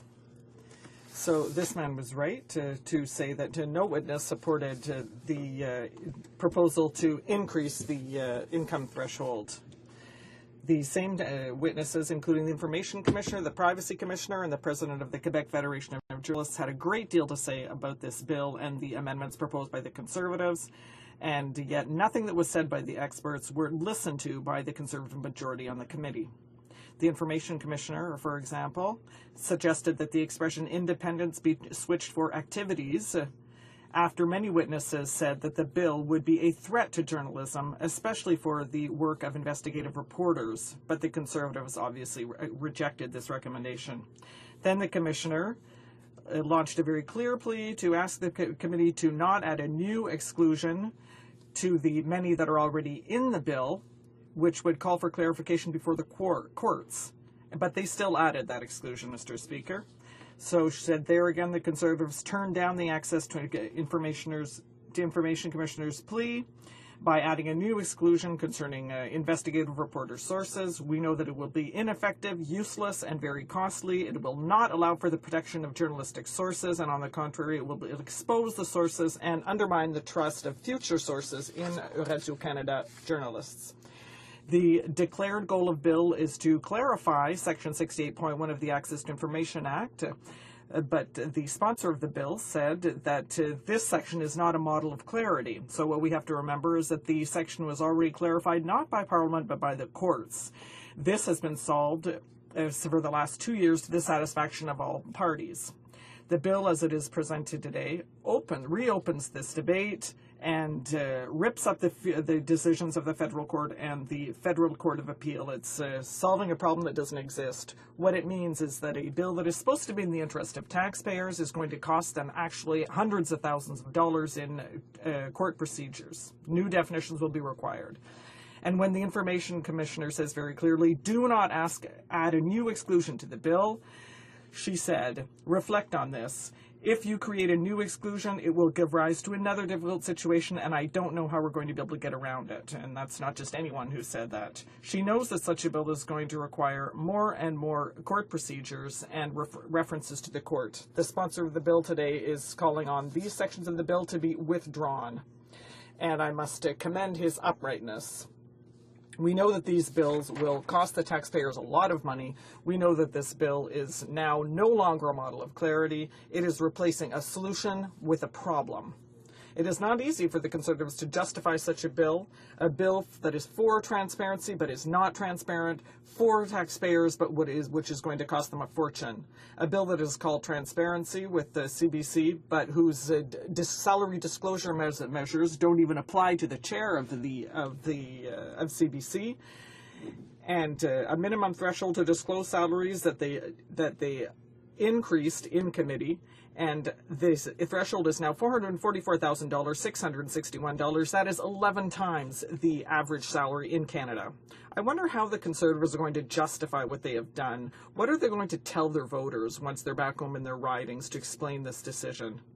And what are they going to say to their supporters who for years have been fighting for the government to ensure that it monitors public finances and that it is more transparent and accountable?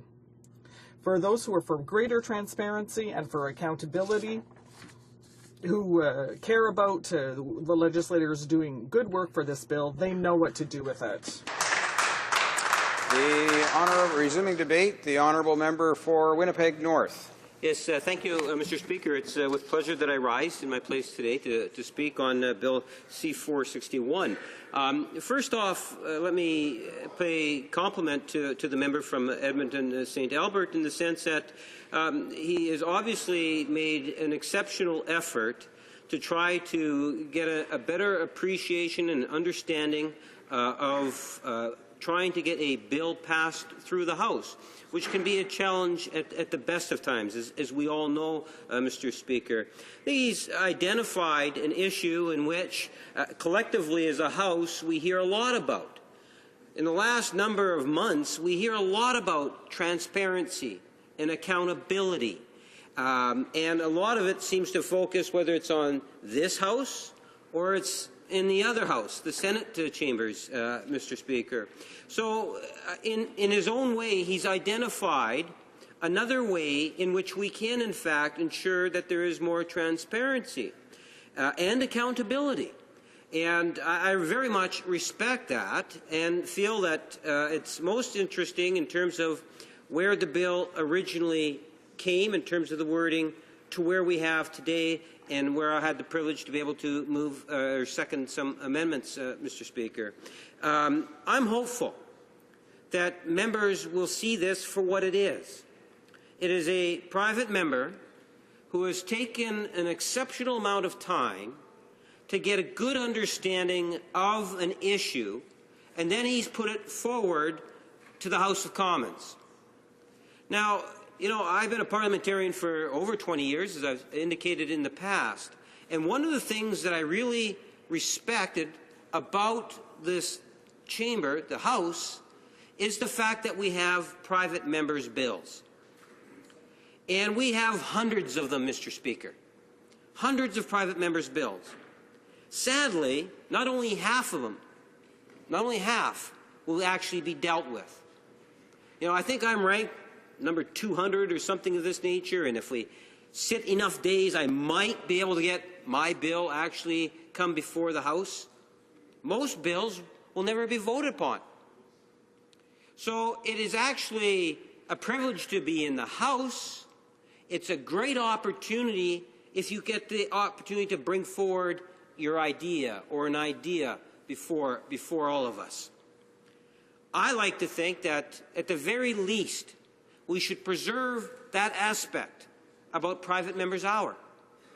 It shouldn't be a party, well, the government says this, therefore all government members will vote this way. Or the Liberal Party's position is this, so all Liberal members of Parliament have to vote this way.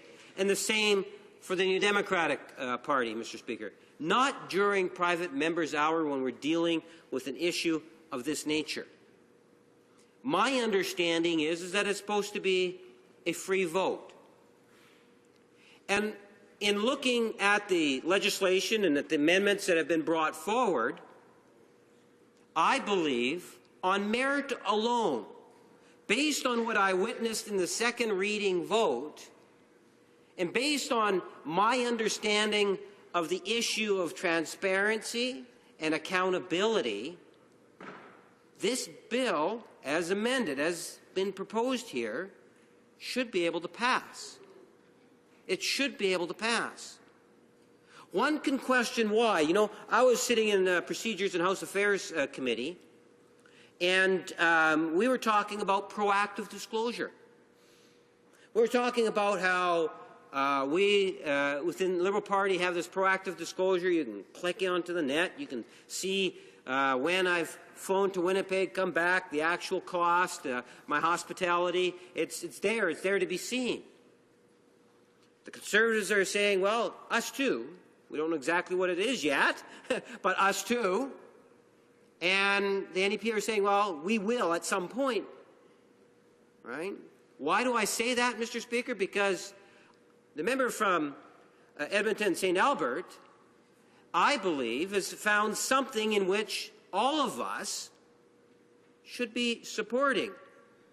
There were some reservations. You know, when it came in for second reading, I believe, if memory serves me correctly, I would have voted against it going into committee. But the reason for that was because of CBC. CBC is no longer a factor in it now, Mr. Speaker. That's one of the nice things about committee. You know, that we have and afforded the opportunity to make some changes. And we should value that aspect of it, Mr. Speaker. Same thing with the report stage. That's an important aspect to private members' bills. But I'll tell you, one of the things that we've got to be very, very careful of. The member says, what's that? And that is a private member's bill being hijacked. That does happen. You know, one of your colleagues in the Immigration Committee, for example, had a bill brought into the committee. Remember, the former critic for immigration will recall it quite well. And the bill was actually turned into something in which it was not. And the person that sponsored the bill, ultimately at the beginning, Mr. Speaker, had no intention on doing what it is that the government was trying to amend. ultimately coming back here because it was so out of scope, and we had to get Speaker's ruling on it. You know, we should be valuing the importance of private members' bills. How can you change a private member's initiative to the degree in which one is going against what the private member originally wanted? If I, as a private member, bring in legislation and I say, here's the direction I want to take it, and then it goes into committee, and wait for it, it's on the way, I hope to get it debated. But if the government, once it gets into committee, makes changes to that legislation, they've in essence hijacked my bill. That is my opportunity, and as I say, I think I'm ranked number 200. Hopefully mine will come to a vote. Hopefully it will get to committee, Mr. Speaker. It's not easy to get that far. The member from Edmonton, St. Albert, has been very successful at getting it to the committee stage. It should be, well, Mr. Speaker, the point is that it was brought there. And now I believe that any changes that are being made to a private member's bill should have the consent of the private member that's taking the initiative to actually sponsor the bill. If the private member does not agree with the changes, what makes you believe that you have the right to take it away from the private member? That is something in which really confuses me, and why it is that we should be very careful. You will find, Mr. Speaker, that on occasion in private members' hour that the Liberal caucus doesn't always vote collectively as one unit on a private member's bill. It's because we support, Mr. Speaker, individuals to look at private members' bills for what they are, a private member's bill. And I know, because I've seen it firsthand, where we have seen Conservatives stand in their place and vote both ways on a particular bill. That is not something to be embarrassed by, Mr. Speaker. You should be applauded for it, because it is a private member's bill. There are significant changes. My recommendation to all members of this chamber is to look at what the amendments are saying.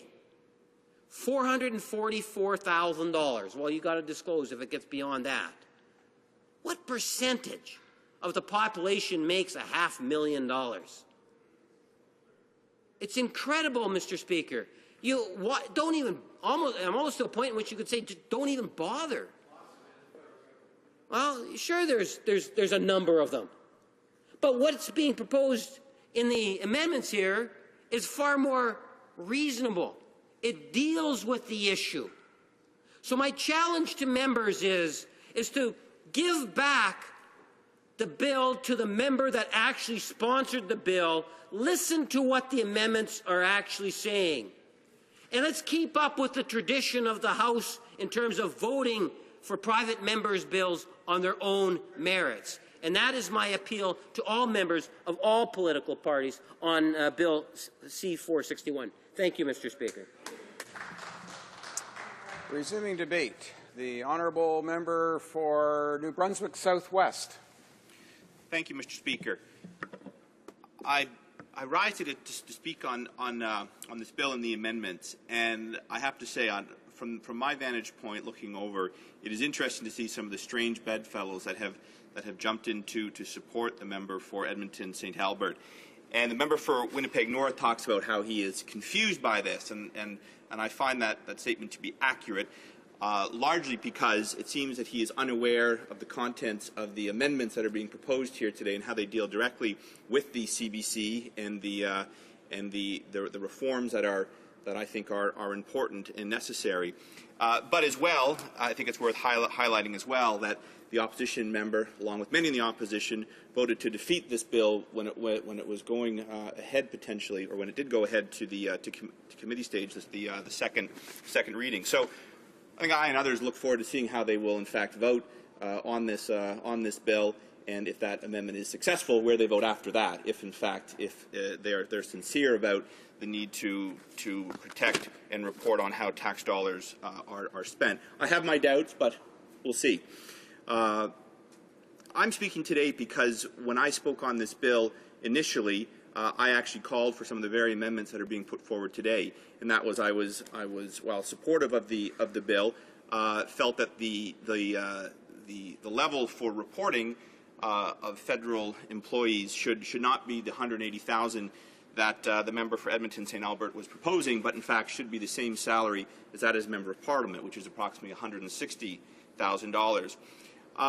I still feel that. I think that represents the top 2% of income earners in this country, and is a good level for Canadians to consider when they look at how their dollars are being spent and who is being paid what. I'll point out that, in fact, this bill is not in line with legislation we see elsewhere in the country, albeit at the provincial level. For example, Nova Scotia and Ontario require the disclosure of the name, salary, and job title for anyone making $100,000 or more from their respective provincial governments. These sunshine lists, as they're called, and rightly called because they do provide some insight for taxpayers, hold those governments accountable for the salaries given to the top bureaucrats, civil servants, and anybody else who earns 6 figures or more per year from the government. And I should note, as an aside, Manitoba, where the member from Winnipeg North is from, sets its transparency level at $50,000.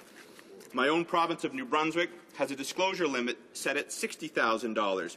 And in addition, employees, any employee of the provincial government, the government of New Brunswick, receiving in excess of $10,000 in retirement are also subject to public disclosure. These acts across the country at the provincial level have worked, and they have worked well to give taxpayers across the country a better idea of how governments are spending their money. I'll note these numbers are reported annually, and they have been a good thing for taxpayers in open government. So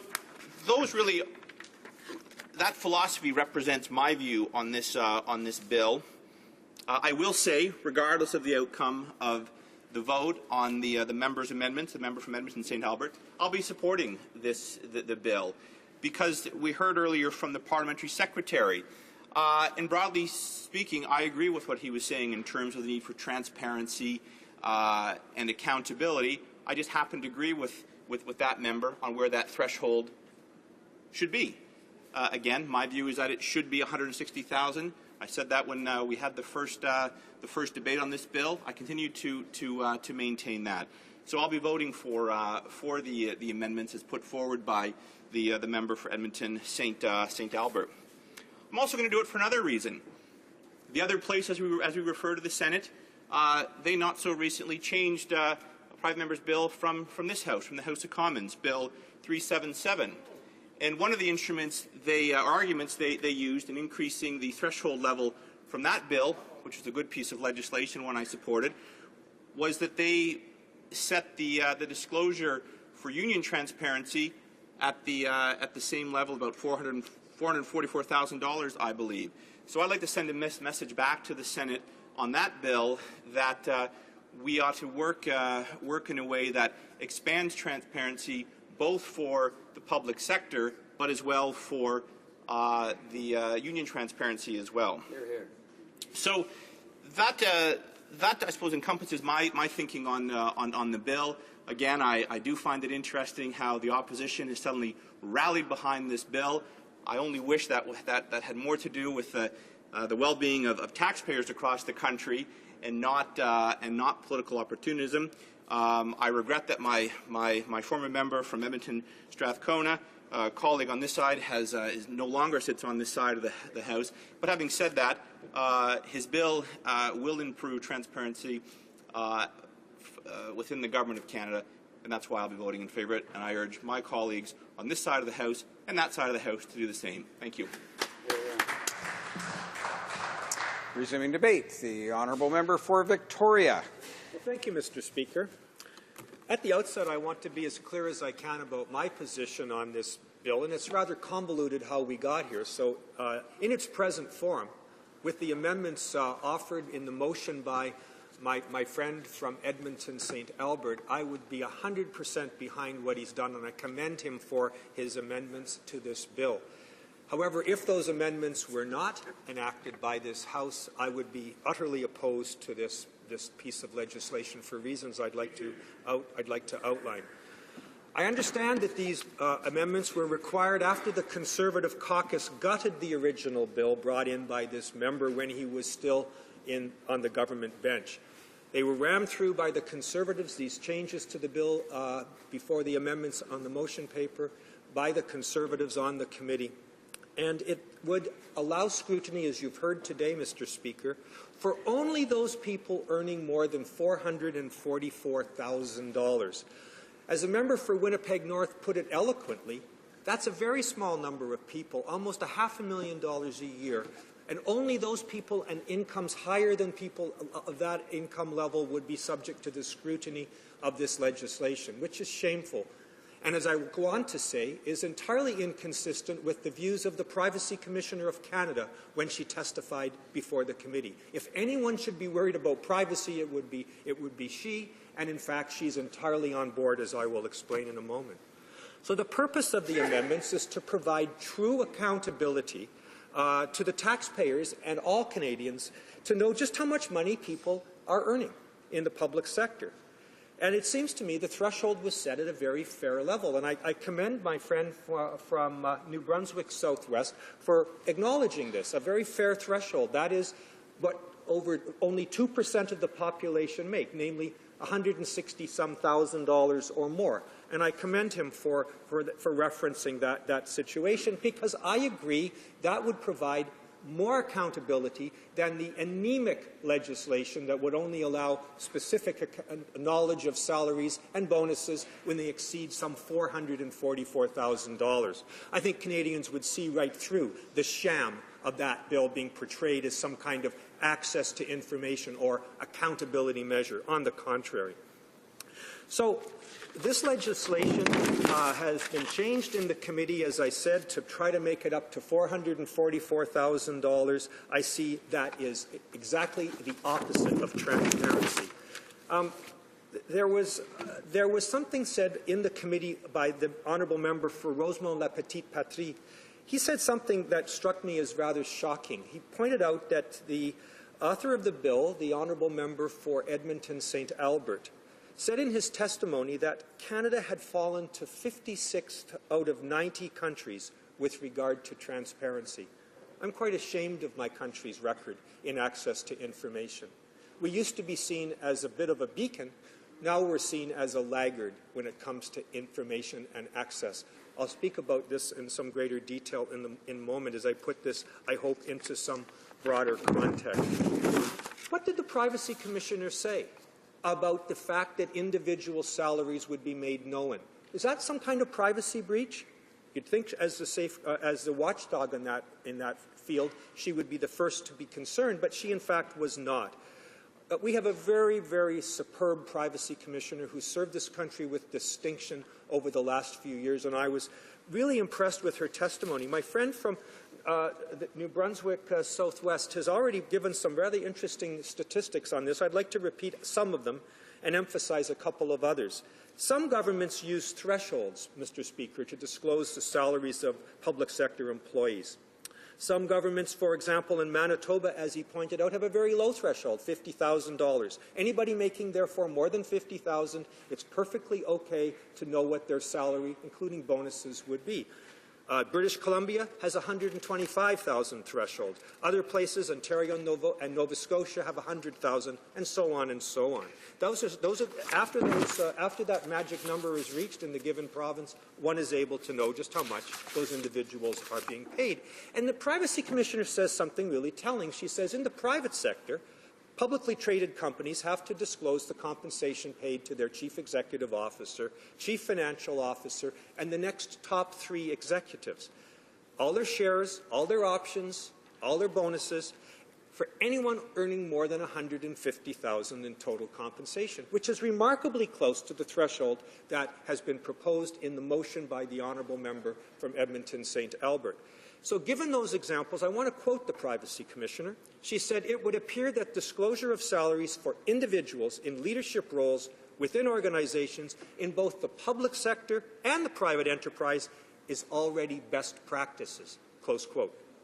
And she says this, I quote, "In the opinion of my office, and taking into account best practices elsewhere in Canada, the disclosure of the salaries of the most senior officials in the federal public sector does not represent a significant privacy risk relative to the goal of transparency and the broader public interest," close quote.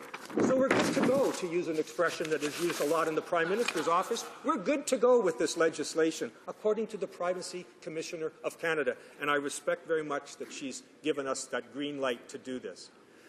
Bonuses. The honourable member for Edmonton St. Albert was very clear at the committee stage that he intended bonuses to be considered as part of the compensation package. And he pointed out that sometimes, and I was shocked to learn this, bonuses can be as high as 39% of one's remuneration. So consequently, a very wise thing to have included.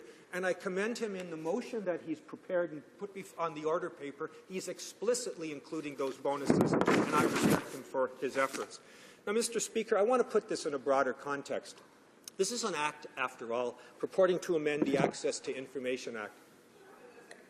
I should say, Mr. Speaker, that I studied this at graduate school and lobbied for the Canadian Bar Association when the first Access to Information Act was being considered in this House. Later on, I worked for the committee that studied the Access to Information and Privacy Act as a research officer when the 6-year review was undertaken. The first government to have to live with the Access to Information Act was the Conservative government by the Right Honourable Mr. Mulrooney at the time. So this government has had to live with this legislation. Others have talked about it. And I have to say, Mr. Speaker, when I heard today and yesterday that emails were being deleted in the Prime Minister's office, at least alleged to be done so by the RCMP, I was quite shocked.